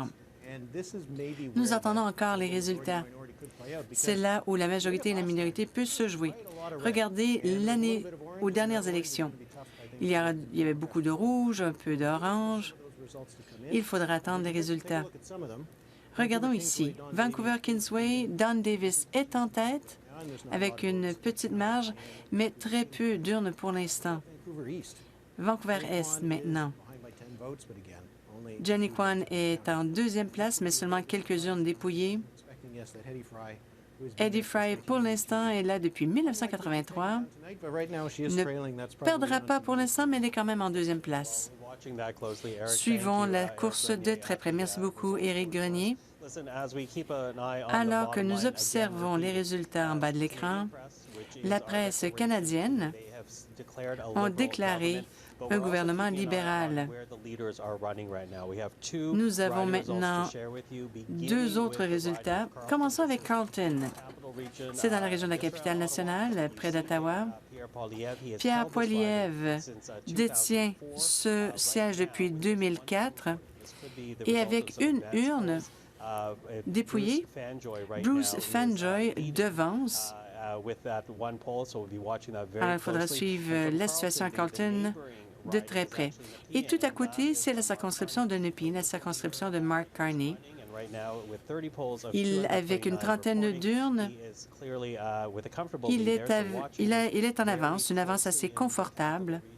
Nous allons suivre les résultats dans la région de la capitale nationale de près, car les deux chefs sont dans la région.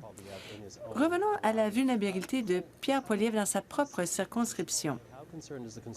Est-il préoccupé? Est-ce que son équipe est préoccupée? Je pense qu'ils pourront maintenir ce siège.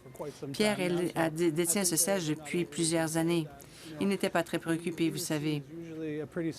Habituellement, le siège du chef du parti est une circonscription normalement assurée. Il pourrait y avoir quelques gains, mais je pense que Poilievre préservera son siège. Cependant, il y a des rapports disant qu'une partie de l'équipe de Poilievre a dû se déplacer à Carleton pour le porte-à-porte. Bon, il y a toujours des préoccupations, vous savez. Il y a les sondages d'autres sources démontrant qu'il pourrait peut-être des variations plus importantes, mais je pense qu'il emportera quand même à Carleton. Laurie, vous avez suivi la course. Plusieurs sourcils. Si jamais, parce que justement, ils ont dû envoyer du renfort dans cette circonscription. Bon, ce ne serait pas le premier chef de parti qui essaie d'emporter une élection, principalement lorsque les enjeux sont très élevés.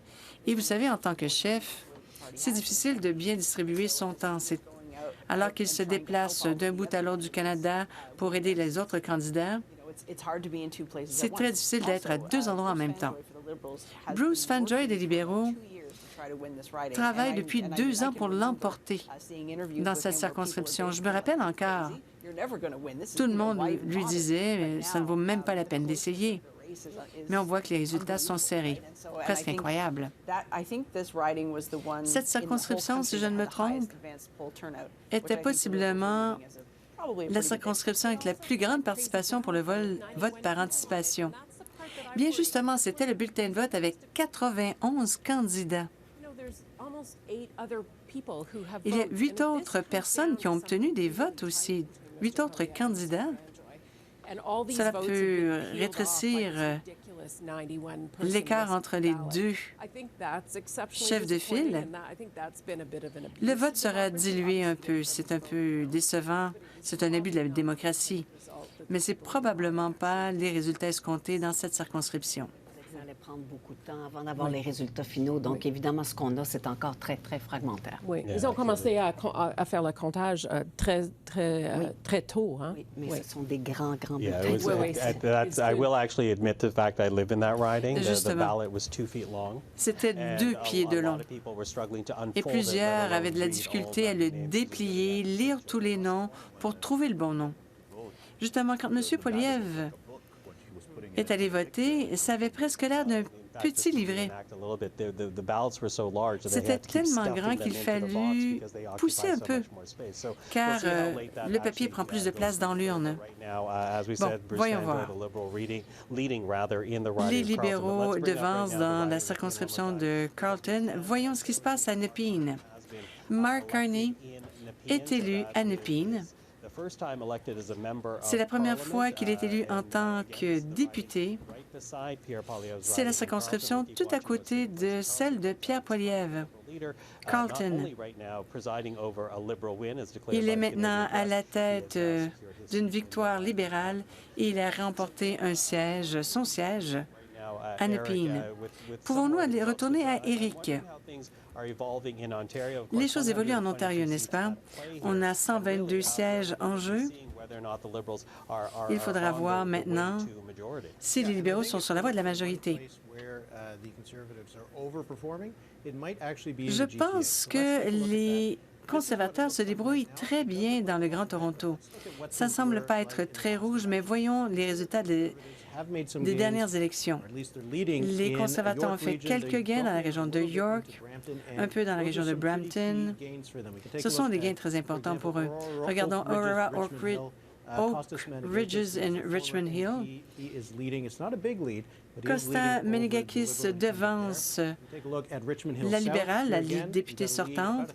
Encore ici à Richmond Hill South, encore une avance des conservateurs. Et Markham Unionville, C'était une circonscription qu'on a beaucoup parlé, notamment Paul Chang s'est retiré en tant que candidat.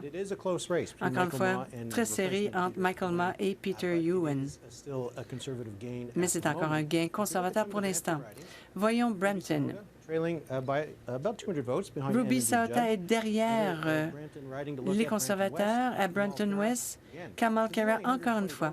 On parle de 120 voix de différence entre les deux premiers, très serrés. Brampton-Sud, encore une fois, on parle à peine d'un écart de 400 voix si les libéraux sont en deuxième place. Si les tendances se maintiennent, ce sera une bonne soirée pour les conservateurs. C'est ce qu'ils ont besoin pour maintenir leur poste, enfin leur siège. Revenons à ce que vous venez d'expliquer. On parle ici de 6 circonscriptions importantes dans la région du Grand Toronto. On parle de Burlington, Milton West. On a le député sortant en tête. Il y a seulement 47 urnes. La course est encore serrée. Passons maintenant à Brampton. J'étais un journaliste local à Toronto. Chiamgwakusi Park. Elle est en tête, mais encore là, l'écart est très peu. On parle de 4 voix à peine. Passons maintenant à Mississauga Est-Cooksville. Fonseca devance Nika Kang, la conservatrice de la région. Une autre course serrée, Newmarket-Aurora. Jennifer McLaughlin l'emporte, devance enfin Sandra Kobena. On parle ici d'une centaine de voix d'avance seulement. Nous allons observer la situation de près. Et la dernière est Glinton Lawrence. Vince Gasparo devance Karen Stintz. Elle est très bien connue dans la région de Toronto, politicienne locale de la ville. La course, encore une fois, très serrée. Nous suivrons le tout dans la région du Grand Toronto. Ce sera un joueur important dans cette élection. L'Ontario détient 122 sièges au Parlement. Vous avez réagi, vous savez, lorsque Éric a parlé des bons résultats des conservateurs dans la région du Grand Toronto. Oui, ça me surprend. Rappelez-vous des sondages durant la campagne. Les libéraux n'obtiendront peut-être pas la majorité. Enfin, c'est ce qu'on voyait avec les sondages. Alors, c'est une tendance encourageante et ça pourrait permettre aux conservateurs de maintenir les libéraux en situation minoritaire. Bon, il n'y a pas de orange dans la région du Grand Toronto. Qu'en pensez-vous? Non, ça va être très difficile. J'ai l'impression qu'il y a les 3 sièges où les droits de douane ont eu un impact. Pour l'instant, les courses sont serrées. Les 3 courses sont serrées. Mais on est rendu à 9 sièges. Si je calcule bien, alors 163 plus 9, ça donne 172. Même si M. Singh pourrait peut-être perdre un tiers de ses sièges, mais il y a encore une chance qu'il pourrait détenir la balance du pouvoir. Il faudra voir. Justement, les néo-démocrates sont en avance dans 10 circonscriptions, comme on le voit en bas, dans le tableau en bas. Laurie, en observant les tendances, si Farouk a fait un bon calcul, tournant autour du 172, c'est une majorité, mais un peu moins qu'escompté, n'est-ce pas? Principalement lorsqu'on regardait les projections et les résultats de sondage. Oui, tout à fait. On l'a vu au cours des dernières semaines. Dans les sondages, ils sont passés d'une majorité assurée à un peu moins certain. J'ai fait un peu les calculs. Il manque encore des résultats pour 10 circonscriptions. On pourrait peut-être terminer la soirée où ils n'auront pas encore atteint la majorité. Vont-ils conclure une autre entente avec les néo-démocrates? Est-ce que ce sera avec le Bloc? Ça commence à devenir très intéressant. Et Carney a été très clair. Il a besoin d'une majorité pour aller de l'avant. Ce sera une soirée très stressante pour tous. Que dans les pires scénarios là, des sondeurs, si on compare à ça, le Bloc fait mieux que ce qu'on pensait, même le NPD fait mieux que ce qu'on pensait, les conservateurs font mieux que ce qu'on pensait, les libéraux font quand même un peu moins bien. Alors, on a encore des résultats à attendre, bien sûr, mais là, ça commence à un peu se cristalliser. Yeah, well, we'll see how, as you say, this is what we are watching right now. Let's bring in the Justement, nous national suivons la leading situation elected de board right près. now. Just skip to some Retournons au tableau général. We're looking at Liberals elected Pour 66 l'instant, leading 66 libéraux élus, 92 en tête, 62 conservateurs élus, 81 en tête.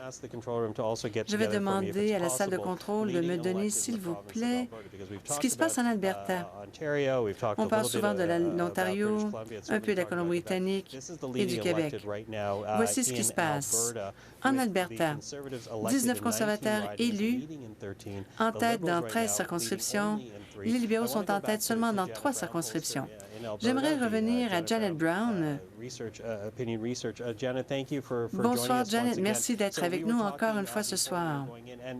Avant de commencer la soirée, on s'en parlait, il est un peu tôt pour se prononcer concernant l'Alberta. Les libéraux sont en avance seulement dans 3 circonscriptions. Qu'en pensez-vous? Vous savez, il n'y avait que 8 sièges en jeu. Ce n'est pas nécessairement une surprise, mais ils sont en avance seulement dans 3 circonscriptions. C'était dans les probabilités.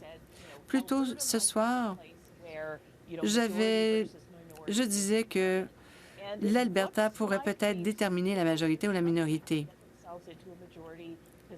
J'ai l'impression que les libéraux ont de la difficulté à obtenir cette majorité. Et cela fera partie des raisons pour lesquelles ils n'obtiendront peut-être pas cette majorité. Justement, en tête seulement dans 3 circonscriptions, je ne sais pas si nous savons lesquelles. Qu'allez-vous suivre de près en Alberta? En commençant par le fait que en Alberta, c'est plutôt conservateur. Les libéraux pourraient faire des gains. On n'a pas vu beaucoup de résultats pour l'instant. Il y a eu Calgary, Calgary Centre, Calgary Confédération. Il n'y a pas vraiment de victoire très, très claire. Edmonton, l'Alberta est peut-être un peu, comment je pourrais dire, aura des résultats stéréotypés, si je me trompe. Alors, c'est l'une des raisons pourquoi les libéraux pourraient perdre cette majorité. Bon, pour l'instant, ce sont les courses très serrées à Calgary. Commençons avec le Calgary Centre. Nous suivons, il y a 4 479 pour le candidat libéral, 23 urnes pour l'instant sur 192. Et Greg Mecklin est à 4015 voix. Passons maintenant à Calgary Confédération, assez serré.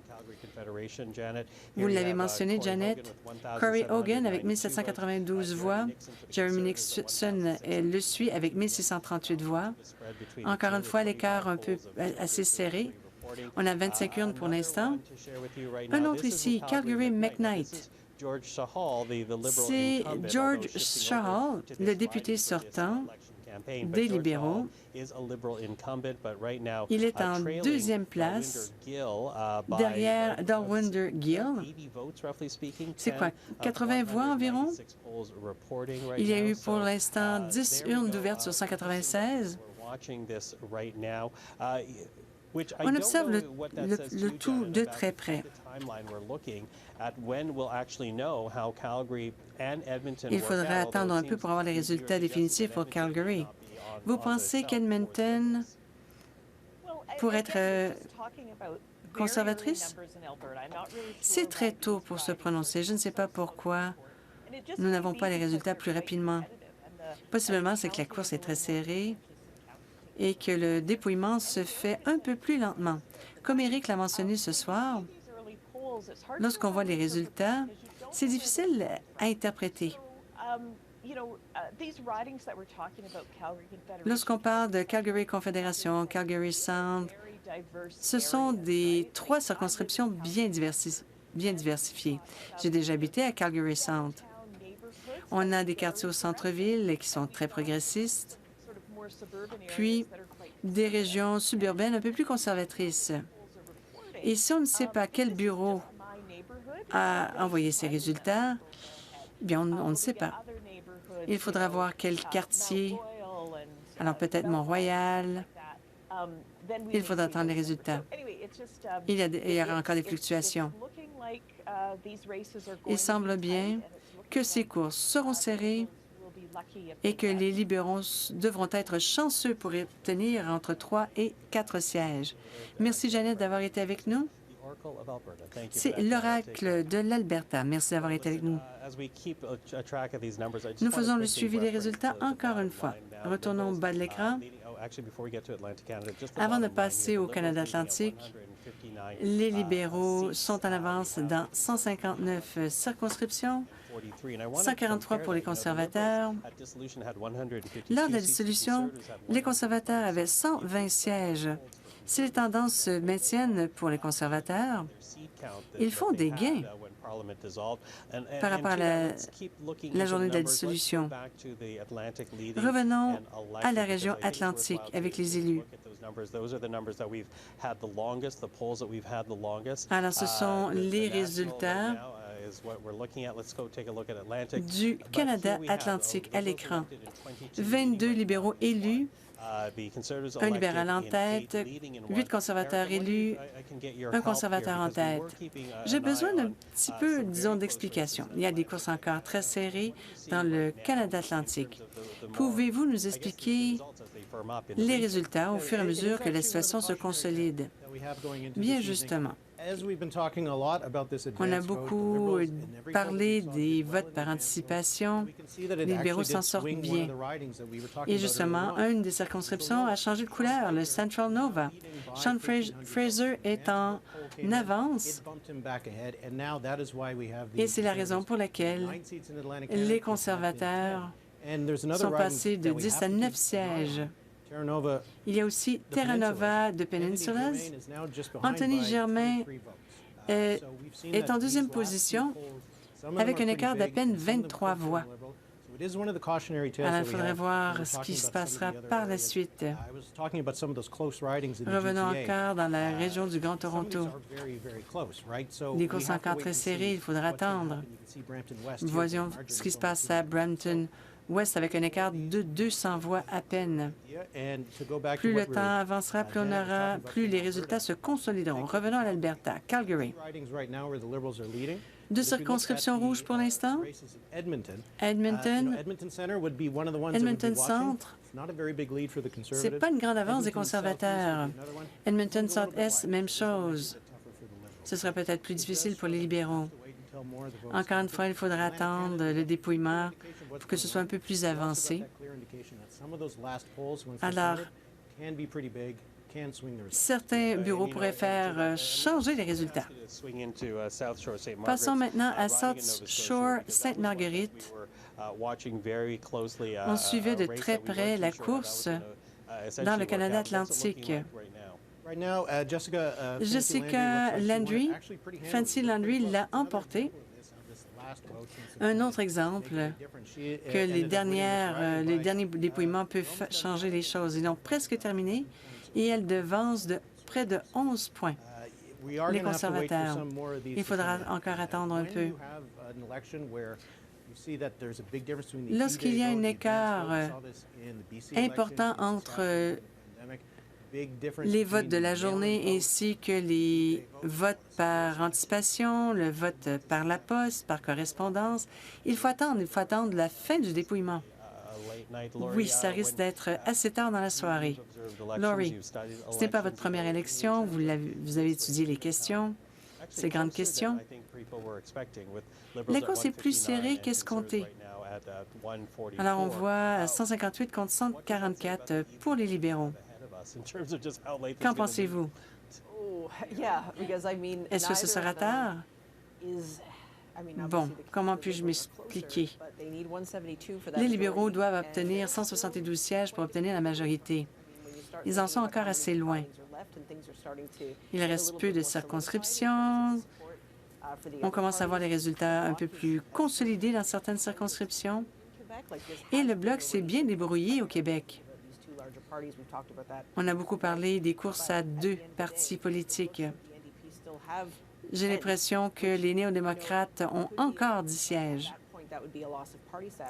Ça serait peut-être, ils perdraient peut-être leur statut de parti officiel, mais du moins, ça ne s'est pas complètement effondré. Ils ont encore des sièges en Colombie-Britannique. Le Bloc se débrouille bien. Il pourrait en fait enlever la majorité aux libéraux. Il faudra attendre un peu plus tard. Mais peut-être pas un gouvernement majoritaire. Regardons les Verts maintenant.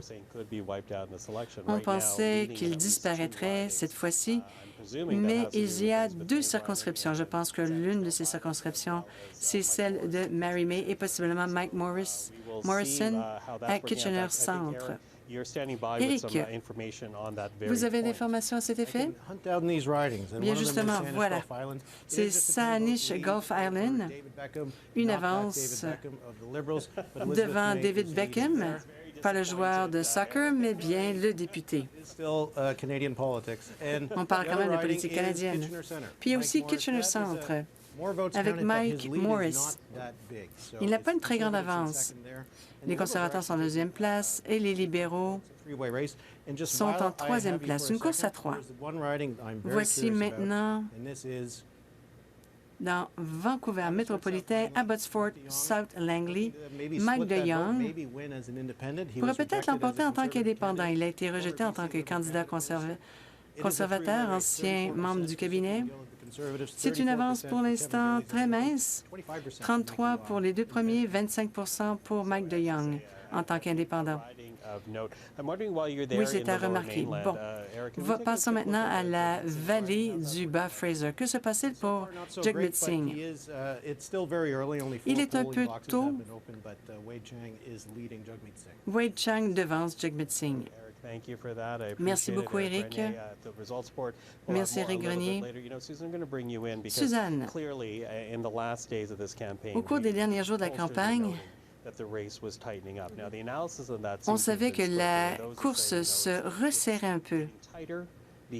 L'écart se réduit car les votes des électeurs ruraux commencent à rentrer. Commencez-vous à être préoccupé? Je suis déjà très heureuse d'avoir une minorité. Si on regarde ce qui se passait au mois de janvier, un gouvernement libéral minoritaire en tant que tel, c'est un bon résultat. J'observe de près les néo-démocrates. Leur vote ils ont réussi à absorber une partie des voix. Cela a rééquilibré un peu le jeu dans les courses un peu plus serrées. Mais encore une fois, une victoire, c'est une victoire. Une majorité sera encore bien. Et la soirée n'est pas terminée. Les électeurs se sont prononcés. Je pense que les résultats des votes par anticipation feront toute la différence. En Alberta, les libéraux détenaient 2 sièges. C'est une province très difficile pour les libéraux. Difficile de faire une percée. Alors, si on peut en emporter 2, c'est déjà bien. Le reste, c'est du luxe. À Saskatchewan, on a eu des gains, au Manitoba aussi, avec Nikki Ashley. Je pense que les libéraux ont emporté 7 circonscriptions. Alors, des percées. Mais je l'ai dit dès le début, j'étais un peu préoccupée par le 905. Je pense que les résultats du vote par anticipation pourront faire la différence. Parfait, merci. Alors, on regarde un peu les chiffres des néo-démocrates en tête dans 9 circonscriptions. Pensez-vous qu'ils pourront maintenir leur statut officiel? Voilà, c'est plus serré, c'est plus près que les 5 ou 6 sièges qu'on projetait. Il y a encore de l'espoir. Avoir l'état de parti officiel, finalement, vient avec des privilèges, temps de parole, ressources, etc. C'est important Alors, mais si on a la balance du pouvoir également, ce serait également très, très bien. Si on regarde les résultats à l'heure actuelle, ça serait le bloc qui aura la balance du pouvoir. Ce sera une situation un peu difficile. Alors, si on n'a pas un gouvernement majoritaire, c'est peut-être une bonne chose pour le pays parce qu'il y a beaucoup de divisions. Il y a des divisions régionales. On a vu une division générationnelle également, la division entre les hommes et les femmes, beaucoup de divisions. Et peut-être un parlement minoritaire va forcer tous les partis à travailler ensemble. Ça pourrait être une bonne chose. Mais le Bloc et les néo-démocrates avaient la même stratégie qu'à la fin de la campagne, sauver les meubles. Alors, je sais que vous avez peur de Poilievre et de Trump. Carney va emporter la victoire. Vous pouvez voter selon votre conscience, voter néo-démocrate au Bloc. Et ça semble avoir fonctionné, juste assez pour finalement que les libéraux aient un gouvernement minoritaire et pas majoritaire. Laurie, à vous. Un narratif qui est ressorti de la campagne était l'unité nationale et l'incidence de ces conversations finalement sur Trump, sur le commerce, etc. Ça a uni le pays, ça a renforcé l'unité nationale, mais ça a également créé finalement l'effet inverse. Plus de tensions nationales. Preston Manning a dit, écoutez, si on a un gouvernement Carney, ça va être un problème. Ça veut dire l'aliénation de l'Ouest. Daniel Smith est allé parler à Donald Trump en cavalière seule. On a vu les derniers jours de la campagne, Blanchette et le Bloc québécois qui ont dit que le Canada est un pays artificiel. En même temps, on voit l'unité, on voit également de la tension, on voit des pressions. Si on avait eu un gouvernement libéral majoritaire sans la représentation de certaines régions, alors ça aurait créé des divisions régionales. Et ça pourrait être une situation fort difficile où on verrait l'aggravation de la polarisation. Certains vont dire que le résultat n'est pas juste, les comptes seront dépouillés. Mais ce n'est pas ça que je dis. Je dis tout simplement qu'on pourrait avoir une situation tendue, alors qui serait aggravée par un gouvernement majoritaire. Et quoi faire dans ce genre de situation? Effectivement, ce sentiment d'unité, ça ne se traduit pas dans les chiffres actuellement parce que c'est loin d'être terminé, mais c'est tellement proche. On ne s'attendait pas à ça, là. On va le dire, on ne s'attendait pas à ce type de résultat-là. Alors, juste parce que le parti de tous les conservateurs n'a pas emporté la victoire, ça ne veut pas dire qu'on va vouloir détruire le pays. Preston Manning a fait preuve d'irresponsabilité, il n'a pas aidé les conservateurs, vous savez, et je ne pense pas qu'il reflète le sentiment de la majorité des Canadiens et des Albertains et des Canadiens de l'Ouest. Il y a beaucoup de Canadiens fiers. M. Blanchette a dit que le Canada est un pays artificiel. Ça a aidé finalement à renforcer l'appui pour les libéraux. Et alors la crise d'unité nationale qui a été créée par Daniel Smith et Preston Manning et les gens comme ça m'offense. Et je vais me calmer. Et je pense que ça offense beaucoup de Canadiens. Et juste parce que votre parti, votre candidat n'emporte pas la victoire, ça ne veut pas dire qu'on peut déchirer, détruire le pays. Non, ce n'est pas comme ça qu'on va construire un pays. Ce n'est pas comme ça qu'on va rester unis. Alors, ça sera donc un défi pour le Premier ministre Carney. Il va devoir gérer la situation, certes, mais on est tous en mode défense. On va devoir finalement faire face à Donald Trump et on ne devrait pas avoir des luttes internes. On suit cela de près.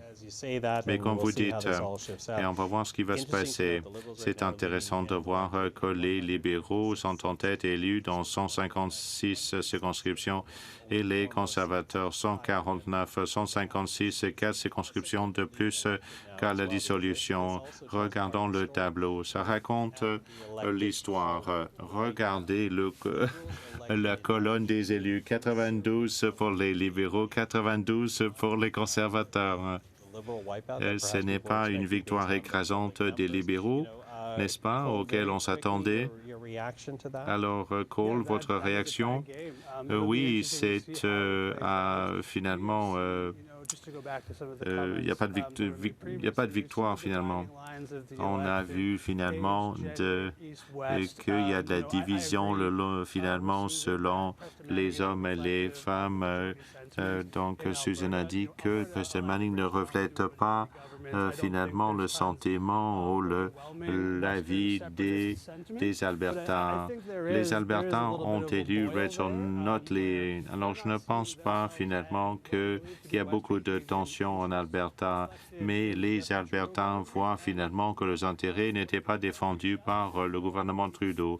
Pour Mark Carney, un de ses premiers défis va devoir finalement tendre la main à l'Ouest canadien.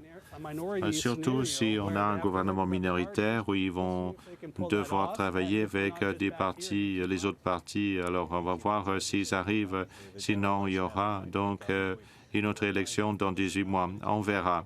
On va prendre une pause et on aimerait revenir au quartier général libéral Rémi Autier. Et là, qui parle à David Lametti de l'ancien gouvernement libéral. Alors, nous sommes avec l'ancien ministre de la Justice, M. Lametti. Vous avez quitté le parti à un certain moment. Le parti que vous voyez et les candidats élus, est-ce différent? Est-ce différent par rapport au moment où vous avez quitté? Oui, tout à fait. Mark Carney est un de mes amis, en fait, depuis 30 ans. J'avais bon espoir qu'il devienne politicien. Nous avons été à Oxford ensemble. C'est un style de leadership différent, des compétences particulières, un intellect qui nous manquait. Je vous dirais tout de suite que c'est un parti différent, mais c'est un monde différent avec M. Trump et les menaces existentielles. Nous sommes à un moment bien particulier avec le bon chef, le bon leader. Il sera premier ministre. Il reste à savoir maintenant si c'est un gouvernement minoritaire ou majoritaire. Justement, vous avez participé aux deux types de gouvernements, minoritaire et majoritaire. Pouvez-vous nous expliquer un peu votre expérience, car on ne peut pas diriger de la même façon? Comment l'avez-vous vécu? Oui, c'est une façon différente de négocier lorsque vous êtes minoritaire. Dans mon cas, je travaillais avec Randall Garrison, des néo-démocrates. Nous avions une bonne relation de travail et on a réussi à faire beaucoup. Et on travaillait déjà avant même l'entente de confiance et de soutien avec les néo-démocrates. Mais parfois, il faut prendre des décisions. Et souvent, il est difficile de trouver un soutien. Lorsque vous êtes majoritaire, vous avez beaucoup plus de poids lors de négociations. Encore une fois, je vous dirais qu'il est un peu trop tôt des courses serrées à deux, très inhabituelles. La politique canadienne a évolué. On est presque rendu à un système à deux partis politiques. Bon, vous êtes déjà présenté, vous avez essayé de convaincre certains électeurs dans une situation multipartite. Lorsque vous regardez vos anciens collègues et les nouveaux candidats, pensez-vous que leur expérience était différente lors du porte-à-porte, en essayant de faire circuler leur message dans cette réalité? Et vous savez, j'ai participé à la campagne. On était bien accueillis à la porte, principalement par rapport à M. Carney. C'était déjà quelque chose. À la fin du dernier gouvernement, c'était un peu lourd. Nous étions critiqués sur plusieurs points. Cela a beaucoup changé. On a un bon noyau, notamment des députés chevronnés, de nouveaux candidats. J'ai aidé au recrutement Et je suis vraiment heureux de voir que plusieurs d'entre eux deviendront députés. Très bonne soirée. Il faudra voir les résultats finaux, surtout en Colombie-Britannique. Bon, on vous accompagne avec cela. Merci, M. Lametti. Un petit rappel, ancien ministre de la Justice avec le gouvernement Trudeau. Il a joué un rôle pour le renouvellement du Parti libéral lors de cette campagne. Il est bien heureux des résultats à l'heure actuelle. Maintenant, reste à savoir quels seront les résultats finaux. Okay, Rémi Authier, thank you for that. Merci beaucoup, Rémi Authier. Il était au siège social des libéraux. Il est avec David Lametti. Voyons maintenant les résultats nationaux. Alors, on vous donne les résultats. 98 élus pour les libéraux, en tête dans 58, 101 conservateurs élus, 48 conservateurs en tête, très serré. Et comme on l'a vu dans les derniers jours de la campagne, les courses se resserraient. Revenons à Éric Grenier pour les résultats. Bon, ce sont encore des résultats précoces, n'est-ce pas? On attend encore le dépouillement dans plusieurs bureaux. La situation n'est pas encore consolidée. Que se passe-t-il au Manitoba, car nous ne l'avons pas regardé depuis quelque temps? Bon, commençons ici avec le rouge en haut.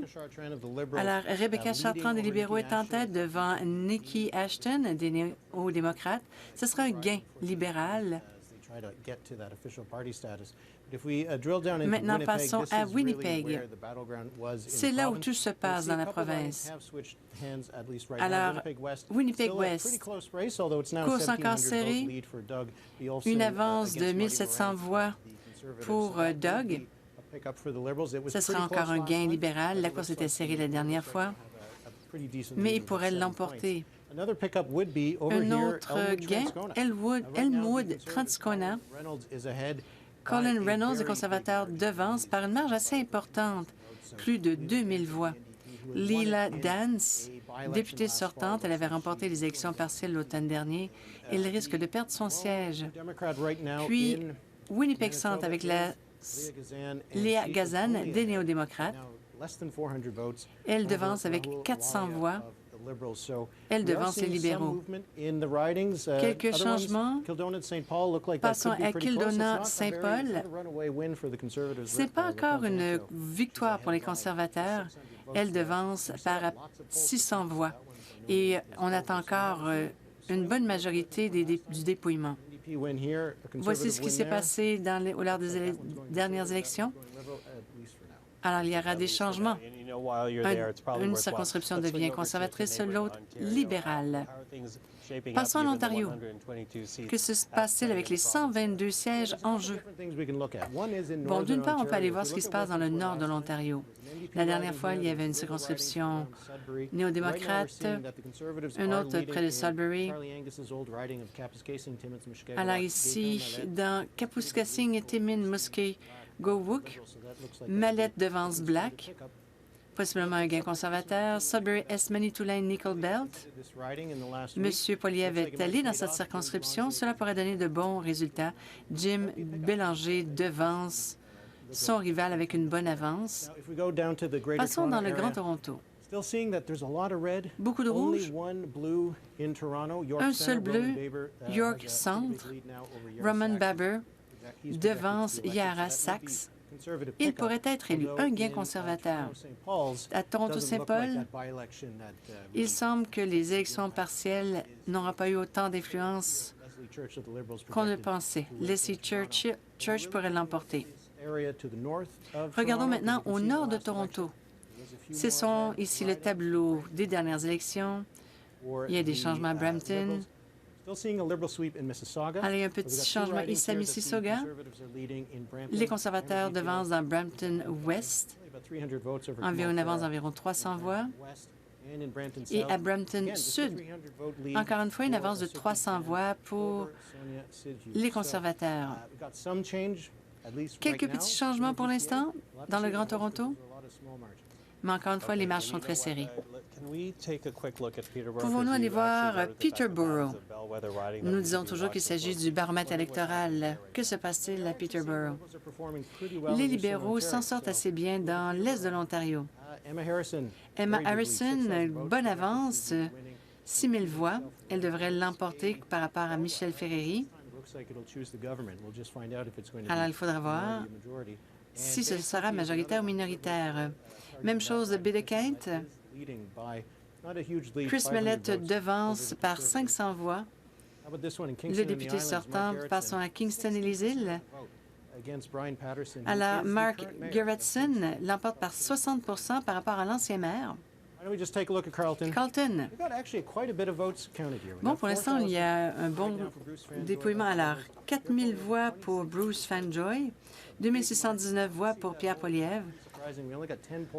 On parle pour l'instant que 10 bureaux de vote. Bon, étant donné qu'il y avait 91 candidats, cela risque de prendre assez de temps. J'aimerais maintenant parler avec Catherine, car on parle justement de ce circonscription. Allez-y. Tout à fait. Alors, cette petite île orange au cœur de Montréal, Montréal qui est rouge. Alors, vous le voyez, donc vous allez le voir à l'écran, Alexandre Boulris, qui a été élu dans Rosemont-la-Petite-Patrie, au cœur de Montréal. Mais regardez, Alexandre Boulris est je dirais, un survivant de la vague de 2011, la vague orange, et qui gagnait élection après élection haut la main. Et là, ça a été de toute évidence, si vous regardez les chiffres, un peu plus difficile pour lui, parce que Jean-Sébastien Vallée est à peu près un inconnu dans la circonscription. Alors, c'est le Parti libéral qui a décidé de nommer comme candidat quelqu'un qui était très peu connu, qui aurait dû, en principe, Alexandre Boulris aurait dû gagner beaucoup plus facilement. Mais bon, il a été élu, vous voyez les résultats. Donc, on a la réponse à notre question, Michael. Yeah, well, there we go. Mais justement, on se demandait s'il pourrait maintenir son siège. Farouk, j'ai discuté avec certains stratèges du Bloc et même lorsqu'ils avaient de bons résultats, ils s'attendaient à ce que Alexandre Boulris maintienne son siège. Est-ce une surprise pour vous? Non, pas du tout. S'il fallait avoir un néo-démocrate au pays, ce serait Alexandre Boulris. Il a été élu lors de la vague orange, mais il s'était présenté auparavant, en 2008 et en 2006. Il est vraiment un néo-démocrate. Il est là depuis le tout début, très apprécié dans cette circonscription. Au niveau provincial, c'est Québec solidaire. Le profil démocratique est en sa faveur. Et au niveau municipal, c'est qu'encore un gouvernement progressiste. Et les conseillers le soutiennent. Donc, il y a vraiment une coalition dans sa circonscription. Alors, ce n'est pas pour rien qu'il obtient plus de 12 000 voix. Bon, alors, 9 élus, 1 en tête. Alors, moi, ce que je regarde, c'est surtout les libéraux. Vont-ils obtenir 162? Sinon, je pense que ce sera assez chaotique au Parlement. Et le Bloc pourrait décider qui dirige au Parlement. En tenant compte du contexte, la situation est quand même assez bonne. J'aimerais demander à Eric de me trouver 2 autres sièges. Qu'en pensez-vous? Bon, nous allons voir qu'est-ce qui va se passer. Nous lui poserons la question. J'aimerais intervenir. Je vois qu'il y a des courses assez serrées. Voyons ce qui se passe. Allons parler avec Farouk des néo-démocrates. Burnaby Centre, c'est la circonscription de Jagmeet Singh. Pour l'instant, 15 bureaux ont dépouillé les urnes. James Yang devance avec près de 300 voix. Une autre circonscription dans la vallée du Bas-Fraser, New Westminster, Burnaby, Mayerville. Les libéraux devancent Jake Sawatsky. On parle d'une avance, une faible avance, seulement 25 bureaux sur 193. Passons à Surrey-Newton. Encore une fois, très influentiel, principalement par rapport aux résultats du Vancouver métropolitain. Il y a 31 bureaux pour l'instant sur 169. Passons à Vancouver-Kingsway. Don Davis, important pour les néo-démocrates, il a aidé à négocier l'entente de l'assurance médicaments avec les libéraux. Il devance de 150 voix. Pour l'instant, 19 bureaux sur 193. Course encore très serrée. Richmond S. Steveston, Parm Baines devance de près de 200 voix. Encore là, 35 bureaux seulement. Très serré dans le Vancouver métropolitain à Coquitlam. Ron McKinnon devance les conservateurs de 300 voix.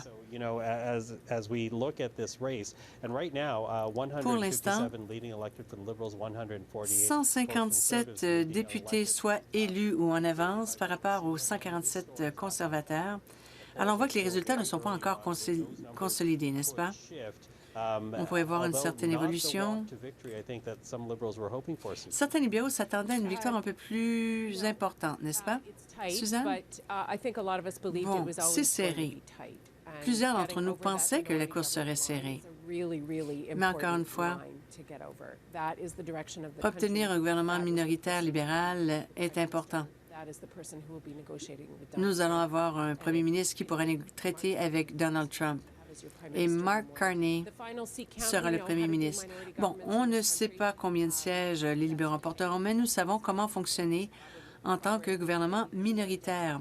Nous avons pu collaborer avec les néo-démocrates concernant l'assurance médicaments et le régime de soins dentaires. Il y a bien entendu la paralysie du gouvernement avec les conservateurs cet automne. Je ne pense pas que les électeurs aimeront voir la même situation. Un gouvernement constructif sera nécessaire, principalement dans le contexte.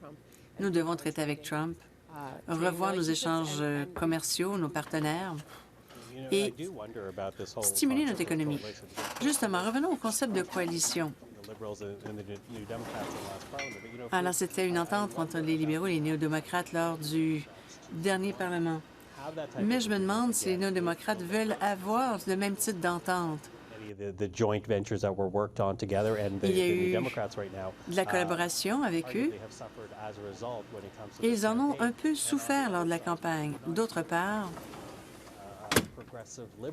on ne traite pas avec des libéraux progressistes. Pensez-vous qu'il pourrait y avoir une coalition? Notamment, pensez-vous que les néo-démocrates pourraient aider les libéraux à obtenir une majorité? Pas enfin. Les Canadiens, comme Suzanne l'a dit, les Canadiens veulent que le Parlement fonctionne. Il y a plusieurs possibilités. La soirée est encore jeune. Qui sera encore à la tête d'un parti politique? Mais je pense que les néo-démocrates pourraient collaborer avec les autres parlementaires. Ils l'ont fait auparavant. Après cette élection, après les questions incessantes concernant Jagmeet Singh et les résultats de sondage, si jamais les libéraux demeurent minoritaires et que les néo-démocrates auront une partie du pouvoir, ce sera un gain, ce sera une petite victoire. Car rappelez-vous, lorsque on commençait à obtenir des résultats, on s'attendait à un effondrement total des néo-démocrates. Justement, une coalition, c'est un aspect très technique. Il y a des ministres au sein du cabinet. Habituellement, le Canada ne va pas de l'avant avec un gouvernement de coalition. C'est plutôt de la coopération. Parfois, c'est le Bloc qui soutient un projet de loi, parfois ce sont les néo-démocrates, principalement au niveau du commerce et de la gestion de l'offre. Il faudra suivre la question de près. C'est un peu comme ça se passe lorsqu'on est en situation minoritaire. Et souvent, surtout on doit traiter avec Trump, il faudra agir assez rapidement. Il y aura probablement de la coopération, peut-être pas une entente formelle comme l'entente de soutien de confiance. Justement, si jamais les néo-démocrates obtiennent 10 sièges, il y a eu des pertes, un peu moins de pouvoir, un peu moins de poids. Je pense que le mot négociation est peut-être un peu trop, disons, un peu trop lourd, mais il pourrait y avoir des solutions entre les différents partis bipartisanes. Voyons ce qui se passe au niveau national. 110 libéraux élus, 115 conservateurs élus. Mais regardons maintenant le nombre de candidats en tête. À l'heure actuelle, on a environ une centaine de sièges en jeu. Alors, on suivra encore une fois la situation de très près. Lorsqu'on parle de résultats, on voit que c'est très serré.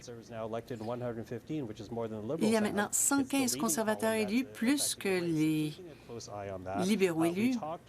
Encore une course serrée. On vient tout juste de parler de l'entente de soutien de confiance. Anne McGrath était essentielle à cette négociation et passons à Burnaby, en Colombie-Britannique. Mick est avec nous en Colombie-Britannique. Voyons ce qu'il a à dire. Nous avons Anne McGrath, porte-parole des néo-démocrates. Comment allez-vous? Bon, c'était une journée assez difficile. On ne connaît pas encore les résultats, mais on tient bon. Justement, ce n'étaient pas les résultats escomptés par les démocrates. Vous avez commencé à voir les résultats un peu partout au Canada. Qu'en pensez-vous? Bon, on a de meilleurs résultats qu'escomptés. On nous disait tout simplement qu'on disparaîtrait, mais on a déjà dépassé les attentes. Plus prometteur qu'escompté, mais encore une fois, c'est très tôt dans la soirée.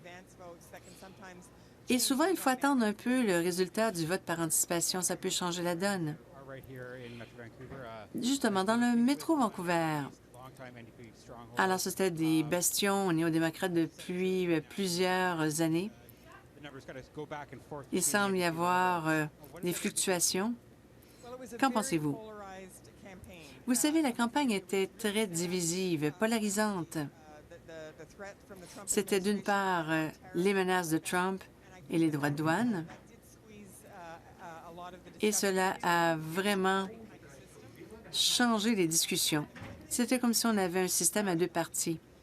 Je ne sais pas si les Canadiens aiment ça ou non, mais avec les menaces de l'administration Trump, le fait que les libéraux ont réussi à bien positionner Mark Carney comme étant l'homme de la situation,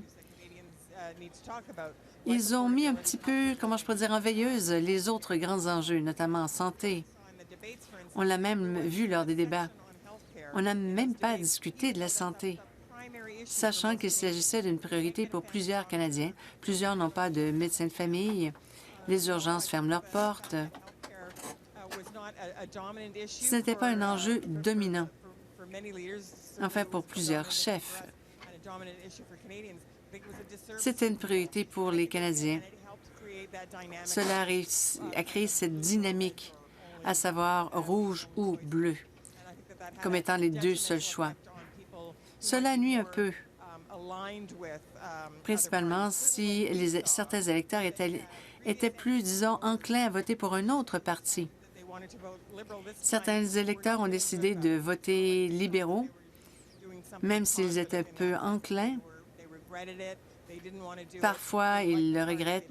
Bref, ils aiment le parti, notre chef, ce que nous faisons.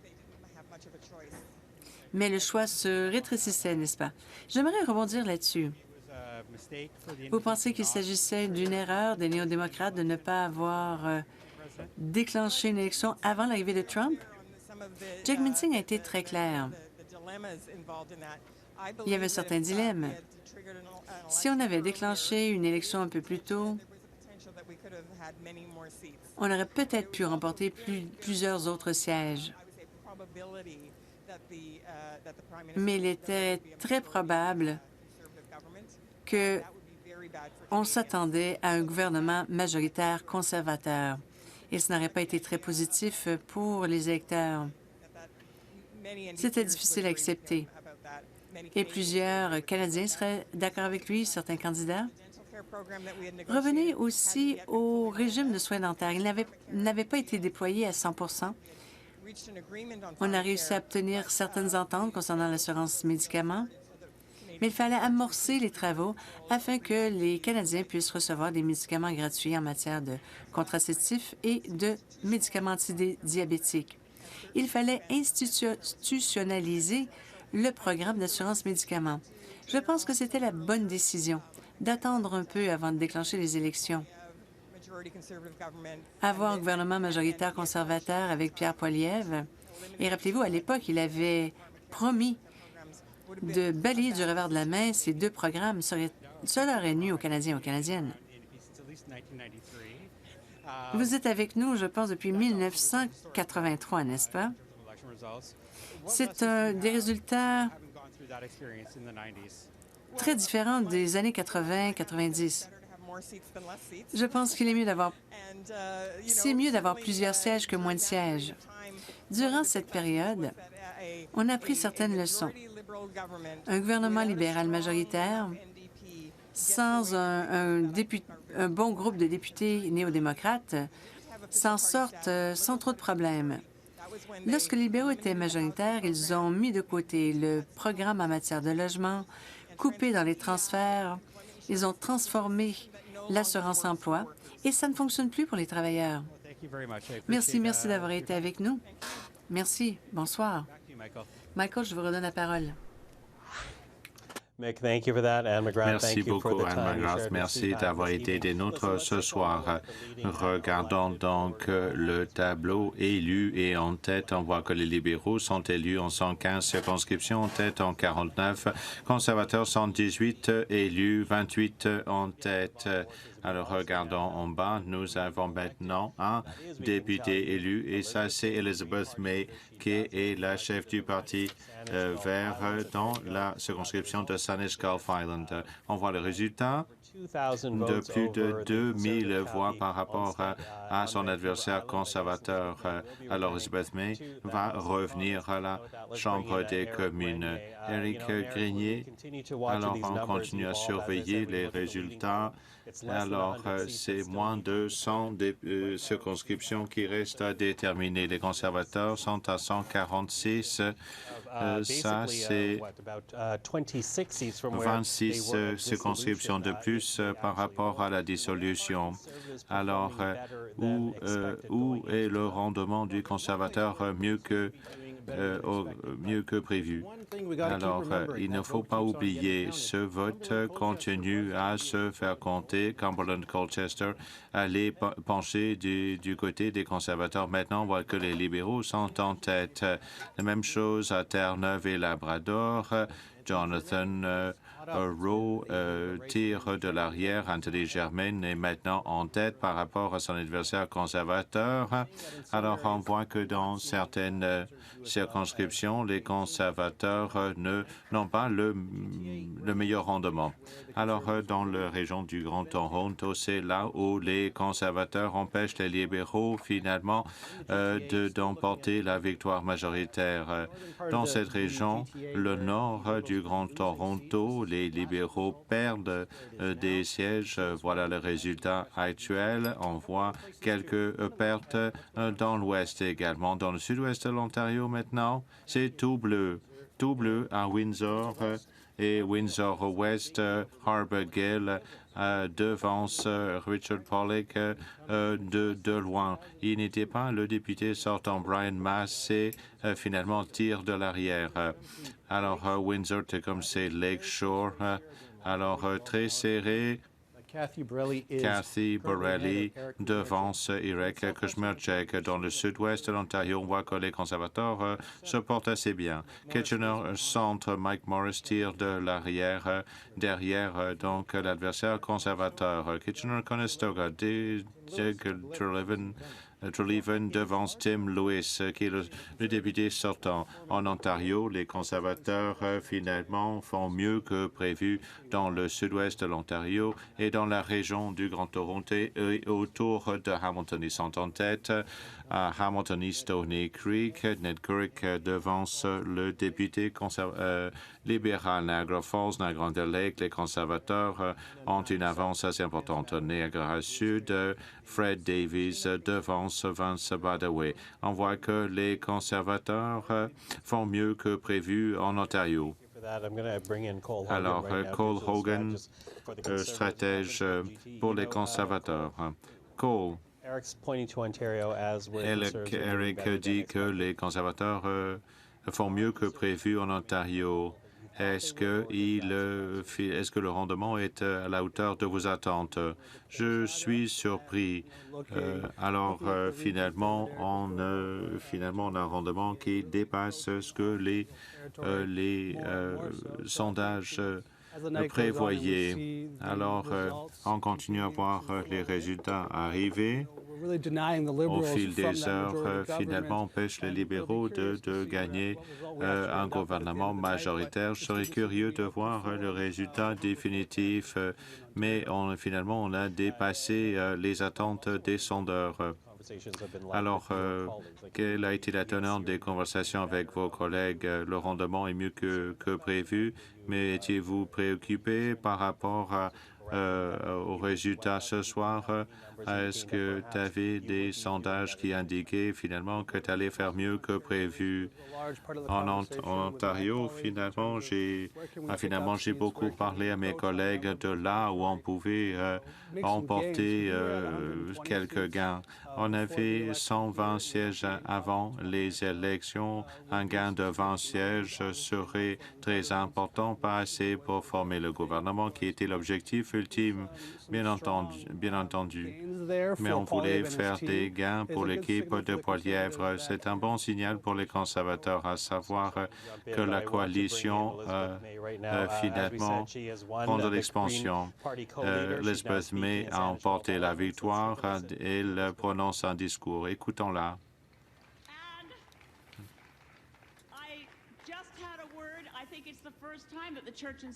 Je pense que c'est la première fois que la cuisine ne reçoit pas un appel du Premier ministre. Je viens tout juste de féliciter Mark Carney. Il formera le prochain gouvernement, peu importe si c'est majoritaire ou minoritaire. Il faudra voir les résultats se consolider. Il m'a félicité car j'ai été réélu dans ma circonscription.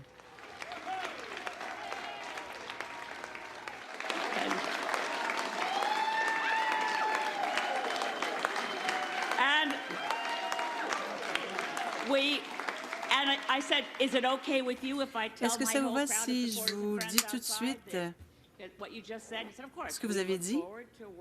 Bien oui. M. Carney m'a dit que ce serait bien de pouvoir travailler avec moi et d'avoir des députés chevronnés au Parlement. Il est encore trop tôt pour voir ce qui se passe ailleurs. Alors, Mike Morris, la course est encore trop serrée. Nous n'avons pas encore les résultats finaux. J'ai tellement de gens à remercier. L'équipe verte a travaillé d'arrache-pied partout au Canada. n'a pas réussi à autrement, but it was almost guaranteed that we weren't going to be able to make a breakthrough in Quebec once we were thrown out of the leaders' debate. Alors, on a été expulsés du débat des leaders. Enfin, il faudra laisser aux tribunaux de décider si c'était une erreur ou non. J'aimerais remercier Jonathan Pedneau, l'ensemble de l'équipe, principalement les candidats Paul Manley, Anna. Alors, ils auraient dû être les prochains, et enfin les futurs députés. Mike Morris, encore une fois, trop tôt pour les résultats de Kitchener Center. Alors, s'il fallait que je commence à nommer tout le monde, j'en oublierais. Ça serait un problème. J'aimerais tout simplement commencer en disant merci, merci à vous tous, merci de m'avoir aidé. Alors, Jeremy Valerius, Marc Ballano.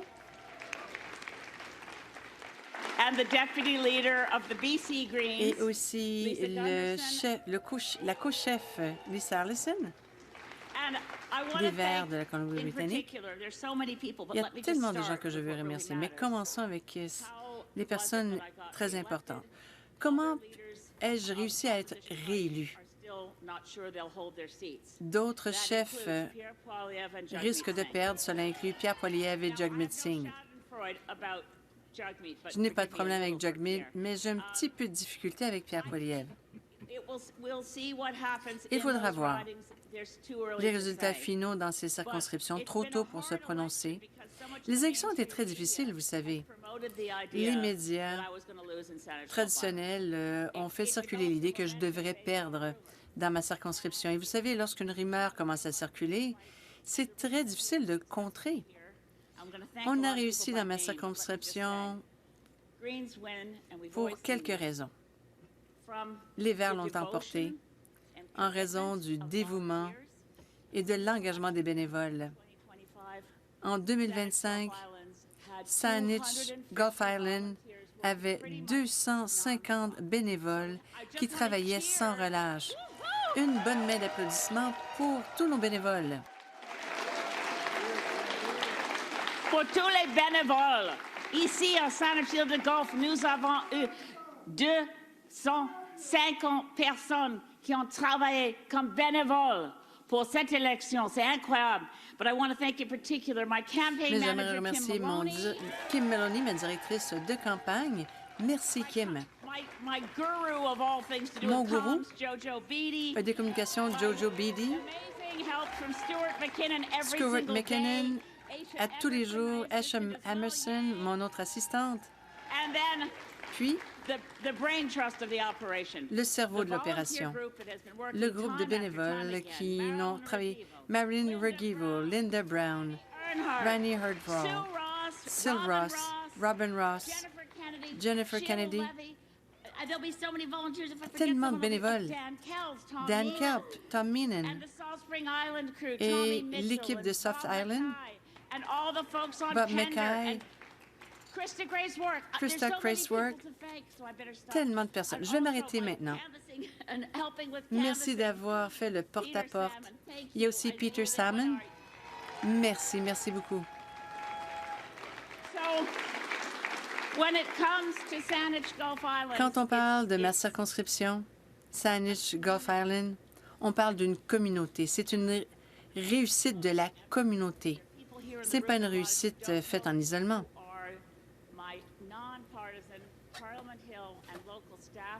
Plusieurs ne connaissent pas mon personnel, ceux qui font des miracles, qui aident mes commettants, qui ont de la difficulté avec l'Agence de Revenu Canada. Bref, j'en dois beaucoup à mon personnel. Nos commettants savent que le député est là pour offrir des services avec compassion, de façon non partisane, peu importe qui traverse la porte. C'est vraiment notre tâche. C'est à nous de le faire. Une bonne main d'applaudissements à notre campagne. Tout le travail incroyable qu'il a fait, un job incroyable. All the way out to Stellarton, Nova Scotia. Love you, Marlene, and thanks for all your Merci work. beaucoup, Marlene, It's en been an amazing Nouvelle-Écosse. crew. Lori McMillan, Laura McMillan, Anna Naimo, et encore une fois, Paul Manley. Paul Manley était là avec nous, pour nous tous. that part's really bittersweet. Bon, j'ai l'impression qu'on retournera au Parlement avec un gouvernement minoritaire, mais nous pourrons faire une différence. Moi, en tant que chef du Parti vert, le premier ministre que je connais depuis quelques décennies, et ça, c'est bien, ça a déjà bien commencé avec lui. Alors, je me croise les doigts.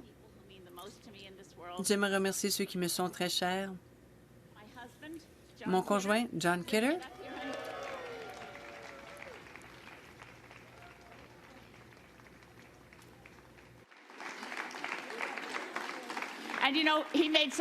Vous savez, il a fait beaucoup de sacrifices. Il est resté ici.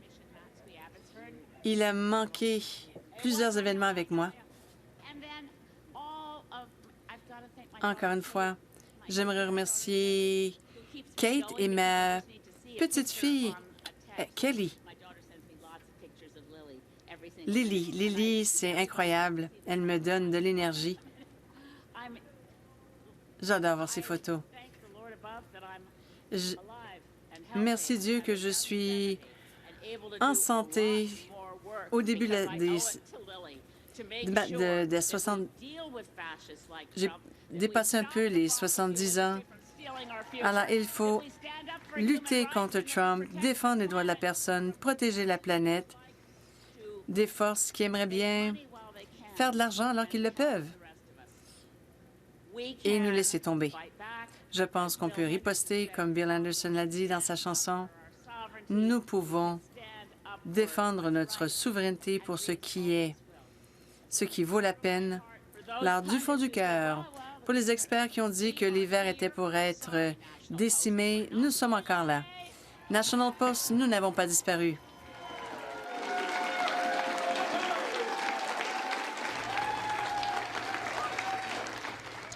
And there you have it, the Green Party Et co-leader Elizabeth c'était May speaking la in her co-chef riding of Saanich Gulf Islands, which she Mary, has secured tonight, re-elected again to the Madame House May, of qui a Commons été right now, réélue au the Parlement. only Green MP C'est la seule candidate verte réélue.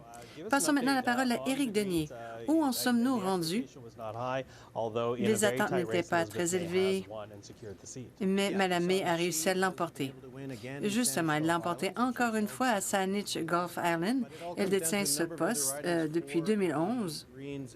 Voyons voir maintenant ce qui se passe à Kitchener Centre.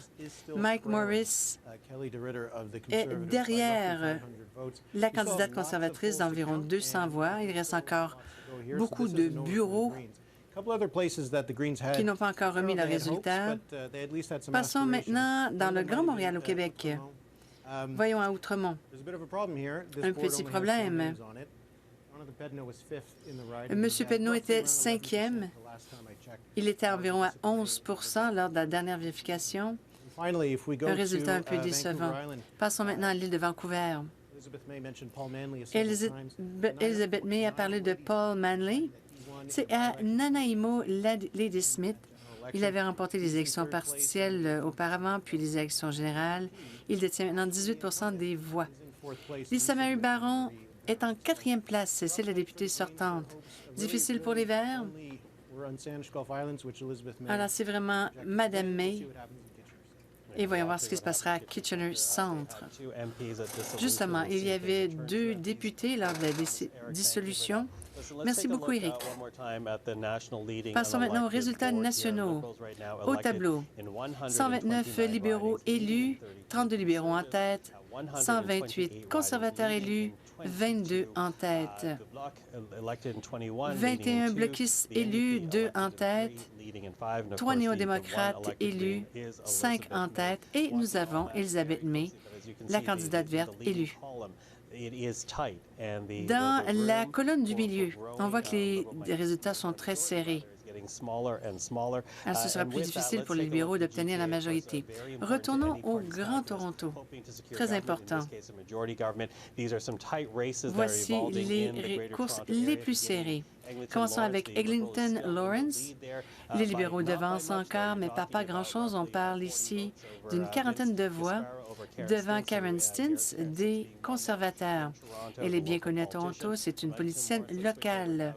Passons à Milton S, Alton Hills South. Ce n'est pas nécessairement dans la 416 de Toronto, mais c'est dans la région du Grand Toronto. On a Parm Gill en tête par rapport à Christina Tesser Dirksen. Encore là, moins d'une centaine de voix. Près de la moitié des bureaux ont déjà remis leurs résultats. Passons encore à Mississauga S, Cooksville. Peter Fonseca est en tête, devançant Nita Kang des conservateurs. On parle de 170 bureaux sur 222. Passons à Brampton Sud. Sukdeep Kang devance Sonia Sidhu. Encore là, très serré. On parle de 130 voix de différence. Pardon, 130 bureaux ont remis leurs résultats. Passons à Brampton. Shafaq Ali devance Tim Iqbal. Encore là, très serré. On parle de 153 bureaux ont déjà remis leurs résultats. C'est presque terminé. Brampton Nord, Calden. Ruby Sauta, députée sortante, est en tête par rapport à Amandeep Judge. On parle d'une centaine de voix ici. 98 bureaux ont remis leurs résultats. Passons maintenant à Brampton Sound, course très serrée dans le Grand Toronto. Nous n'avons pas terminé notre soirée. Amandeep Sodhi devance Taran Shahal. Et Brampton S, où c'est très serré, Maninder Sidhu devance Bob Dosang Singh. Je vous dirais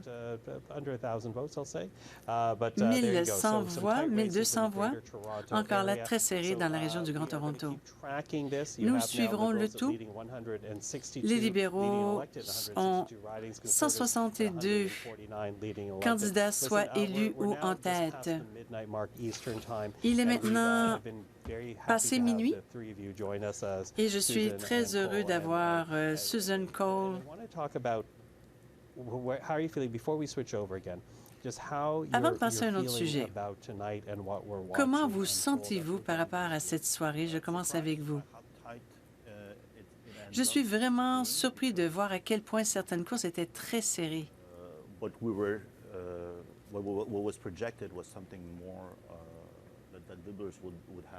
Avec les projections, ça aurait été une avance un peu plus importante pour les libéraux. Mais quand on regarde le vote populaire, il faudra analyser demain matin lorsqu'on aura tous les résultats. Mais à première vue, M. Poilievre a obtenu les résultats escomptés. Il lui en manque encore un peu, mais nous savons qu'il y avait beaucoup de problèmes à l'interne, notamment candidats, directeur de campagne. Je ne sais pas ce qui se passera. Il ne l'a pas emporté, mais il a aidé son équipe. Justement, voyons les suffrages exprimés. 42,6 des voix pour les libéraux, 41,9 pour les conservateurs, très serré. Et on voit les autres partis à l'écran. Paul, comment vous sentez-vous? Je pense que ce sont les meilleurs résultats depuis l'époque Mulroney. Et si on pense aux circonstances, ce serait presque une victoire majoritaire. Mais regardons les événements qui ont précédé cette élection. Il y a eu la démission de Justin Trudeau, Trump et les droits de douane, l'élection de Mark Carney en tant que chef des libéraux. Nous étions en avance de 25 points. Le vote s'est divisé, redistribué. Les libéraux ont obtenu 20 points d'avance. Les élections ont été déclenchées et la course est très serrée. Nous en sommes presque à la fin. Alors, c'était une suite de facteurs. Beaucoup de choses ont bougé. Alors, ce n'est pas une surprise. Les résultats sont très intéressants, principalement si on tient compte de la durée des élections. Justement, Cole, j'ai une question pour vous. La campagne conservatrice a été très critiquée.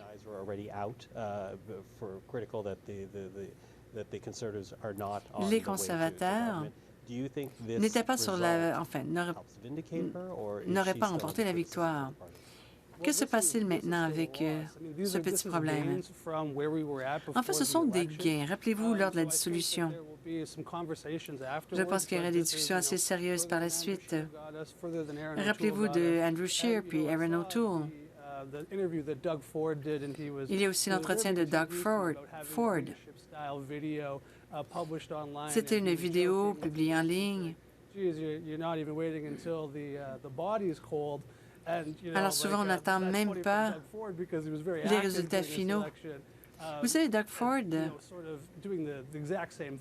faisait à peu près la même chose. Il faudra voir l'analyse. Mais ce sont quand même des gains. Rappelez-vous, nous en étions avant les élections. Donc, il faudra attendre. Il y aura de nouveaux membres au sein du caucus, connaître leur opinion. Il y aura l'examen du leadership. Bon, ça s'en vient bien. Ce serait bien pour les conservateurs. Suzanne, on a encore un gouvernement libéral, mais minoritaire. Bon, mais je suis ravie. C'est un gouvernement libéral. Demain matin, on aura Mark Carney comme premier ministre et pourra téléphoner à Macron, Starmer et Donald Trump. Alors, vous savez, c'était très difficile. Alors, il y a eu les conservateurs étaient en avance dans les sondages. Ils ont baissé, nous avons devancé, beaucoup de fluctuations. Alors, c'est grâce aux électeurs, aux Canadiens, aux bénévoles. Alors, je pense que plusieurs pousseront un soupir de soulagement, n'est-ce pas? On aura quelqu'un au gouvernail. Ça aurait été bien d'avoir une majorité. Mais je crois qu'un gouvernement minoritaire, ça me va. Je pense qu'il y a eu une petite variation au niveau du suffrage exprimé. Je pense qu'il y a une distribution un peu plus large en raison de tous les facteurs. Et comme vous tous, nous allons suivre de très près ce qui se passe dans la circonscription de Carleton. Ce sera très intéressant de voir les résultats. Ah oui, la presse canadienne a déclaré un gouvernement libéral. Ce sont à eux de déclarer si nous avons un gouvernement minoritaire ou majoritaire. Alors, encore une fois, un petit cadeau pour Suzanne. Passons directement à la circonscription de Carleton. Alors, 60 bureaux sur 266 ont déjà envoyé leurs résultats.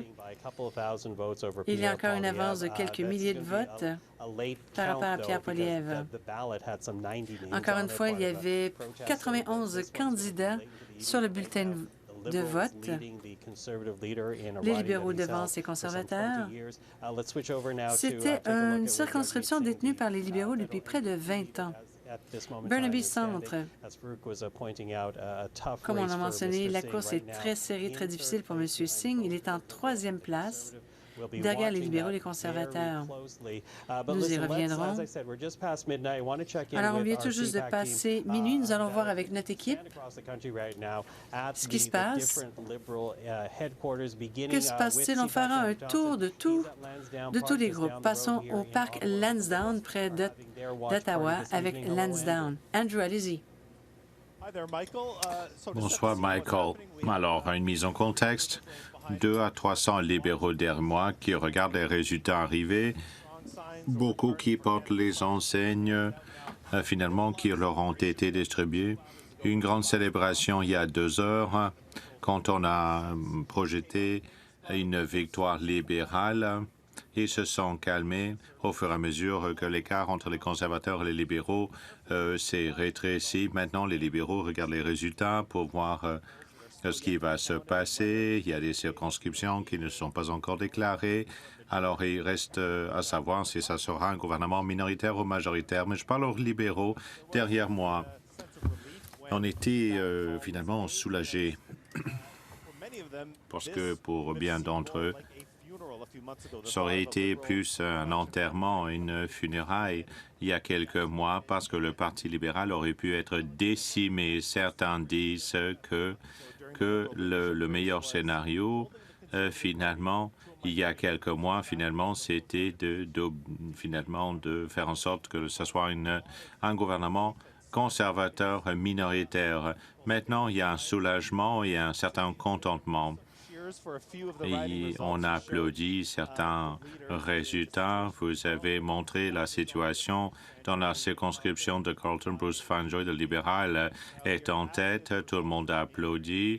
De même que le résultat de la circonscription de Nepean, où Mark Carney a été élu. Et le résultat à Toronto-Saint Paul, où les libéraux sont sur le point d'emporter la victoire. C'est une circonscription qui a été perdue lors d'une élection partielle il y a un an. Alors, on continue à surveiller les libéraux ici, à TD Place, alors qu'eux, ils surveillent les résultats. Alors, allons du côté du quartier général des conservateurs et Julie Van Dusen qui nous attend. Merci, Andrew.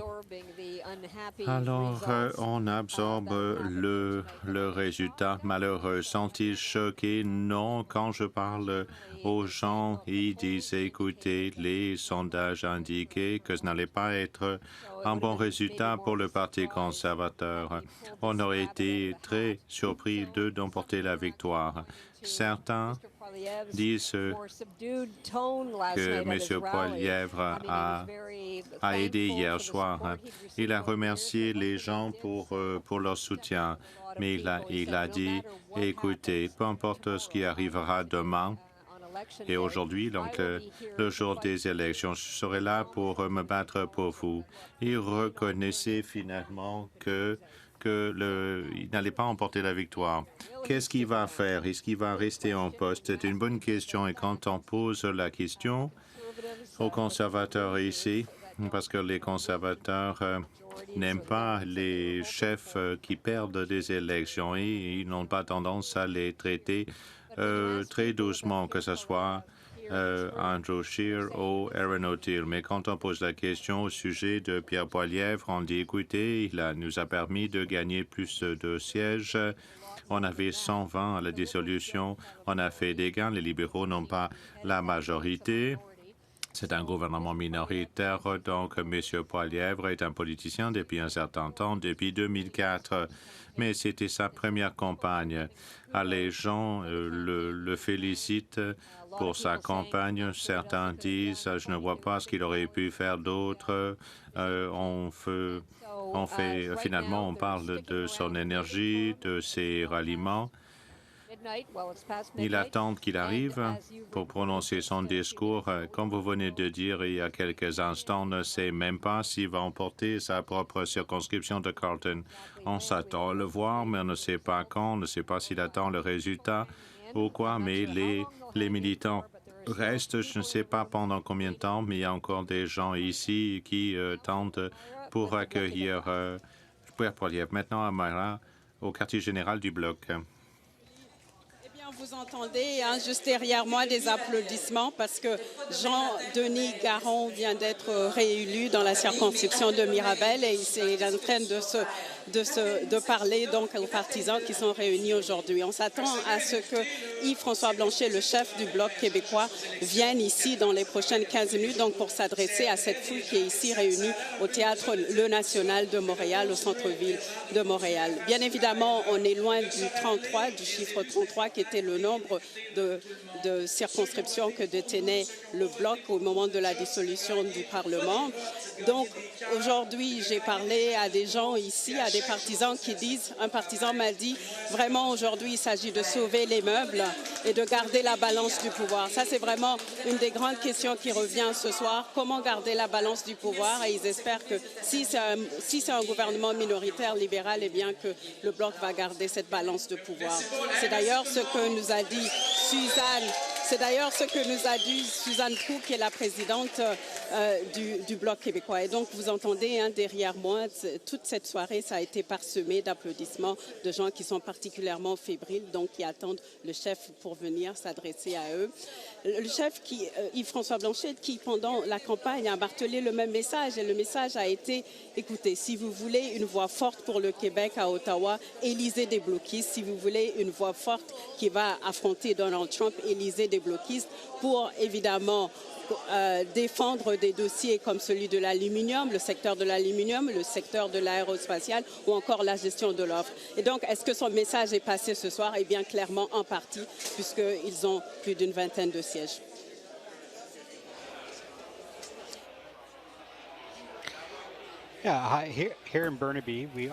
Ici à Burnaby, on est au quartier général des néo-démocrates.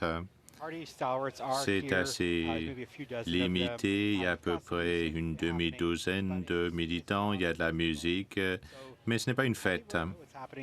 Alors, qu'est-ce qui se passe? Ce n'est pas attendu. C'est une salle, finalement, où on ne fait pas la fête, on n'est pas très heureux, très joyeux. Le chef, Jagmeet Singh, finalement, tire de l'arrière. On ne sait pas s'il va prononcer un discours, si les démocrates arrivent à maintenir leurs avancées dans certaines circonscriptions. Ça sera encore le pire résultat de leur histoire et ça contribue à l'ambiance qu'on a dans la salle aujourd'hui. Bien entendu, il y a des applaudissements pour certains candidats néo-démocrates quand on les voit à l'écran. Ils sont en tête dans certaines circonscriptions, mais il y en a très peu. On va rester là et on va vous présenter le discours de Jagmeet Singh quand il va arriver. Merci beaucoup, c'est bien apprécié et on va vous revenir quand M. Singh prendra la parole. On continue à suivre le vote. Les libéraux sont élus en tête en 160, les conservateurs en 151. On voit quelques chiffres intéressants. À cette étape-ci, les libéraux sont élus dans 135 circonscriptions et en tête dans 25. Ça leur donne un total de 160. Conservateurs élus en 130 circonscriptions, en tête dans 21 pour un total de 151. Et si les libéraux veulent former un gouvernement, ils doivent gagner 12 des 20 sièges où les conservateurs sont en tête. C'est quelque chose de très difficile. Les libéraux vont former le gouvernement, mais obtenir un gouvernement majoritaire, comme Mark Carney voulait, eh bien, ce n'est pas certain. J'aimerais revenir à notre... à Eric Grenier maintenant. Je dois prendre une pause. Alors, Eric, à toi. Oui, très bien. On regarde la carte, on essaie de voir où les conservateurs finalement ont bien performé. C'était surtout en Ontario. Alors, si on regarde les sondages au Canada Atlantique, au Québec, dans l'Ouest, alors leur rendement s'aligne avec ce qui a été prévu. Mais on voit un meilleur rendement finalement en Ontario et ça les fait monter à 151 circonscriptions. Et on peut regarder quelques courses où les conservateurs sont en tête, où les libéraux pensaient avoir la victoire. Brampton Sud, la marge est très petite. Brampton Ouest, ce n'est pas énorme non plus. Brampton North Caledon, alors seulement quelques voix entre les deux partis. Richmond Hill Sud, alors ça c'était une victoire solide pour les conservateurs. Aurora Oak Ridges, Richmond Hill, alors une bonne victoire pour les conservateurs. Au nord de Toronto, les conservateurs performent très bien. Alors, Sandra Kobina qui est en tête à Newmarket, Aurora. Milton East, Halton Hills Sud. Palmgill devance Christina Tesser-Dirksen de quelques centaines de voix. Alors, certaines circonscriptions très serrées, finalement, vont basculer dans le camp des libéraux quand on va compter les voix par anticipation. Alors, c'est pour ça qu'on ne peut pas finalement prévoir un gouvernement minoritaire ou majoritaire.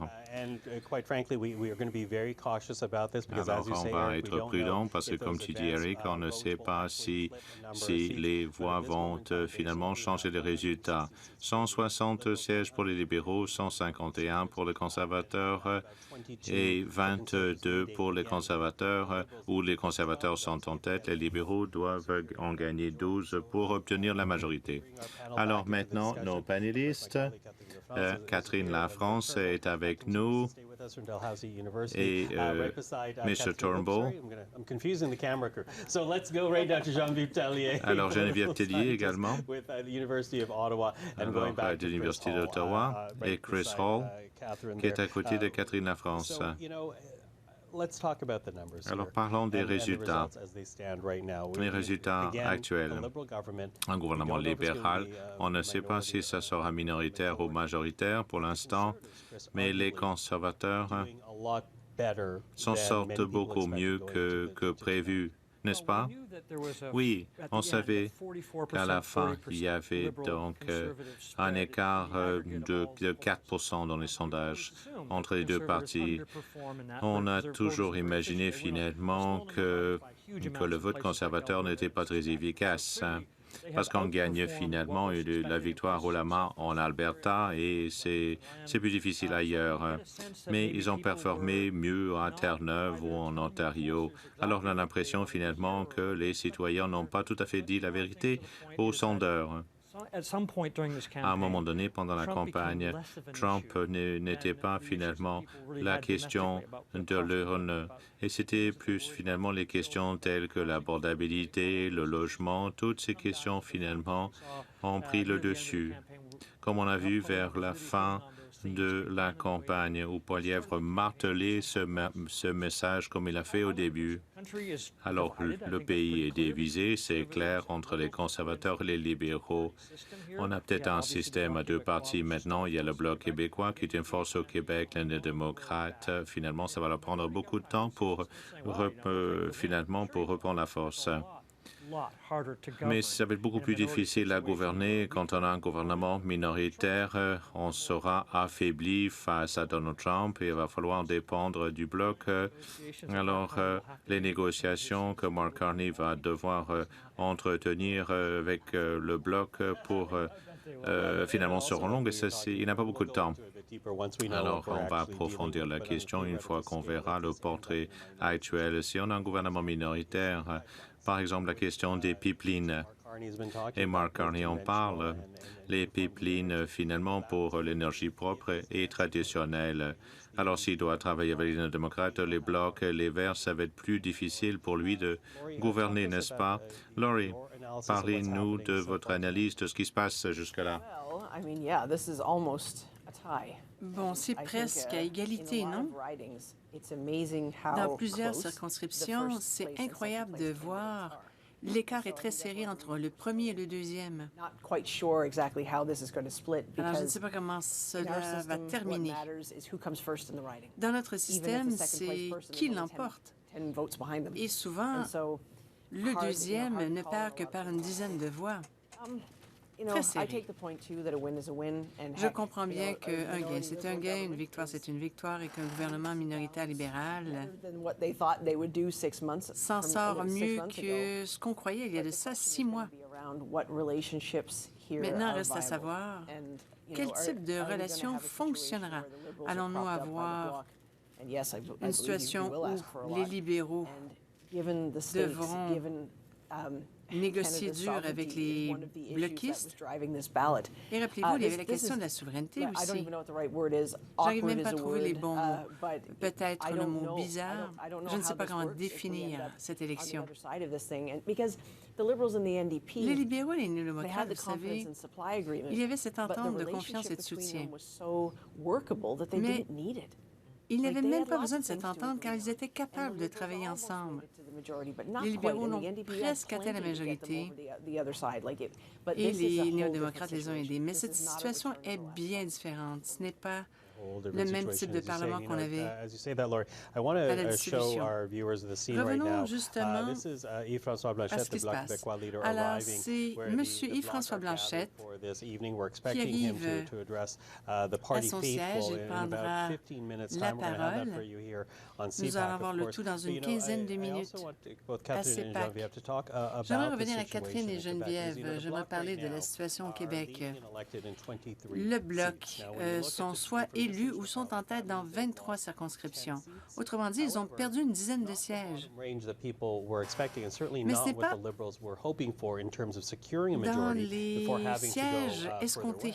Est-ce que le verre est à moitié vide ou le verre est à moitié plein? C'est ça la question. Alors non, c'est pas aussi difficile pour le Bloc qu'on croyait que ça allait l'être, particulièrement au début de la campagne où là, c'était vraiment, vraiment difficile. On s'attendait à ce que le Bloc perde énormément. Par contre, c'est sûr que là, c'est un parti qui est réduit. Geneviève, c'est sûr qu'ils vont demander beaucoup à Mark Carney. Ils vont être dans la négociation aussi, mais reste que c'est moins un front très fort au gouvernement. Et je me suis demandé jusqu'à quel point les Québécois, s'ils avaient su le résultat, n'auraient pas voté davantage pour le Bloc. Parce que tant qu'à avoir un gouvernement minoritaire, donner plus de pouvoir au Bloc pour justement avoir ce pouvoir-là de négociation. À vrai dire, moi, ce qui me mélange, c'est le message qu'on reçoit ce soir. Ça va dans tous les sens. Alors, est-ce que les Canadiens étaient tannés d'un Parlement minoritaire qui ne fonctionnait plus pendant des mois? Non, on a encore un gouvernement. De l'automne dernier. Oui, c'est ça. Loin. Après, je regarde, il y a des histoires qui me fascinent.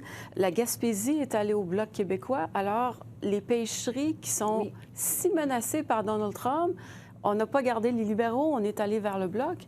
Par contre, Trois-Rivières, qui est si menacée par Donald Trump, le secteur manufacturier, là, on a voté libéral. Windsor, l'automobile, on a voté conservateur. Nickel Bells aussi. Je veux dire...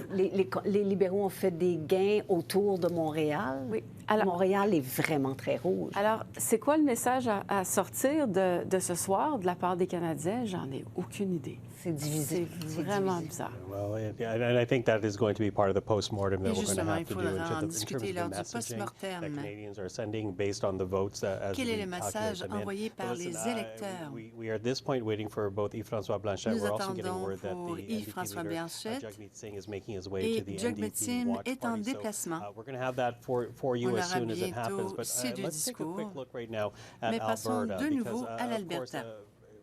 very important province in Encore une terms fois, une of province très this election importante for the pour cette conservatives and élection, also for the liberals who are important hoping to pour les make gains. But conservateurs as et it les stands right libéraux. now, the Voici ce qui se Conservative Party passe. have now 31 31 elected conservateurs members, élus 31 wins rather, in ridings in Alberta. dans They're les leading in 3. The circonscriptions, Liberals 3 en have tête, elected 1, leading in les 1. Let's break libéraux, this up a un little bit libéral into élu, some of the riding un boards and libéral en see how tête. that breaks down, beginning in Voyons ce qui se Edmonton passe. Centre. Now, this is Edmonton where Centre. the Liberals have Les actually libéraux ont gained a fait seat une in percée, Edmonton Centre. ils ont fait un That gain. has been declared. But as for the C'est other déjà races that we're déclaré. watching for this Mais evening, pour les let's, autres continue courses, on here.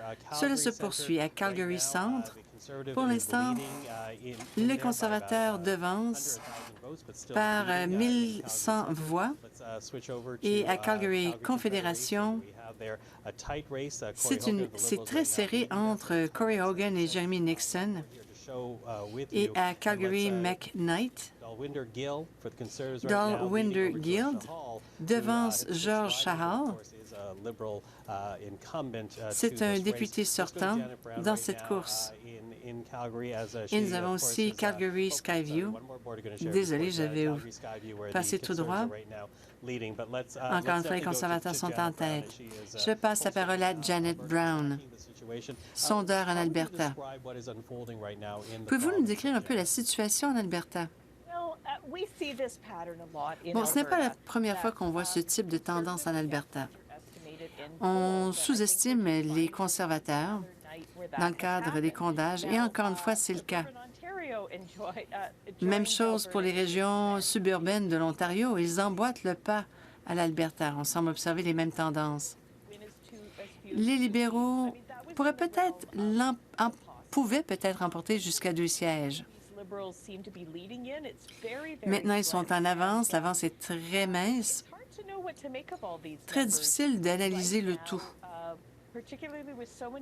Principalement qu'il y a encore plusieurs bureaux qui n'ont pas remis leurs résultats. On ne sait pas non plus combien de voix ont été dépouillées. Mais en observant les résultats actuels, il semblerait bien que les conservateurs ont eu un très bon rendement et les libéraux seront exclus de l'Alberta. Justement, il faut peut-être approfondir un peu la question. Vous attendez encore le dépouillement des voix par anticipation. Cela pourrait changer la donne. Encore une fois, c'est très difficile, car nous ne savons pas quel bureau remet ses résultats ou non, et on ne sait pas lesquels remettront leurs résultats en dernier. Alors, ce sont des hypothèses. Plusieurs disent que les libéraux s'en sortent bien dans le voie par anticipation, mais souvent, ce n'est pas toujours le cas. Bref, ce sera une longue soirée. Nous devons dépouiller toutes les urnes et j'ai l'impression que ce sera un gouvernement libéral minoritaire. Plusieurs iront se coucher, principalement dans l'Est du Canada, et peut-être qu'il y aura un changement de 10 sièges. Il faut faire confiance au système électoral. Encore une fois, c'est une situation un peu déséquilibrée au sein du pays. Et je l'ai dit depuis le tout début, l'Alberta aura un rôle important à jouer, notamment pour décider si le gouvernement libéral sera minoritaire ou majoritaire. On ne connaît pas les résultats finaux pour l'instant. Merci, Janet Brown, d'avoir été avec nous, toujours appréciée. Elle est avec nous encore une fois. On vous revoit sous peu. Bon, je vais arrêter de vous appeler l'oracle de l'Alberta. Janet, merci.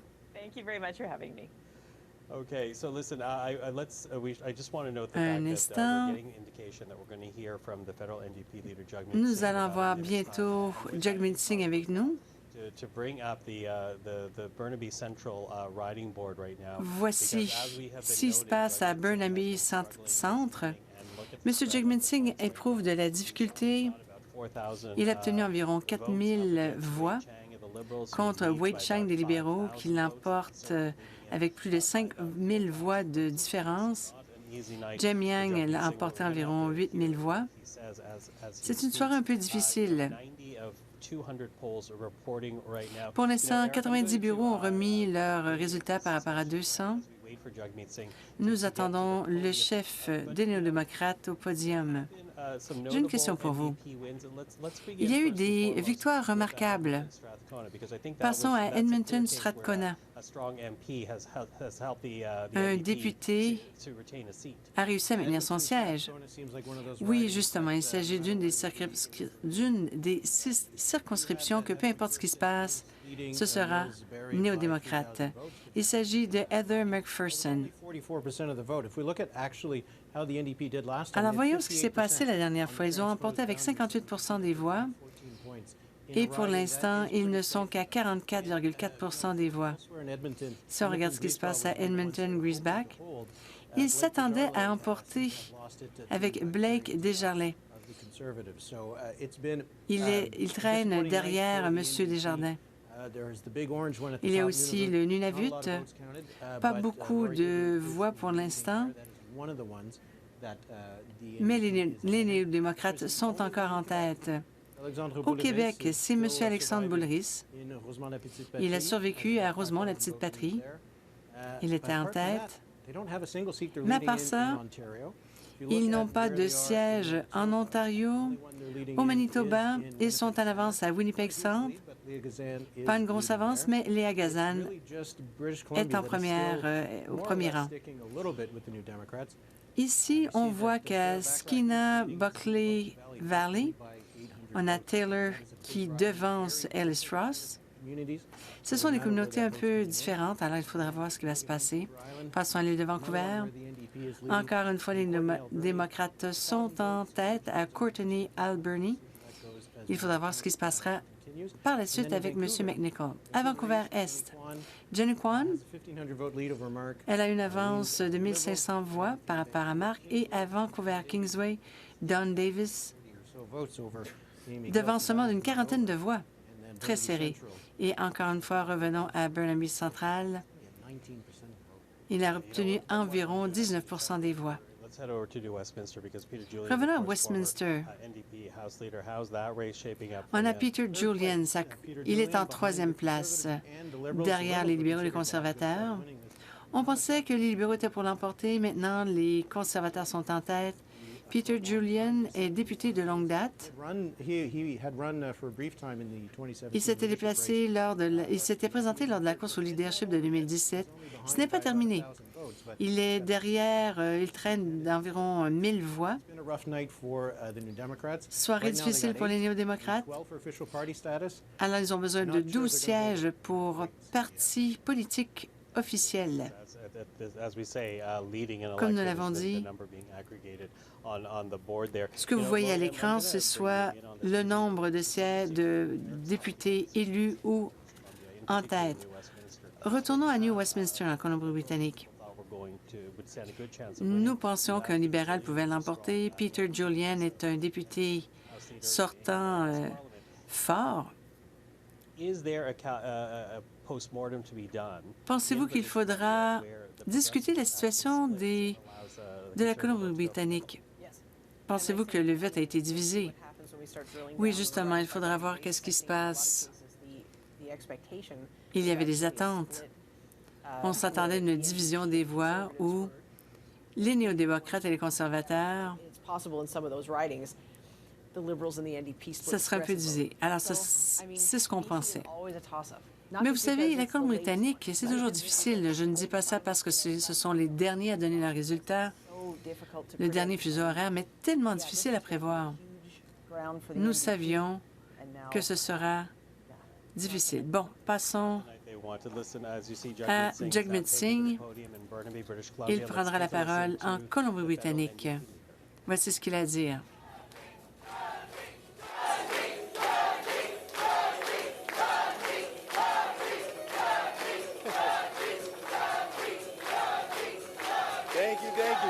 Thank you.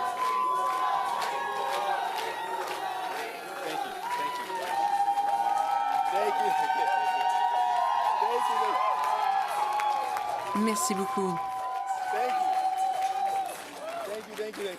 We're good. Thank you. That was very nice, very sweet of you. Merci pour votre accueil.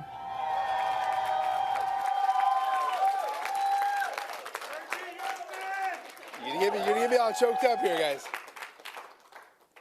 I gotta keep it together here, folks.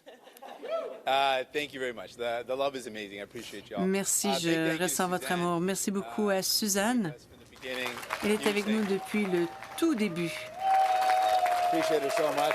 Thank you. Très apprécié, merci. And all of you in this room, you guys poured your heart into this. Merci à vous tous. Vous vous êtes donné cœur et âme, vous êtes tout à fait incroyables. Je vous apprécie beaucoup. And I know in election parties, je sais across the country, qu'il y a des soirées un peu partout au pays. Merci pour votre travail. J'aimerais d'une part féliciter le premier ministre, M. Carney, pour sa victoire. Il a une tâche assez importante. Il doit représenter tous les Canadiens et toutes les Canadiennes.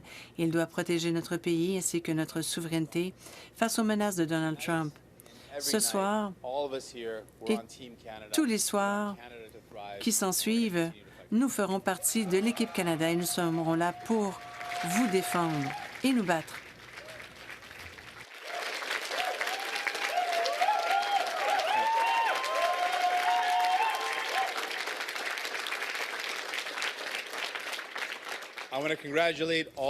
J'aimerais féliciter tous les chefs. La campagne a été complexe. C'est tout un honneur pour moi de représenter les commettants de Burnaby Centre.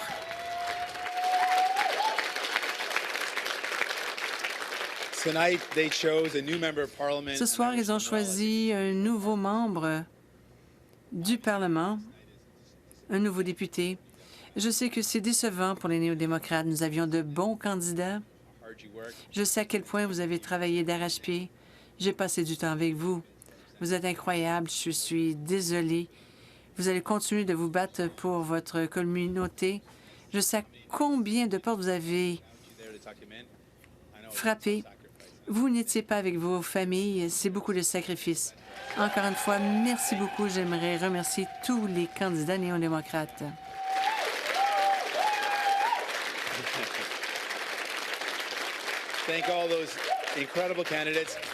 Merci à tous les candidats et toutes les équipes Un candidat ne peut pas s'en sortir sans une équipe. Merci au personnel, merci aux bénévoles. Encore une fois, une bonne main d'applaudissements pour tout le personnel.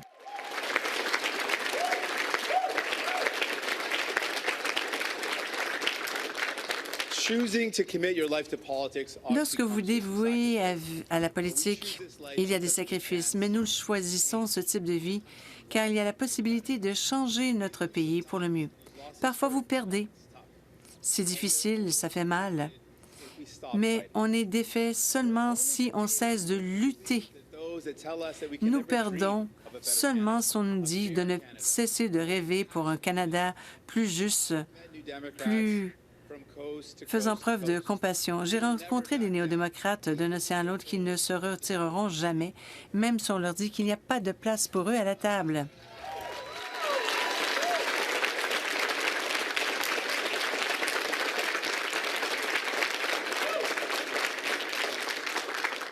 Il y a de la place pour tous.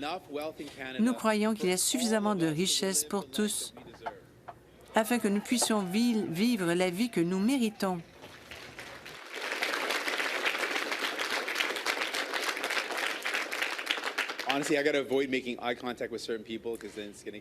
Je dois éviter de regarder certaines personnes dans les yeux, sinon je n'arriverai pas à terminer mon discours.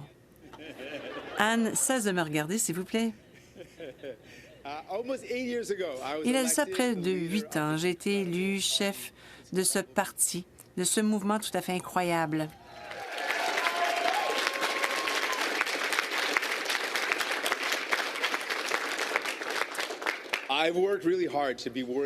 J'ai travaillé d'arrache-pied pour mériter votre confiance et d'être à la hauteur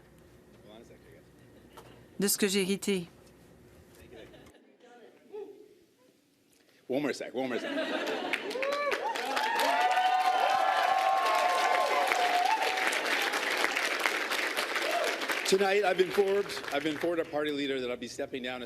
Alors, je vais me retirer en tant que chef du parti dès qu'on pourra nommer un chef par intérim. Je n'aurais pas pu faire ce que j'accomplis. Attendez, avant que j'aurais jamais pu le faire sans le soutien de mon épouse.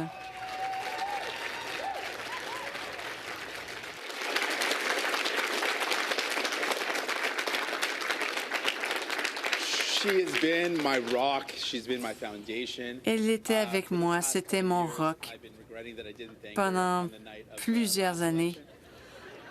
J'ai oublié de la remercier lors des dernières élections. Alors j'essaie de me rattraper. Alors je n'aurais jamais pu le faire sans elle. Elle était toujours là pour me soutenir.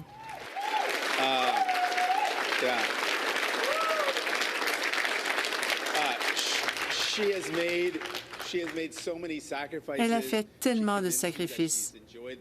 Elle a réussi à me convaincre en me disant qu'elle appréciait tous les moments, mais elle est tout à fait incroyable. Merci, merci beaucoup.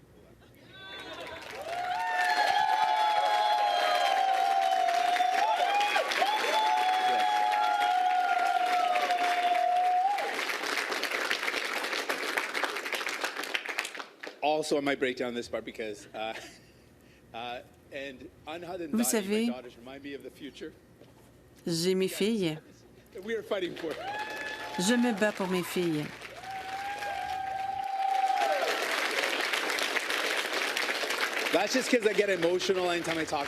Bon, dès que je parle de mes enfants, je deviens très ému. Vous allez voir. Bref. Ma famille m'a également soutenu. Alors, mes parents étaient avec moi aujourd'hui. Justement, ils sont ici.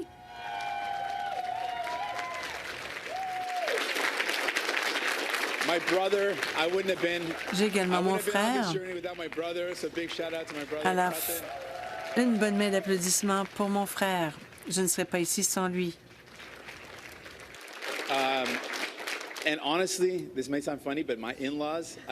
Mes beaux-parents aussi, j'aurais jamais pu arriver à ce point sans mes beaux-parents. Ils sont quelque part ici dans la pièce. Ça peut sembler amusant, mais c'est vrai.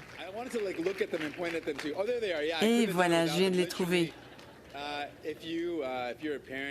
Si vous êtes un parent, vous savez à quel point vos parents sont importants, mais aussi vos beaux-parents. Ils nous ont appuyés donner de bons conseils. Je n'aurais pas pu faire ce travail sans être entouré de gens exceptionnels. Merci.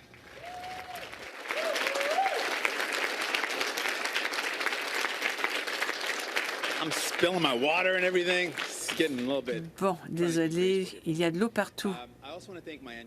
J'aime aussi remercier mon caucus. C'est une équipe qui m'a permis d'apporter des changements historiques. Nous avons pu changer la vie des Canadiens et des Canadiennes. Je sais que les gens s'en sortent mieux en raison du travail que nous avons fait au cours des 8 dernières années. Et peu importe les résultats de l'élection, on a des réalisations.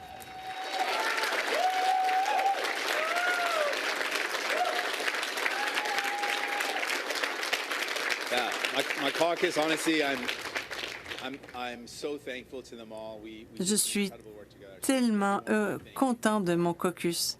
Merci du fond du cœur. Et bon, je vais aussi devenir très ému maintenant. On ne peut aller de l'avant qu'en raison de notre personnel. Encore une fois, merci. Merci à tout le personnel.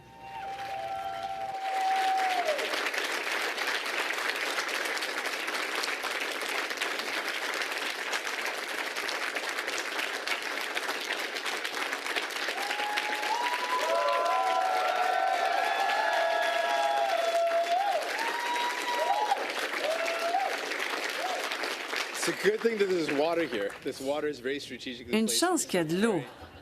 Le verre est bien placé. J'aurais besoin de 2-3 autres verres, s'il vous plaît. Alors, plusieurs ont dévoué, mis beaucoup de temps. Il y a du talent. Merci de votre bienveillance. Je vous apprécie tous et toutes.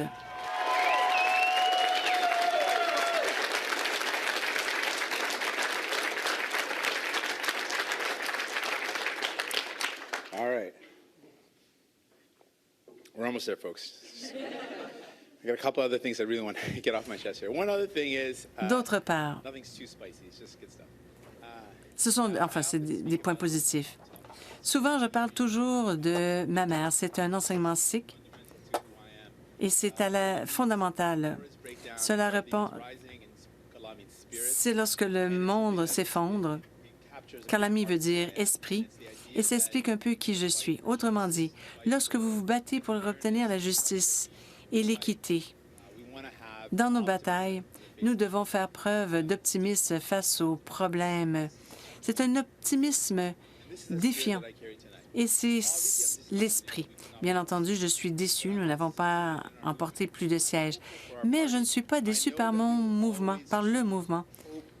Je choisis toujours l'espoir par rapport à la crête, l'optimisme par rapport au désespoir et l'unité par rapport à la haine. Les néo-démocrates ont bâti ce pays, littéralement.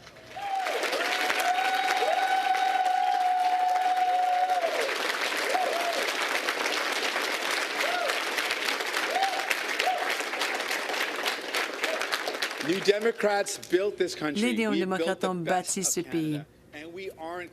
Et nous n'allons pas nulle part. Nous serons toujours présents. Encore une fois, merci. Je vous apprécie tout. Merci. Bonsoir. Merci du fond du cœur. Merci.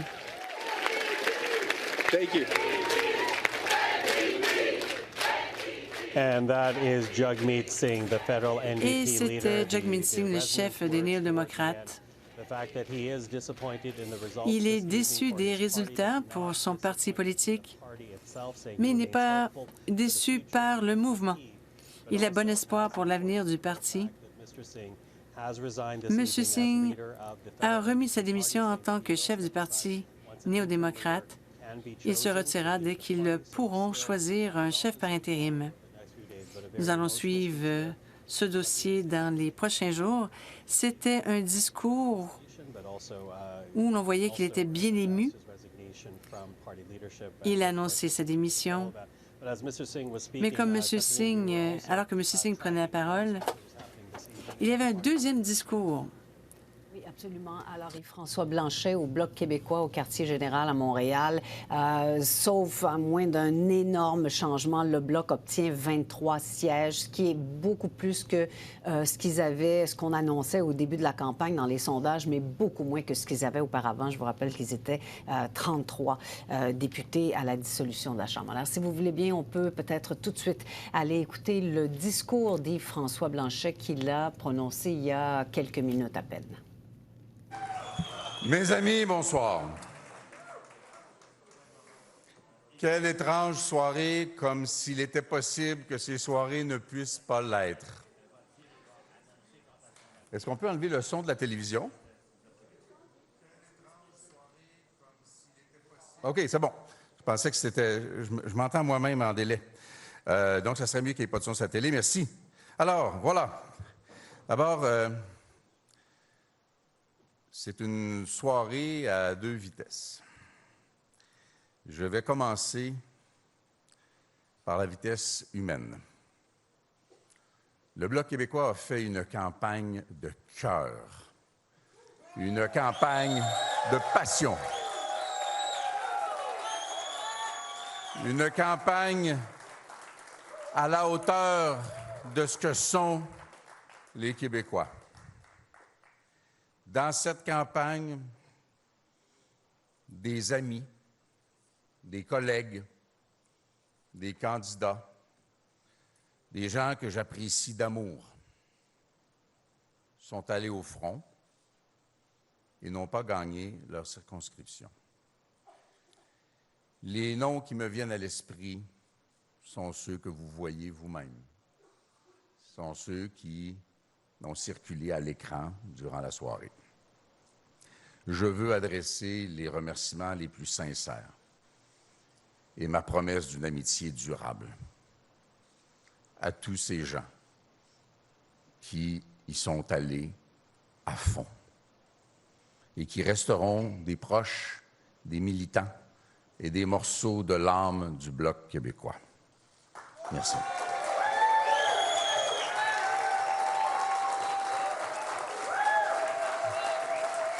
Je veux remercier les militantes et les militants. Vous avez entrepris une campagne qui aurait pu être extrêmement difficile sur le moral. Vous l'avez fait avec le sourire et avec une énergie imparable à chaque moment d'une campagne exceptionnelle. Merci aux militantes et aux militants du Bloc québécois.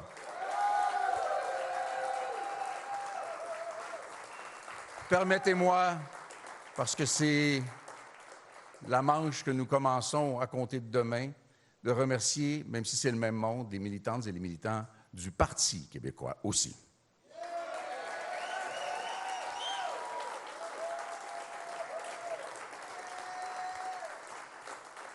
Je veux remercier ma principale conseillère, Karine, qui est à l'origine du recrutement d'Alexis Deschênes dans Gaspésie-les-Îles.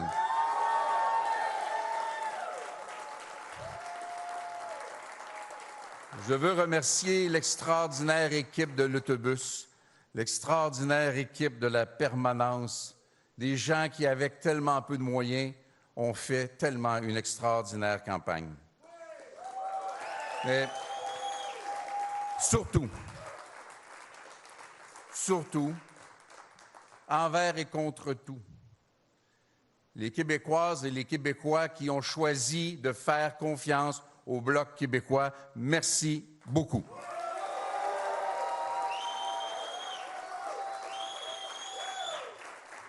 Je veux rappeler brièvement, parce qu'il se pourrait que dans l'histoire prochaine du Québec et du Canada, les enjeux que nous avons identifiés ne deviennent résolument incontournables pour le gouvernement du Canada. Il se pourrait que dans une soirée complexe et mouvementée, le poids de la députation du Bloc québécois ne soit extraordinairement important dans la composition du prochain Parlement. Nous avons Nous avons parlé aluminium, nous avons parlé forêt, nous avons parlé pêcherie, nous avons parlé gestion de l'offre, nous avons parlé culture, nous avons parlé aérospatial, nous avons parlé minéraux stratégiques, nous avons parlé de ce qui distingue économiquement le Québec et son tissu de PME et son énergie propre et son histoire des 60 dernières années. Nous en avons parlé sans arrêt, nous en avons parlé de façon positive et maintenant, ces sujets s'inscrivent dans le narratif incontournable d'un Parlement minoritaire à Ottawa.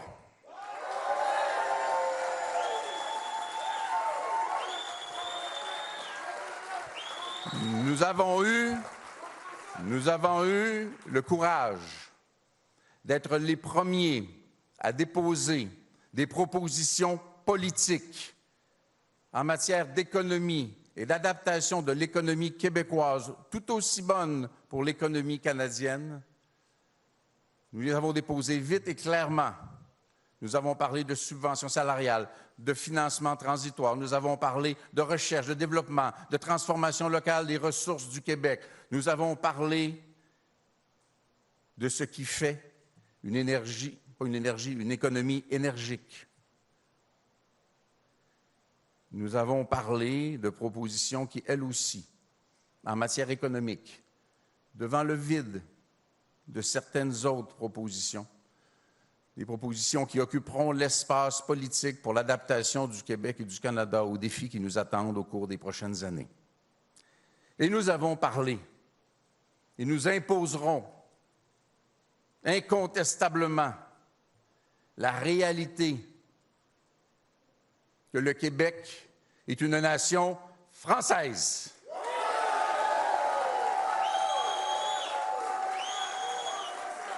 Le Québec est une nation laïque. Le Québec est une nation responsable en matière d'immigration réussie.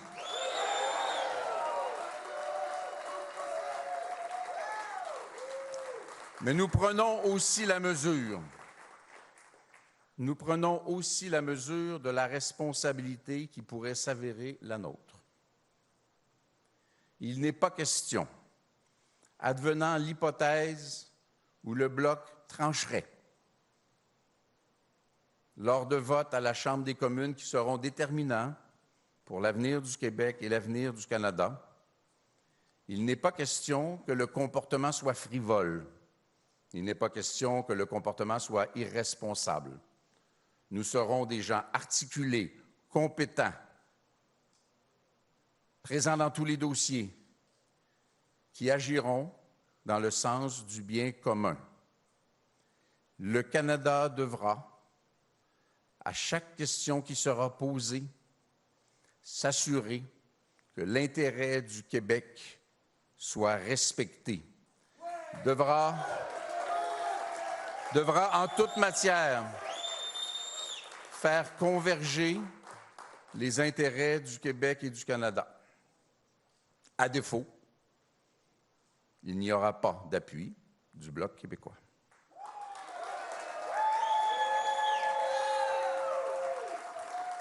Mais je compléterai en vous disant deux choses.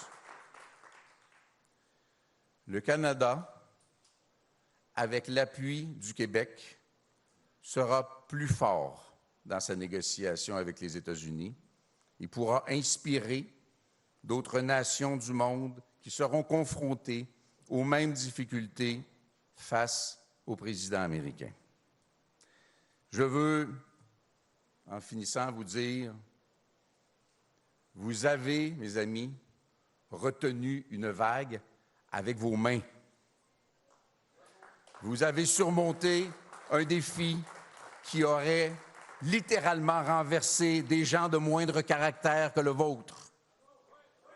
Et ce sera encore une fois un exemple de ce qui distingue le Québec et qui fait du Québec une grande nation unique au monde, dont nous ferons entendre la voix partout au monde. Merci beaucoup.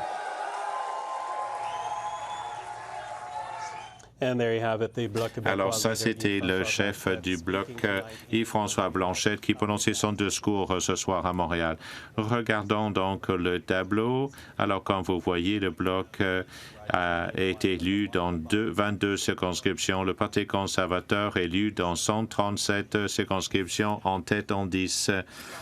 Et une circonscription sur laquelle qu'on garde un œil, c'est la circonscription de Carleton, la circonscription du chef conservateur. Regardons la situation. 160 de 266 bureaux. Et Pierre Poilievre traîne de l'arrière d'à peu près 3000 voix. On peut également dire que Pierre Poilievre s'est rendu au centre Rogers où les conservateurs se sont réunis ce soir pour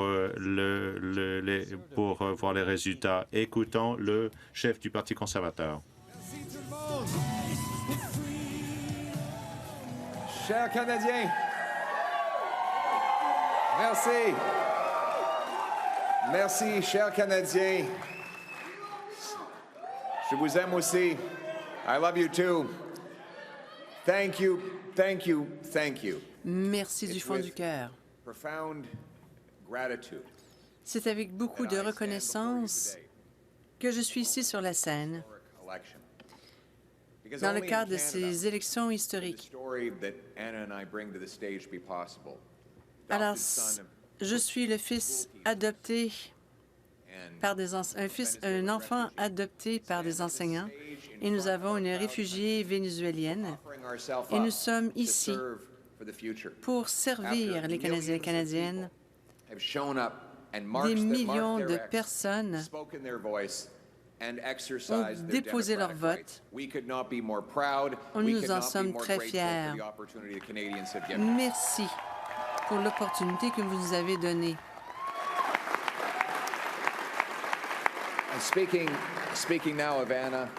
Revenons à Anna. J'aimerais remercier mon épouse. Elle est tout à fait incroyable. Elle est à mes côtés. C'est mon pilier. Je vous aime, je vous chéris, et je n'aurais jamais pu faire ce que j'ai accompli sans vous. Merci. Now, my message to Canadians. Voici mon message. La promesse qu'on m'a faite, qu'on vous a faite, c'est que quiconque, peu importe vos origines, vous pouvez obtenir tout ce que vous voulez avec le dur labeur. Vous pouvez avoir une maison abordable sur une rue sécuritaire. Mon objectif en matière de politique est et continuera de restaurer, de faire des efforts pour restaurer cette promesse.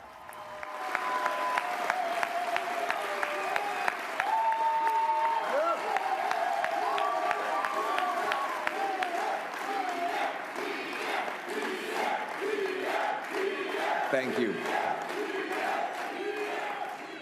To the candidates who ran under our banner, tous les candidats conservateurs, à tous les bénévoles qui ont fait du porte-à-porte, fait des appels, se sont déplacés pour planter des pancartes pour tous les donateurs. Merci du fond du cœur. Pour les millions de personnes qui ont voté pour nous, pour notre parti, et qui ont cru dans notre vision, ce sera un honneur de continuer à travailler pour vous et d'aller de l'avant.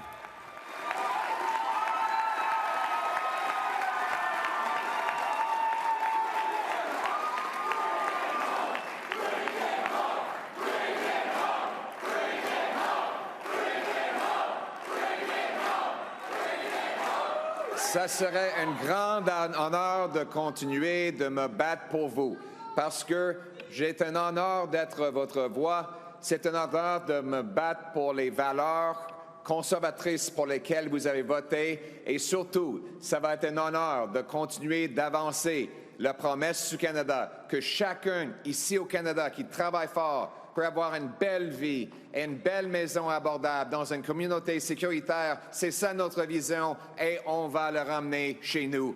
Merci beaucoup. To my fellow conservatives. À mes collègues conservateurs, on a beaucoup à célébrer. On a gagné plus d'une vingtaine de sièges avec la proportion la plus élevée du suffrage exprimé. Notre parti, depuis 1988, les gouvernements n'ont pas obtenu suffisamment de sièges pour former un gouvernement de coalition. On a réussi à le faire dans un environnement assez difficile. Nous reconnaissons qu'on n'a pas encore terminé. Nous savons qu'il faut apporter des changements et que c'est difficile. Cela prend du temps, beaucoup de travail. C'est la raison pour laquelle nous devons tirer des leçons de ce soir afin d'obtenir de meilleurs résultats lors des prochaines élections.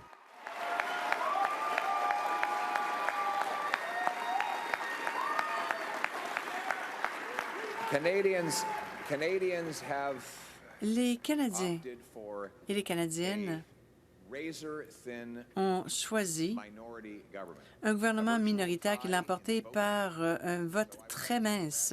C'est presque à égalité. J'aimerais féliciter le premier ministre Mike Carney.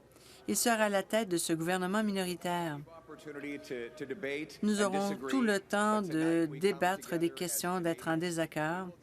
Mais en tant que Canadiens, nous allons accomplir nos tâches. Nous demanderons des comptes au gouvernement au pouvoir. Mais tout d'abord, nous pouvons féliciter tous les candidats, sans égard à l'allégeance politique, tous ceux qui ont participé au processus démocratique. Nous devons offrir d'autres options. Nous mettrons toujours le Canada d'abord lorsque nous affrontons les droits de douane et les menaces irresponsables de Trump. Les conservateurs travailleront avec le premier ministre et avec tous les autres partis afin de défendre les intérêts du Canada et obtenir une nouvelle entente commerciale qui met de côté les droits de douane tout en protégeant notre souveraineté et le peuple canadien. J'aimerais remercier mon équipe, mon caucus et les membres de mon personnel qui nous ont aidés à reformuler et redépeindre un nouvel environnement politique. Nous avons obtenu un soutien incroyable de cols bleus, de syndiqués, de néo-canadiens. On a donné une voix à des gens qui n'en avaient pas, des gens qui étaient tombés entre deux chaises depuis trop longtemps. On a eu de bons débats sur la taxe sur le carbone, l'inflation, le logement, la crise des drogues. Et nous continuerons de bien débattre les questions afin d'améliorer la vie de tous les Canadiens. Mais on ne s'arrête pas là. À tous les jours, notre caucus conservateur et moi-même demanderons des comptes au nom des millions de Canadiens qui veulent du changement. On a grandement élargi notre soutien et chaque jour, le caucus conservateur et moi allons travailler à Ottawa pour rendre des comptes du gouvernement au nom des millions de Canadiens qui ont décidé de voter pour un vrai changement. J'ai eu l'honneur de parcourir le pays et parler aux milliers de personnes qui ont partagé leurs préoccupations, leurs peines, leurs espoirs. Partout où je me suis déplacée, les gens ont pris du temps pour me raconter leurs douleurs, leurs difficultés, leurs craintes, mais aussi leur espoir et leurs rêves. Des soudeurs, des serveurs, des fermiers, des aînés, des ouvriers, des petits propriétaires d'entreprises, des mères célibataires, des jeunes familles, des jeunes qui veulent devenir propriétaires. Des parents qui se préoccupent à savoir si leurs fils pourront jamais quitter le sous-sol, des grands-parents qui voient leurs petits-fils et petites-filles souffrir en raison des problèmes économiques, et tous ceux qui souffrent en raison de la montée de la criminalité. Toutes ces histoires m'ont touché directement et m'ont inspiré. Je veux améliorer la situation. Ils ont encore besoin d'une voix. Et je continuerai de me battre pour eux à tous les jours. Et jamais nous ne baisserons les bras. Nous allons continuer à nous battre pour les Canadiens et les Canadiennes.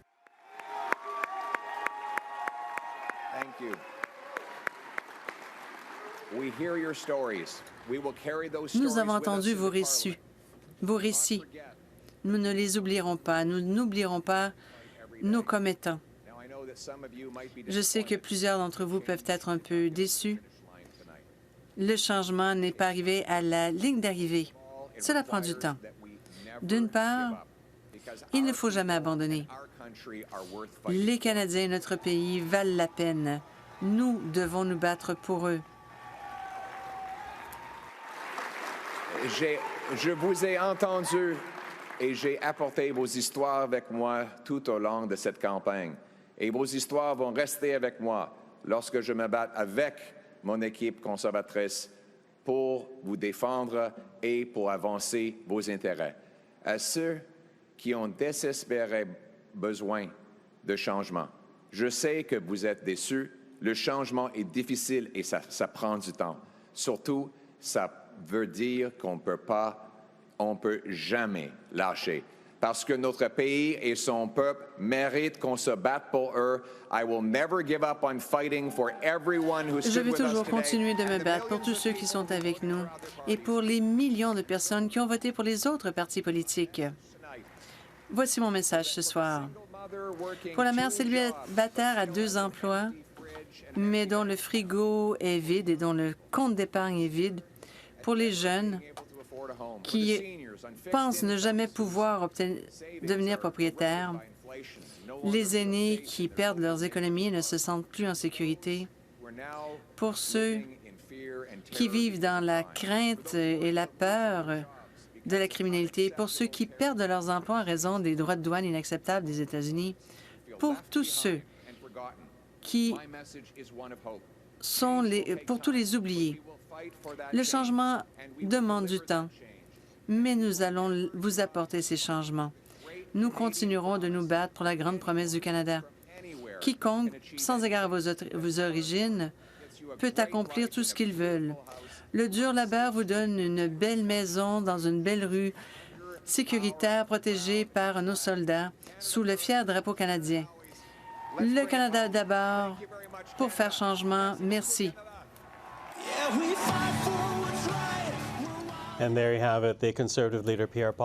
Alors, c'était Pierre Poilievre, le chef du Parti conservateur au Centre Rogers, ici, à Ottawa. Il a félicité le premier ministre Mark Carney, mais la bataille n'est pas terminée.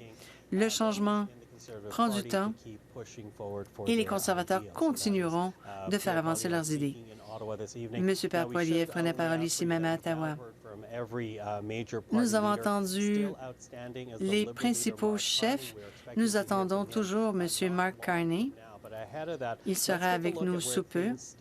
Mais voyons où nous en sommes maintenant. Voici le tableau national. Nous avons 152 libéraux élus. Ils sont en tête à 13 circonscriptions, 53 conservateurs élus, 4 conservateurs en tête, pour un total de 147. Comme on l'a dit un petit peu plus tôt, grâce à la presse canadienne, les libéraux formeront le prochain gouvernement. Mais nous ne savons toujours pas s'il s'agira d'un gouvernement minoritaire ou majoritaire. Nous avons Éric Grenier avec nous.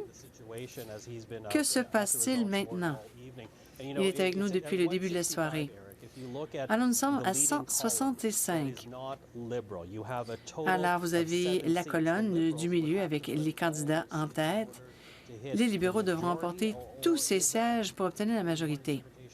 Ou est-ce une seule façon de voir les chiffres? Bon, justement, nous pensions que certaines circonscriptions allaient vers un parti politique, mais alors regardons au Témiscamingue, il y a eu un changement encore une fois.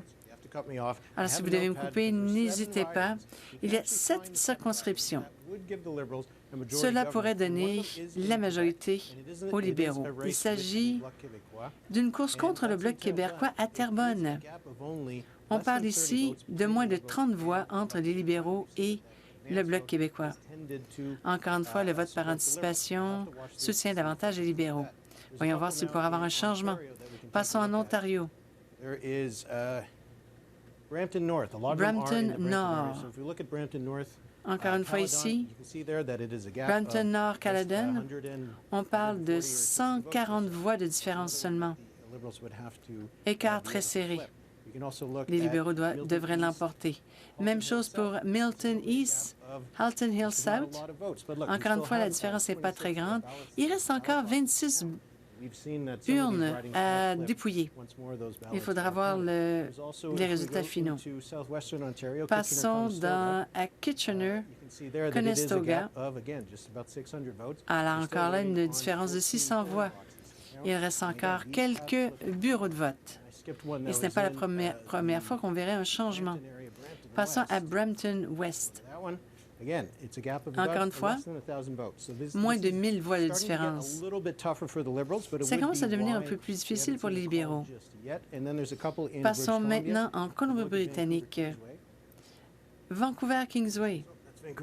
Vancouver-Est, un instant. Alors, c'est beaucoup plus vers les néo-démocrates.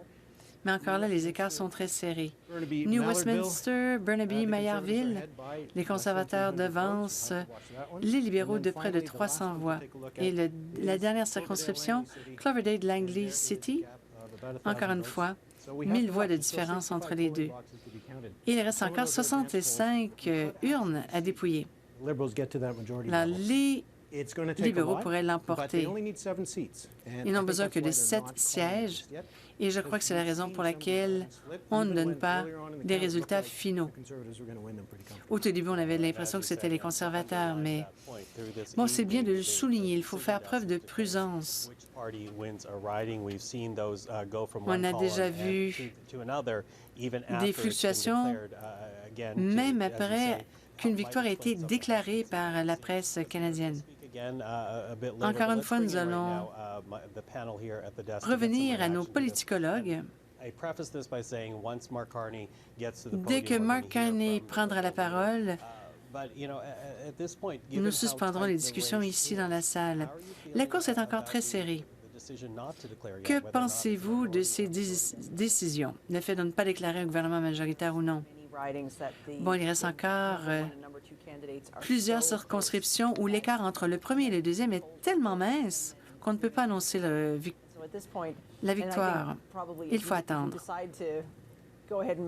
Et si jamais il faut revenir en arrière, ce n'est pas très agréable. Pourquoi ne pas attendre? Bon, je vais vous tenir à votre parole. Bon, évidemment, les libéraux pourraient peut-être les emporter, mais en même temps, ce n'est pas très clair. Bon, c'est très serré. C'est apporté, comme Éric l'a mentionné, des courses qui pourraient passer aux libéraux et leur donner la majorité. Ils ont besoin que de 7 sièges. Alors, il faudra voir qu'est-ce qui va se passer. Que pensez-vous, Chris? Bon, je ne suis pas Éric.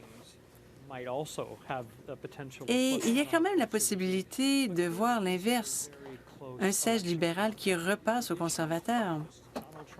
Que ce soit les droits de douane de Trump ou que ce soit le logement et l'abordabilité, je vous dirais que les électeurs étaient plus enclins à voter pour Carney.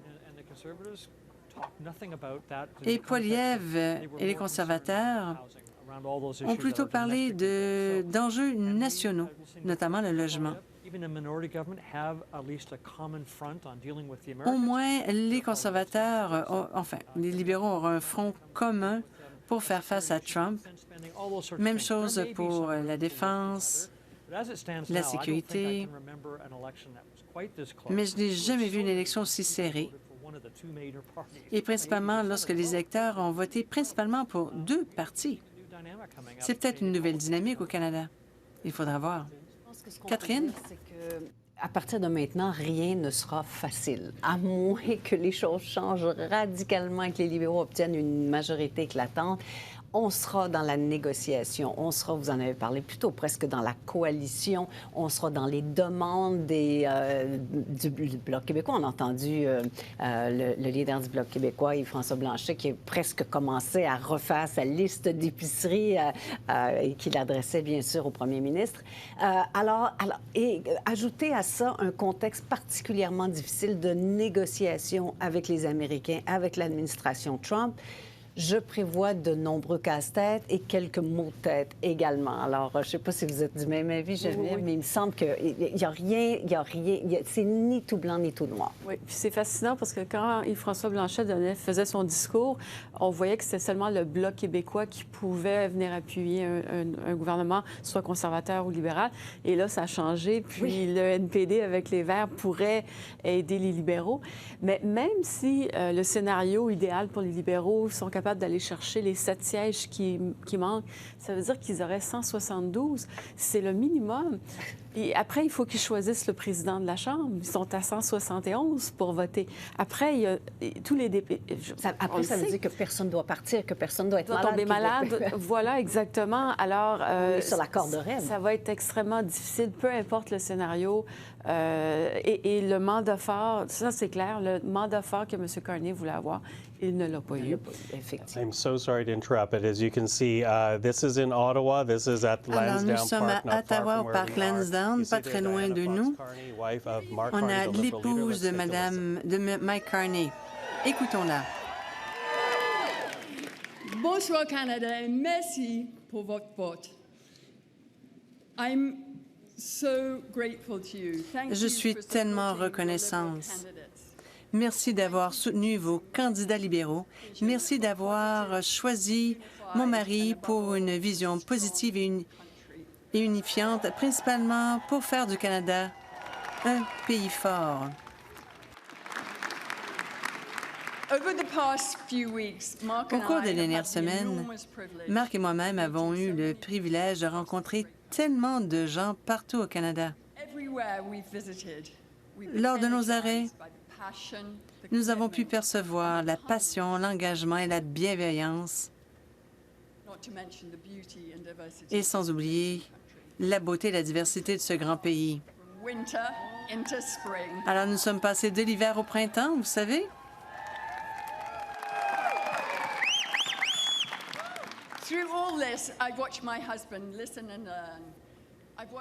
Alors, j'ai observé mon mari être à l'écoute, apprendre de nouvelles compétences, mais il est toujours resté authentique, cohérent, loyal et avec des valeurs vraiment solides.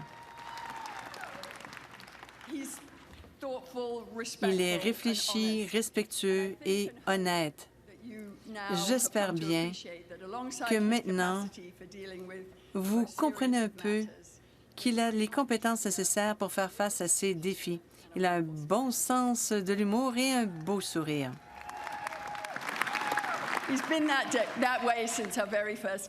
Il est comme ça depuis notre première rencontre, lorsque nous étions des diplômés. Nous sommes allés souper et il m'a dit: je veux que vous sachiez que je peux retourner au Canada pour travailler au sein de la fonction publique. Alors, nous sommes ici maintenant. En tant que partenaire, je suis très fière de lui. En tant que Canadienne, je suis très heureuse de voir que l'homme que j'ai rencontré il y a 30 ans est toujours aussi engagé. Nous sommes vraiment chanceux de l'avoir, encore plus que jamais. Sans plus attendre, c'est vraiment un plaisir de vous présenter mon homme, le premier ministre qui fera du Canada un Canada fort.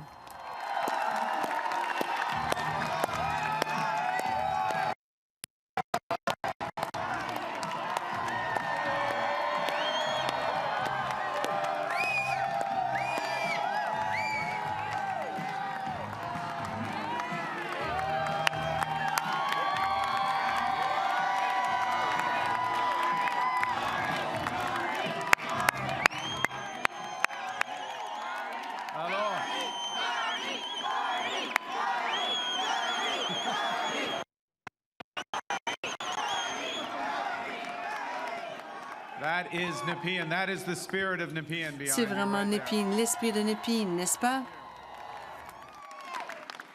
Bonsoir tout le monde. Bonsoir. Oh, quel bonsoir. C'est une bonne bonsoir. I have a question. J'ai une question pour vous. Who's ready? Qui est prêt? Who's ready to stand up Qui est for prêt Canada with me? pour défendre le Canada avec moi? And who's ready? Who's ready to build Qui est Canada prêt strong? pour transformer le Canada et faire du Canada un pays fort? Parfait, c'est déjà décidé. Avant de commencer, je voudrais féliciter les autres chefs de parti de leur campagne et de tout le travail qu'ils ont fait. Je les remercie pour leur service envers le Canada, maintenant et dans le futur. I want to thank the leaders of the Je veux other remercier les parties. chefs des autres partis politiques. The contribution of Jagmeet Singh, J'aimerais souligner les contributions de Jagmeet Singh. progressive values. Il allait avec des valeurs progressistes. Madame May reviendra au Parlement et François Blanchet reviendra également. J'aimerais féliciter Pierre Poilievre pour cette campagne, son engagement envers un pays que nous aimons tous les deux.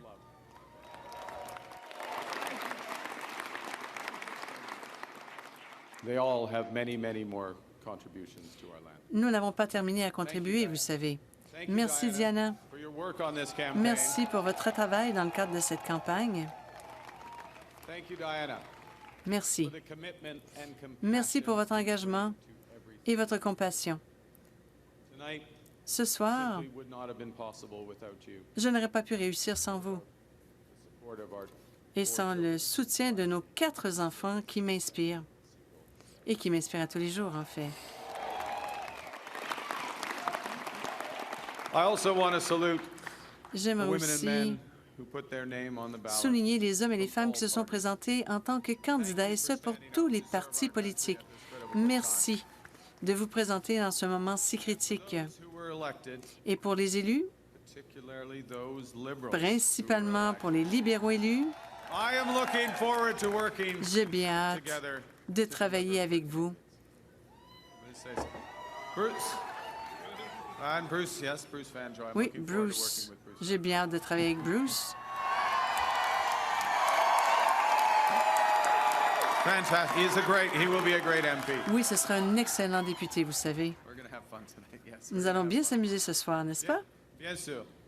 Je tiens à remercier les milliers de bénévoles ici ce soir et à travers le pays qui ont donné de leur temps pour cogner au port, pour faire des appels, pour échanger avec leurs voisins et les membres de leur communauté, pour nous donner un gouvernement fort. Ouais, c'est ça. You know, I chose to enter politics Vous savez, j'ai décidé d'aller en because politique I felt we needed big changes in this country. car j'avais l'impression qu'on avait besoin de grands changements au pays, By strong Canadian orientés par de bonnes valeurs canadiennes, des valeurs que j'ai apprises à la table à la maison from my siblings. et de mes frères et sœurs. Appreciate this more in retrospect from my siblings. Alors j'aime bien Brenda, Sean, and Brian. ma fratrie, Values that I learned des on the ice valeurs from que my j'ai coach. apprises sur la glace Values that have de par been mes entraîneurs as I've met with et Canadians des valeurs qui ont été, comment je pourrais dire, consolidées alors que j'ai rencontré des Canadiens et des Canadiennes. J'aimerais parler de 3 valeurs en particulier. L'humilité, on est au Canada.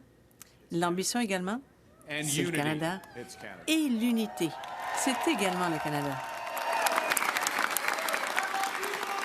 I love you. Right back. Right back. These are good values. These Ce are sont de Canadian values. bonnes valeurs, de belles valeurs, des valeurs canadiennes. Do my best. I'm Je just ferai getting de worked mon up here. mieux. These are values that I will do my best to uphold Je ferai de mon every mieux day as your prime minister. You betcha. et je m'en souviendrai alors que je travaillerai pour vous en tant que Premier ministre. Judge after this next section, because I am going to begin Je vais commencer avec l'humilité, en admettant que je dois vraiment faire preuve d'humilité. Pas besoin d'applaudir, ce n'est qu'une déclaration. Tout au long de ma carrière, j'ai fait plusieurs erreurs et j'en ferai d'autres. Mais d'une part, je m'engage à les admettre et à corriger le tir et d'apprendre des leçons.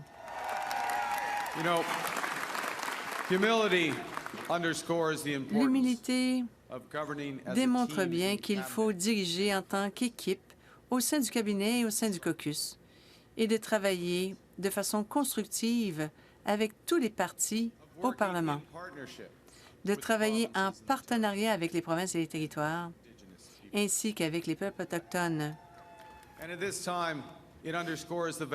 Cela souligne bien le fait qu'il faut parler des mouvements syndicaux de la société civile. Nous avons besoin d'investissements pour transformer notre économie. L'humilité aussi, c'est de reconnaître que la responsabilité d'un gouvernement, c'est de se préparer pour le pire et non pas d'espérer pour le meilleur. Cela fait des mois que j'en parle. Les États-Unis veulent notre terre, nos ressources, notre eau, notre pays. Jamais nous les laisserons faire. Mais ce ne sont pas des menaces en l'air. Le président Trump veut nous mettre à genoux afin que les États-Unis puissent nous asservir. Et ça ne sera jamais le cas.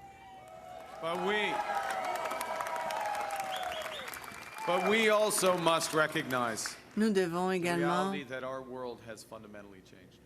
reconnaître que la réalité a énormément changé sur la planète. Alors que je suis sur la scène devant vous, je dois également faire preuve d'humilité et reconnaître que plusieurs me font confiance au Parti libéral. Des millions de nos concitoyens voulaient un autre résultat. Voici mon message pour tous les Canadiens et toutes les Canadiennes. Peu importe où vous habitez, peu importe la langue, la langue que vous parlez, peu importe votre choix, je ferai de mon mieux pour vous représenter.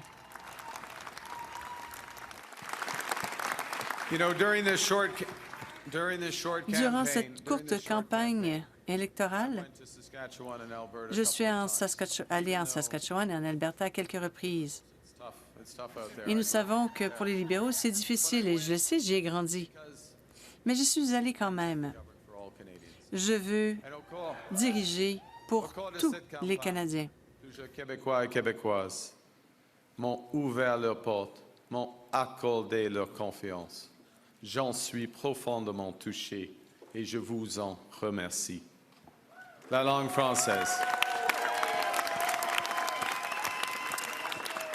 La langue française, la culture québécoise, elles sont au cœur de l'identité canadienne.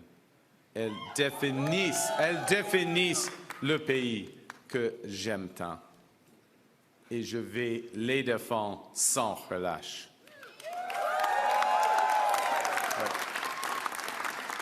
Avec la forte équipe de députés québécois que vous venez d'envoyer à Ottawa, nous allons faire en sorte que le Québec continue de prospérer au sein d'un Canada fort.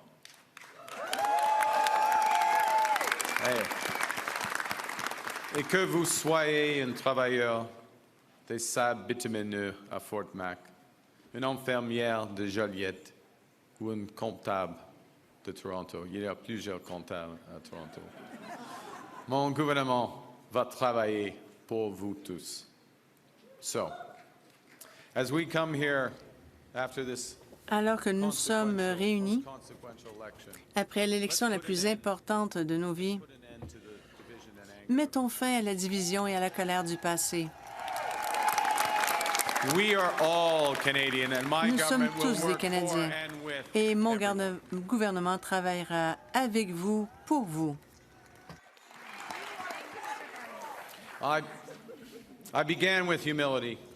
J'ai commencé avec l'humilité, mais les Canadiens sont également ambitieux. Plus que jamais, c'est le moment d'être audacieux, ambitieux, faire face à cette crise avec une force écrasante. Nous allons bâtir, bâtir et bâtir encore. Exactly. Throughout, well, no, we're building now. We've gotten over that bit. Throughout Alors, our history, tout au long de notre histoire, il y a eu des moments charnières the world's fortunes were in the balance. où les fortunes du monde étaient dans la balance. C'était justement le cas là, au début de la Deuxième Guerre mondiale et la même situation à la fin de la guerre froide. Et à chaque fois, le Canada a décidé de se positionner en tant qu'un pays souverain et ambitieux, d'être un chef de file en matière de démocratie et de liberté. Et en tant que Canadiens, nous le faisons avec compassion et en faisant preuve de générosité. Encore une fois, nous sommes à un moment charnière.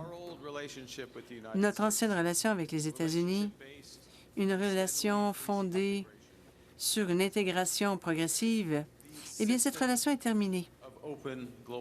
Les systèmes d'échanges commerciaux libres sur lesquels nous comptons depuis la fin de la Deuxième Guerre mondiale, c'est un système qui n'était pas parfait, mais notre pays a pu devenir prospère et cette relation est terminée. C'est une tragédie, mais c'est aussi notre nouvelle réalité. Nous avons déjà surmonté le choc de la trahison américaine, mais nous n'oublierons jamais les leçons. Nous devons prendre soin de nous et nous devons prendre soin les uns des autres.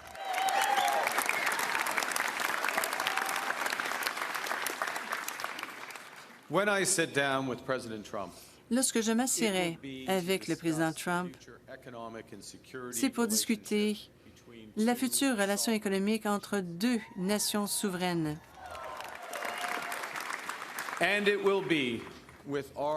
Et nous le ferons en bonne connaissance de cause, sachant que nous avons d'autres options, autres que les États-Unis, afin de mettre de l'avant la prospérité. Nous allons renforcer nos relations avec des partenaires fiables en Europe, en Asie et ailleurs. Et si les États-Unis ne veulent plus jouer un rôle de premier plan dans l'économie mondiale, le Canada le fera. We will lead, not the Americans. Nous sommes maîtres chez nous. Nous allons bâtir des millions de logements, une superpuissance énergétique, de bonnes carrières dans les emplois spécialisés et une seule économie canadienne, pas 13. We will chart a new path forward. Because this is Canada, Justement, and we decide nous sommes le Canada et nous décidons ce que nous allons faire.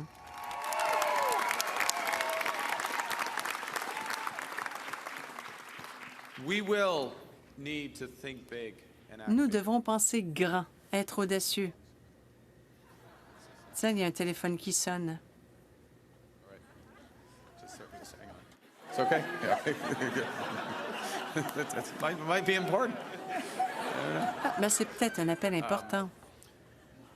We will need to do things previously thought impossible. Nous devons faire aller de l'avant et faire des choses que nous pensions impensables et ça à une cadence accélérée. Nous devrons doubler le rythme de construction avec une toute nouvelle industrie en utilisant la technologie, la main-d'œuvre et le bois canadien. C'est le moment de mettre de l'avant de nouveaux couloirs économiques et énergiques en travaillant de pair avec les provinces, les territoires et les peuples autochtones. C'est le moment de bâtir des centaines de milliers, non pas d'emplois, mais de carrières dans les métiers spécialisés. C'est le temps de transformer le Canada en superpuissance énergétique, autant en énergie traditionnelle que propre. Nous devons mettre de l'avant une stratégie industrielle afin que le Canada soit beaucoup plus concurrentiel tout en luttant contre les changements climatiques. Nous bâtirons une seule économie canadienne et non pas 13. Nous voulons éliminer tous les obstacles interprovinciaux d'ici le 1er juillet. En résumé, on peut nous redonner beaucoup plus que ce que les Américains peuvent nous enlever. Mais j'aimerais être clair quand même. Dans les prochains jours, enfin les prochains mois seront difficiles. Il faudra faire des sacrifices. Mais nous allons les partager en soutenant nos travailleurs et les entreprises.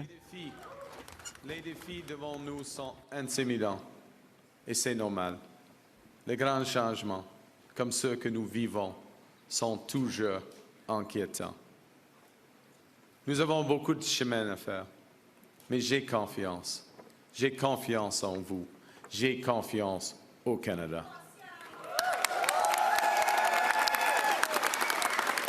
Because Canada is more than a nation. Le Canada, c'est beaucoup plus qu'une nation. Nous sommes et nous serons toujours une confédération. Une série d'idées et d'idéaux fondés sur de bonnes bases, des bases pratiques. Nous savons que nous ne sommes pas toujours parfaits, mais nous essayons toujours d'être bienveillants. Nous le faisons parce que c'est la bonne chose à faire, non pas parce que c'est facile. La bienveillance est une vertu et non pas une faiblesse. Et encore plus important, nous savons que notre force est en fait notre détermination, et cela repose sur notre unité. Le deuxième jour de cette campagne, vous savez, je suis allée à Gander. Le 11 septembre, ils ont accepté des milliers de passagers sans poser une seule question. Je me suis assis avec deux héros de l'époque, Diane Davis et Burl Cooper. Et lors de nos discussions, ils m'ont envoyé une petite carte de remerciement envoyée par Ellie, une jeune fille, et elle disait « Votre bienveillance m'a motivée et j'utilise maintenant ma bienveillance. » Cette petite phrase donne une très bonne idée de ce que nous savons par instinct. Vous savez, c'est comme un muscle.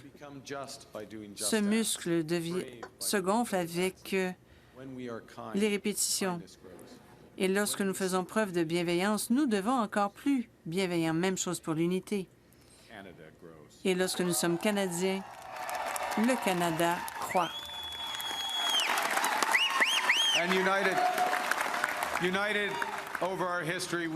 Nous avons fait front commun au cours de notre histoire et nous avons réussi l'impossible.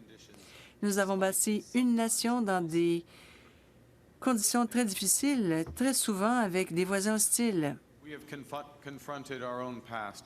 Nous avons aussi affronté notre passé avec les Autochtones. Un pays qui rassemble des langues, des cultures et des croyances différentes. Unis, nous avons bâti des institutions culturelles essentielles comme CBC Radio-Canada. United, we have created Ensemble, nous avons mis en avant des systèmes de santé publique universels. Et dans le cadre de cette crise, unis, nous achetons des produits canadiens, nous exploitons ce que nous avons, nous soutenons nos amis et nos voisins face aux menaces de Trump. C'est une crise que nous n'avons pas créée. Ensemble, nous allons gagner cette guerre commerciale et bâtir l'économie la plus solide du G7, une économie qui fonctionne pour tous et chacun. Au cours des derniers mois, les Canadiens et Canadiennes ont fait leur part, se sont rassemblés pour défendre notre pays et notre façon d'être. Je promets que, lorsque nous sommes menacés, nous allons nous battre. We will fight back with everything we Nous have. allons nous battre avec tout ce que nous avons afin d'obtenir la meilleure entente pour le Canada.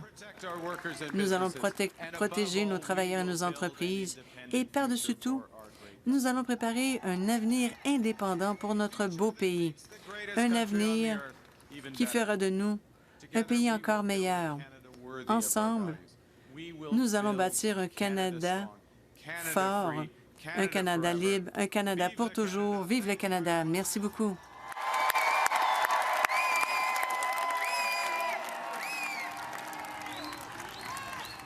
And there you have it, the Liberal leader Mark Carney. Et c'était Mark Carney, chef des libéraux. Il remerciait ses bénévoles.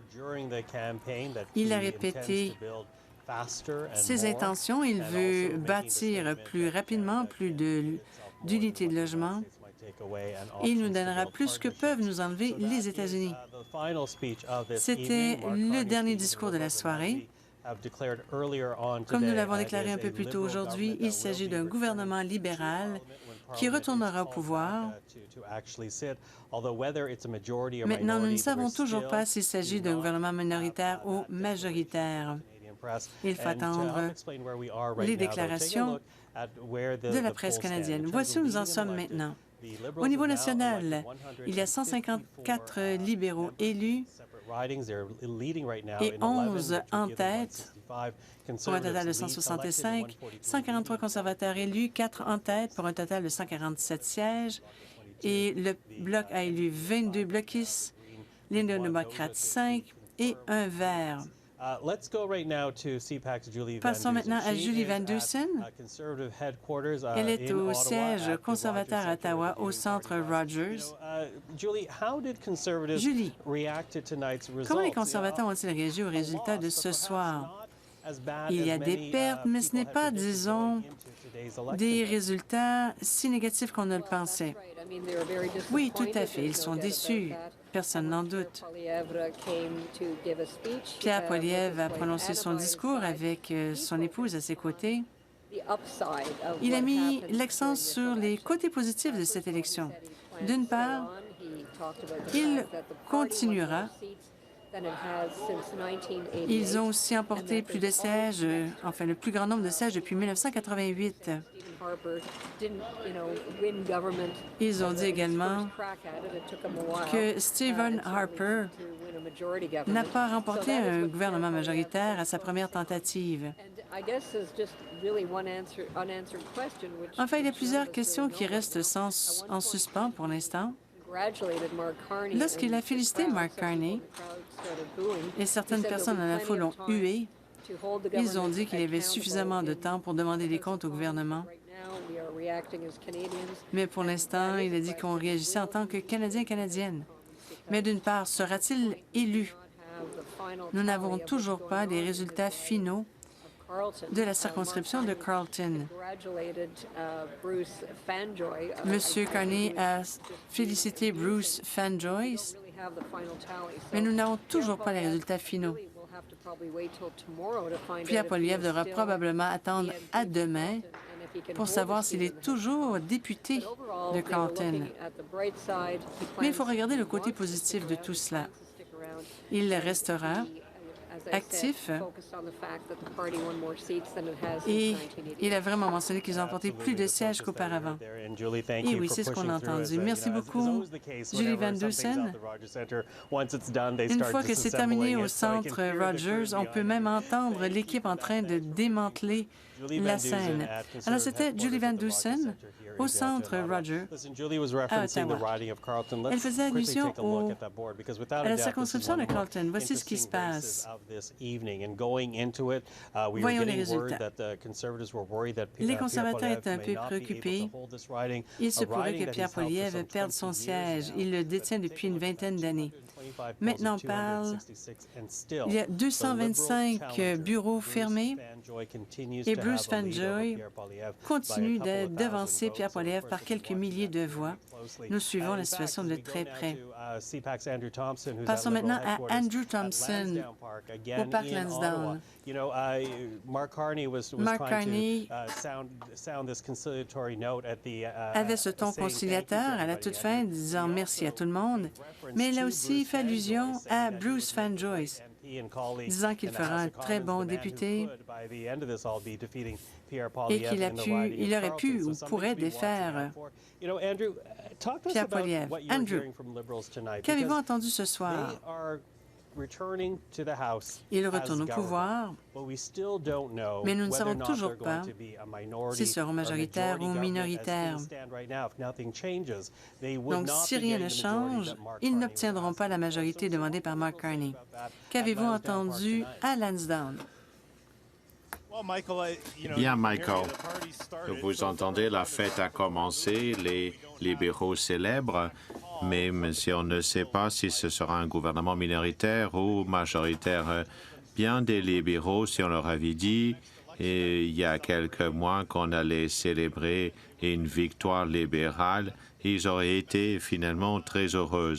C'est un message que j'entends des militants libéraux. Les libéraux parlent des jours sombres du parti il y a quelques mois seulement, avec un premier ministre vraiment impopulaire, Justin Trudeau. Le parti qui avait très peu de soutien, on disait que le parti allait faire élire moins de députés que le Bloc québécois.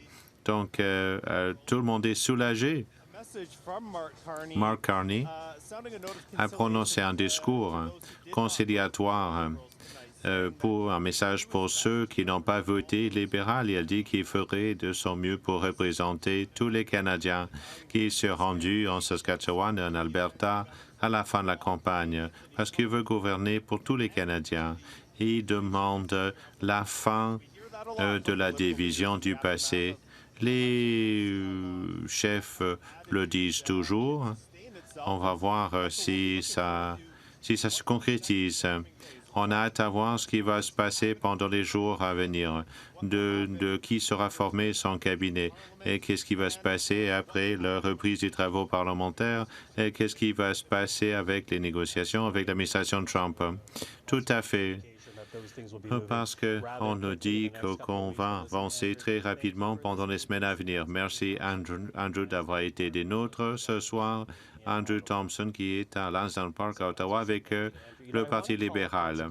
J'aimerais qu'on regarde le tableau à nouveau, élu et en tête. Si vous vous demandez pourquoi on n'a pas encore déclaré un gouvernement minoritaire ou majoritaire, certains médias l'ont fait. Regardez finalement les totaux pour les libéraux. 166. Alors, depuis 90 minutes, il y a des circonscriptions finalement qui sont passées finalement au giron du Parti libéral. Ils sont passés de 161 maintenant à 166 et ils rapprochent finalement au nombre nécessaire de 172. On va mettre fin à la couverture ce soir. Mais cette course n'est pas encore terminée, n'est-ce pas, Chris Hall? Oui, vous avez raison. Et clairement, on va devoir attendre demain ou dans quelques jours pour voir si Pierre Poilievre a gagné sa circonscription. Il y a beaucoup de circonscriptions, il y a un écart de moins de 100 votes. Il y en a 3. Et ça pourrait finalement être une victoire conservatrice pour le Bloc ou libéral. Très serré. Laurie, vous essayez d'y voir clair. Que pensez-vous du résultat? Il est presque 2 heures de... alors... il va falloir attendre quelques heures pour savoir si les libéraux finalement ont gagné un gouvernement majoritaire ou minoritaire. Alors, tout dépend. Il est possible que les libéraux et les néo-démocrates pourront travailler ensemble.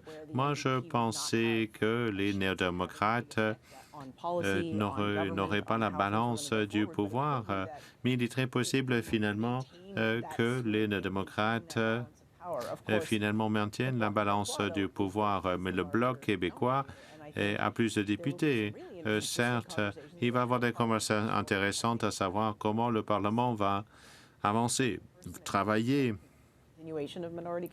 Ça risque d'être un gouvernement minoritaire, mais très différent, une composition très différente du dernier. Alors, si les démocrates gagnent cette circonscription, ça permet aux libéraux, finalement, d'avoir la majorité. Laurie a parlé du Bloc québécois difficile de penser, finalement, d'envisager un accord formel. La position du Bloc québécois, ça va être d'exiger, en fait, ça va être de faire des demandes, d'avoir sa liste d'épiceries et, sans jeu de mots, de bloquer certains projets. On l'a entendu dans le discours du chef. Ils ont une position peut-être un peu attentiste en disant, bien, écoutez, nous, on va voir venir, on va voir ce qu'il y en est et si ça ne nous convient pas, on va voter contre.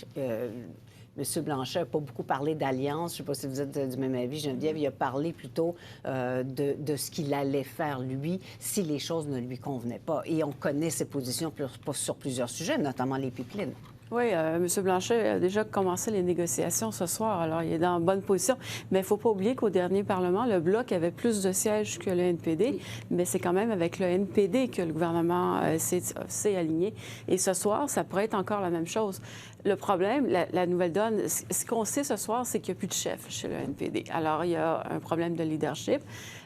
Qui va prendre la suite? Qui va décider de la stratégie du NPD au Parlement? Ça ne sera pas facile non plus, là. Je ne pense pas qu'on va avoir une entente comme la dernière fois, mais le NPD pourrait très bien arriver avec une entente ou, enfin, tenir le gouvernement libéral en place. Et qui, si c'est toujours un gouvernement minoritaire, qui aura intérêt à ce qu'il y ait des élections qui soient déclenchées rapidement? Sûrement pas le NPD, peut-être pas le Bloc non plus, parce que c'est tout ça qu'il faut calculer. C'est quand même ironique. Heureusement que M. Carney est doué avec les chiffres parce qu'il va avoir besoin de sa calculatrice, j'ai l'impression, pour les prochains mois, où il va passer son temps à calculer, savoir combien il y a d'alliés, combien il y a d'amis, combien il peut obtenir, etc. Et c'est justement, c'est toujours le défi lors d'un gouvernement minoritaire. Il faudra se poser des questions concernant les enjeux. Lorsqu'on parle de l'oléoduc, les conservateurs seront l'allié le plus naturel. Lorsqu'on parle de programmes sociaux, à ce moment-là, ce sont plutôt les néo-démocrates et les Verts pour les problèmes environnementaux.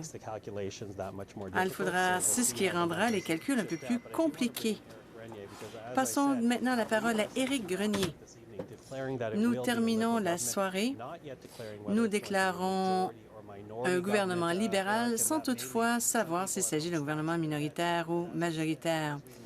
Plusieurs se posent la question à la maison. Nous avons entendu les discours. Il y a encore des changements, n'est-ce pas? Bien oui, il y a eu encore des changements. Regardons à Kitchener-Conestoga. À un certain moment donné, c'était Doug Treleaven. Maintenant, Tim Lewis, le député sortant, est en tête. C'est encore le vote par participation qui aide les libéraux. Mais vous savez, pour la balance du pouvoir, regardez ici. Kitchener Centre, Mike Morris n'est pas très loin derrière. Il nous reste encore quelques bureaux. Il faudra voir avec qui il pourra négocier. Si vous voulez trouver les 6 circonscriptions nécessaires pour remporter le Nunavut, on a une différence d'environ 300 voix. C'est ce qui démarque la majorité, enfin, l'écart entre la majorité et la minorité. Encore l'écart très mince. Il faudra encore faire le décompte de certains bulletins. Il y aura peut-être des recomptages. Nous ne le savons pas. Non, je ne pense pas que personne se porte volontaire pour rester un peu plus tard. Alors, je pense que la dernière fois qu'on est resté debout si tard, c'était l'heure des examens universitaires.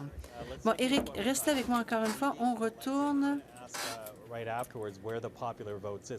J'aimerais qu'on revienne au suffrage exprimé, le vote populaire. C'est une question très intéressante. D'une part, revenons à l'écran. Voici le suffrage exprimé, très serré. Vous avez parlé des marges.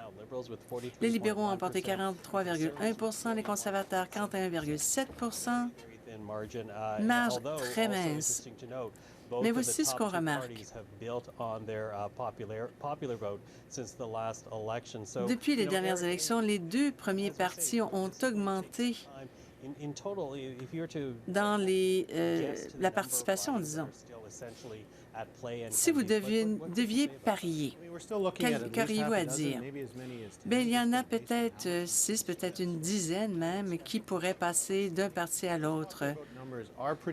Vous savez, le vote populaire suggère que les libéraux ont atteint leur objectif, mais encore, lorsqu'on compte les résultats des deux partis, ils totalisent plus de 80 %. Ça fait des années qu'on n'a pas vu cela. Ce sont les meilleurs résultats obtenus. Harper avait reçu près de 33 des voix.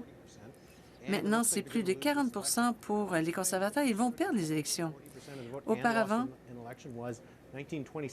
c'était en 1926, la dernière fois que les conservateurs ont perdu avec plus de 40 % des voix. Bon, mais justement, le tableau en dit long. Ce n'est pas terminé, mais pour l'instant, nous terminons notre couverture en direct. Le gouvernement libéral retourne au pouvoir, mais pour l'instant, il est impossible de dire. Il y a 167 libéraux, soit élus ou en tête. Pardon, c'est 167, ça vient tout juste de changer.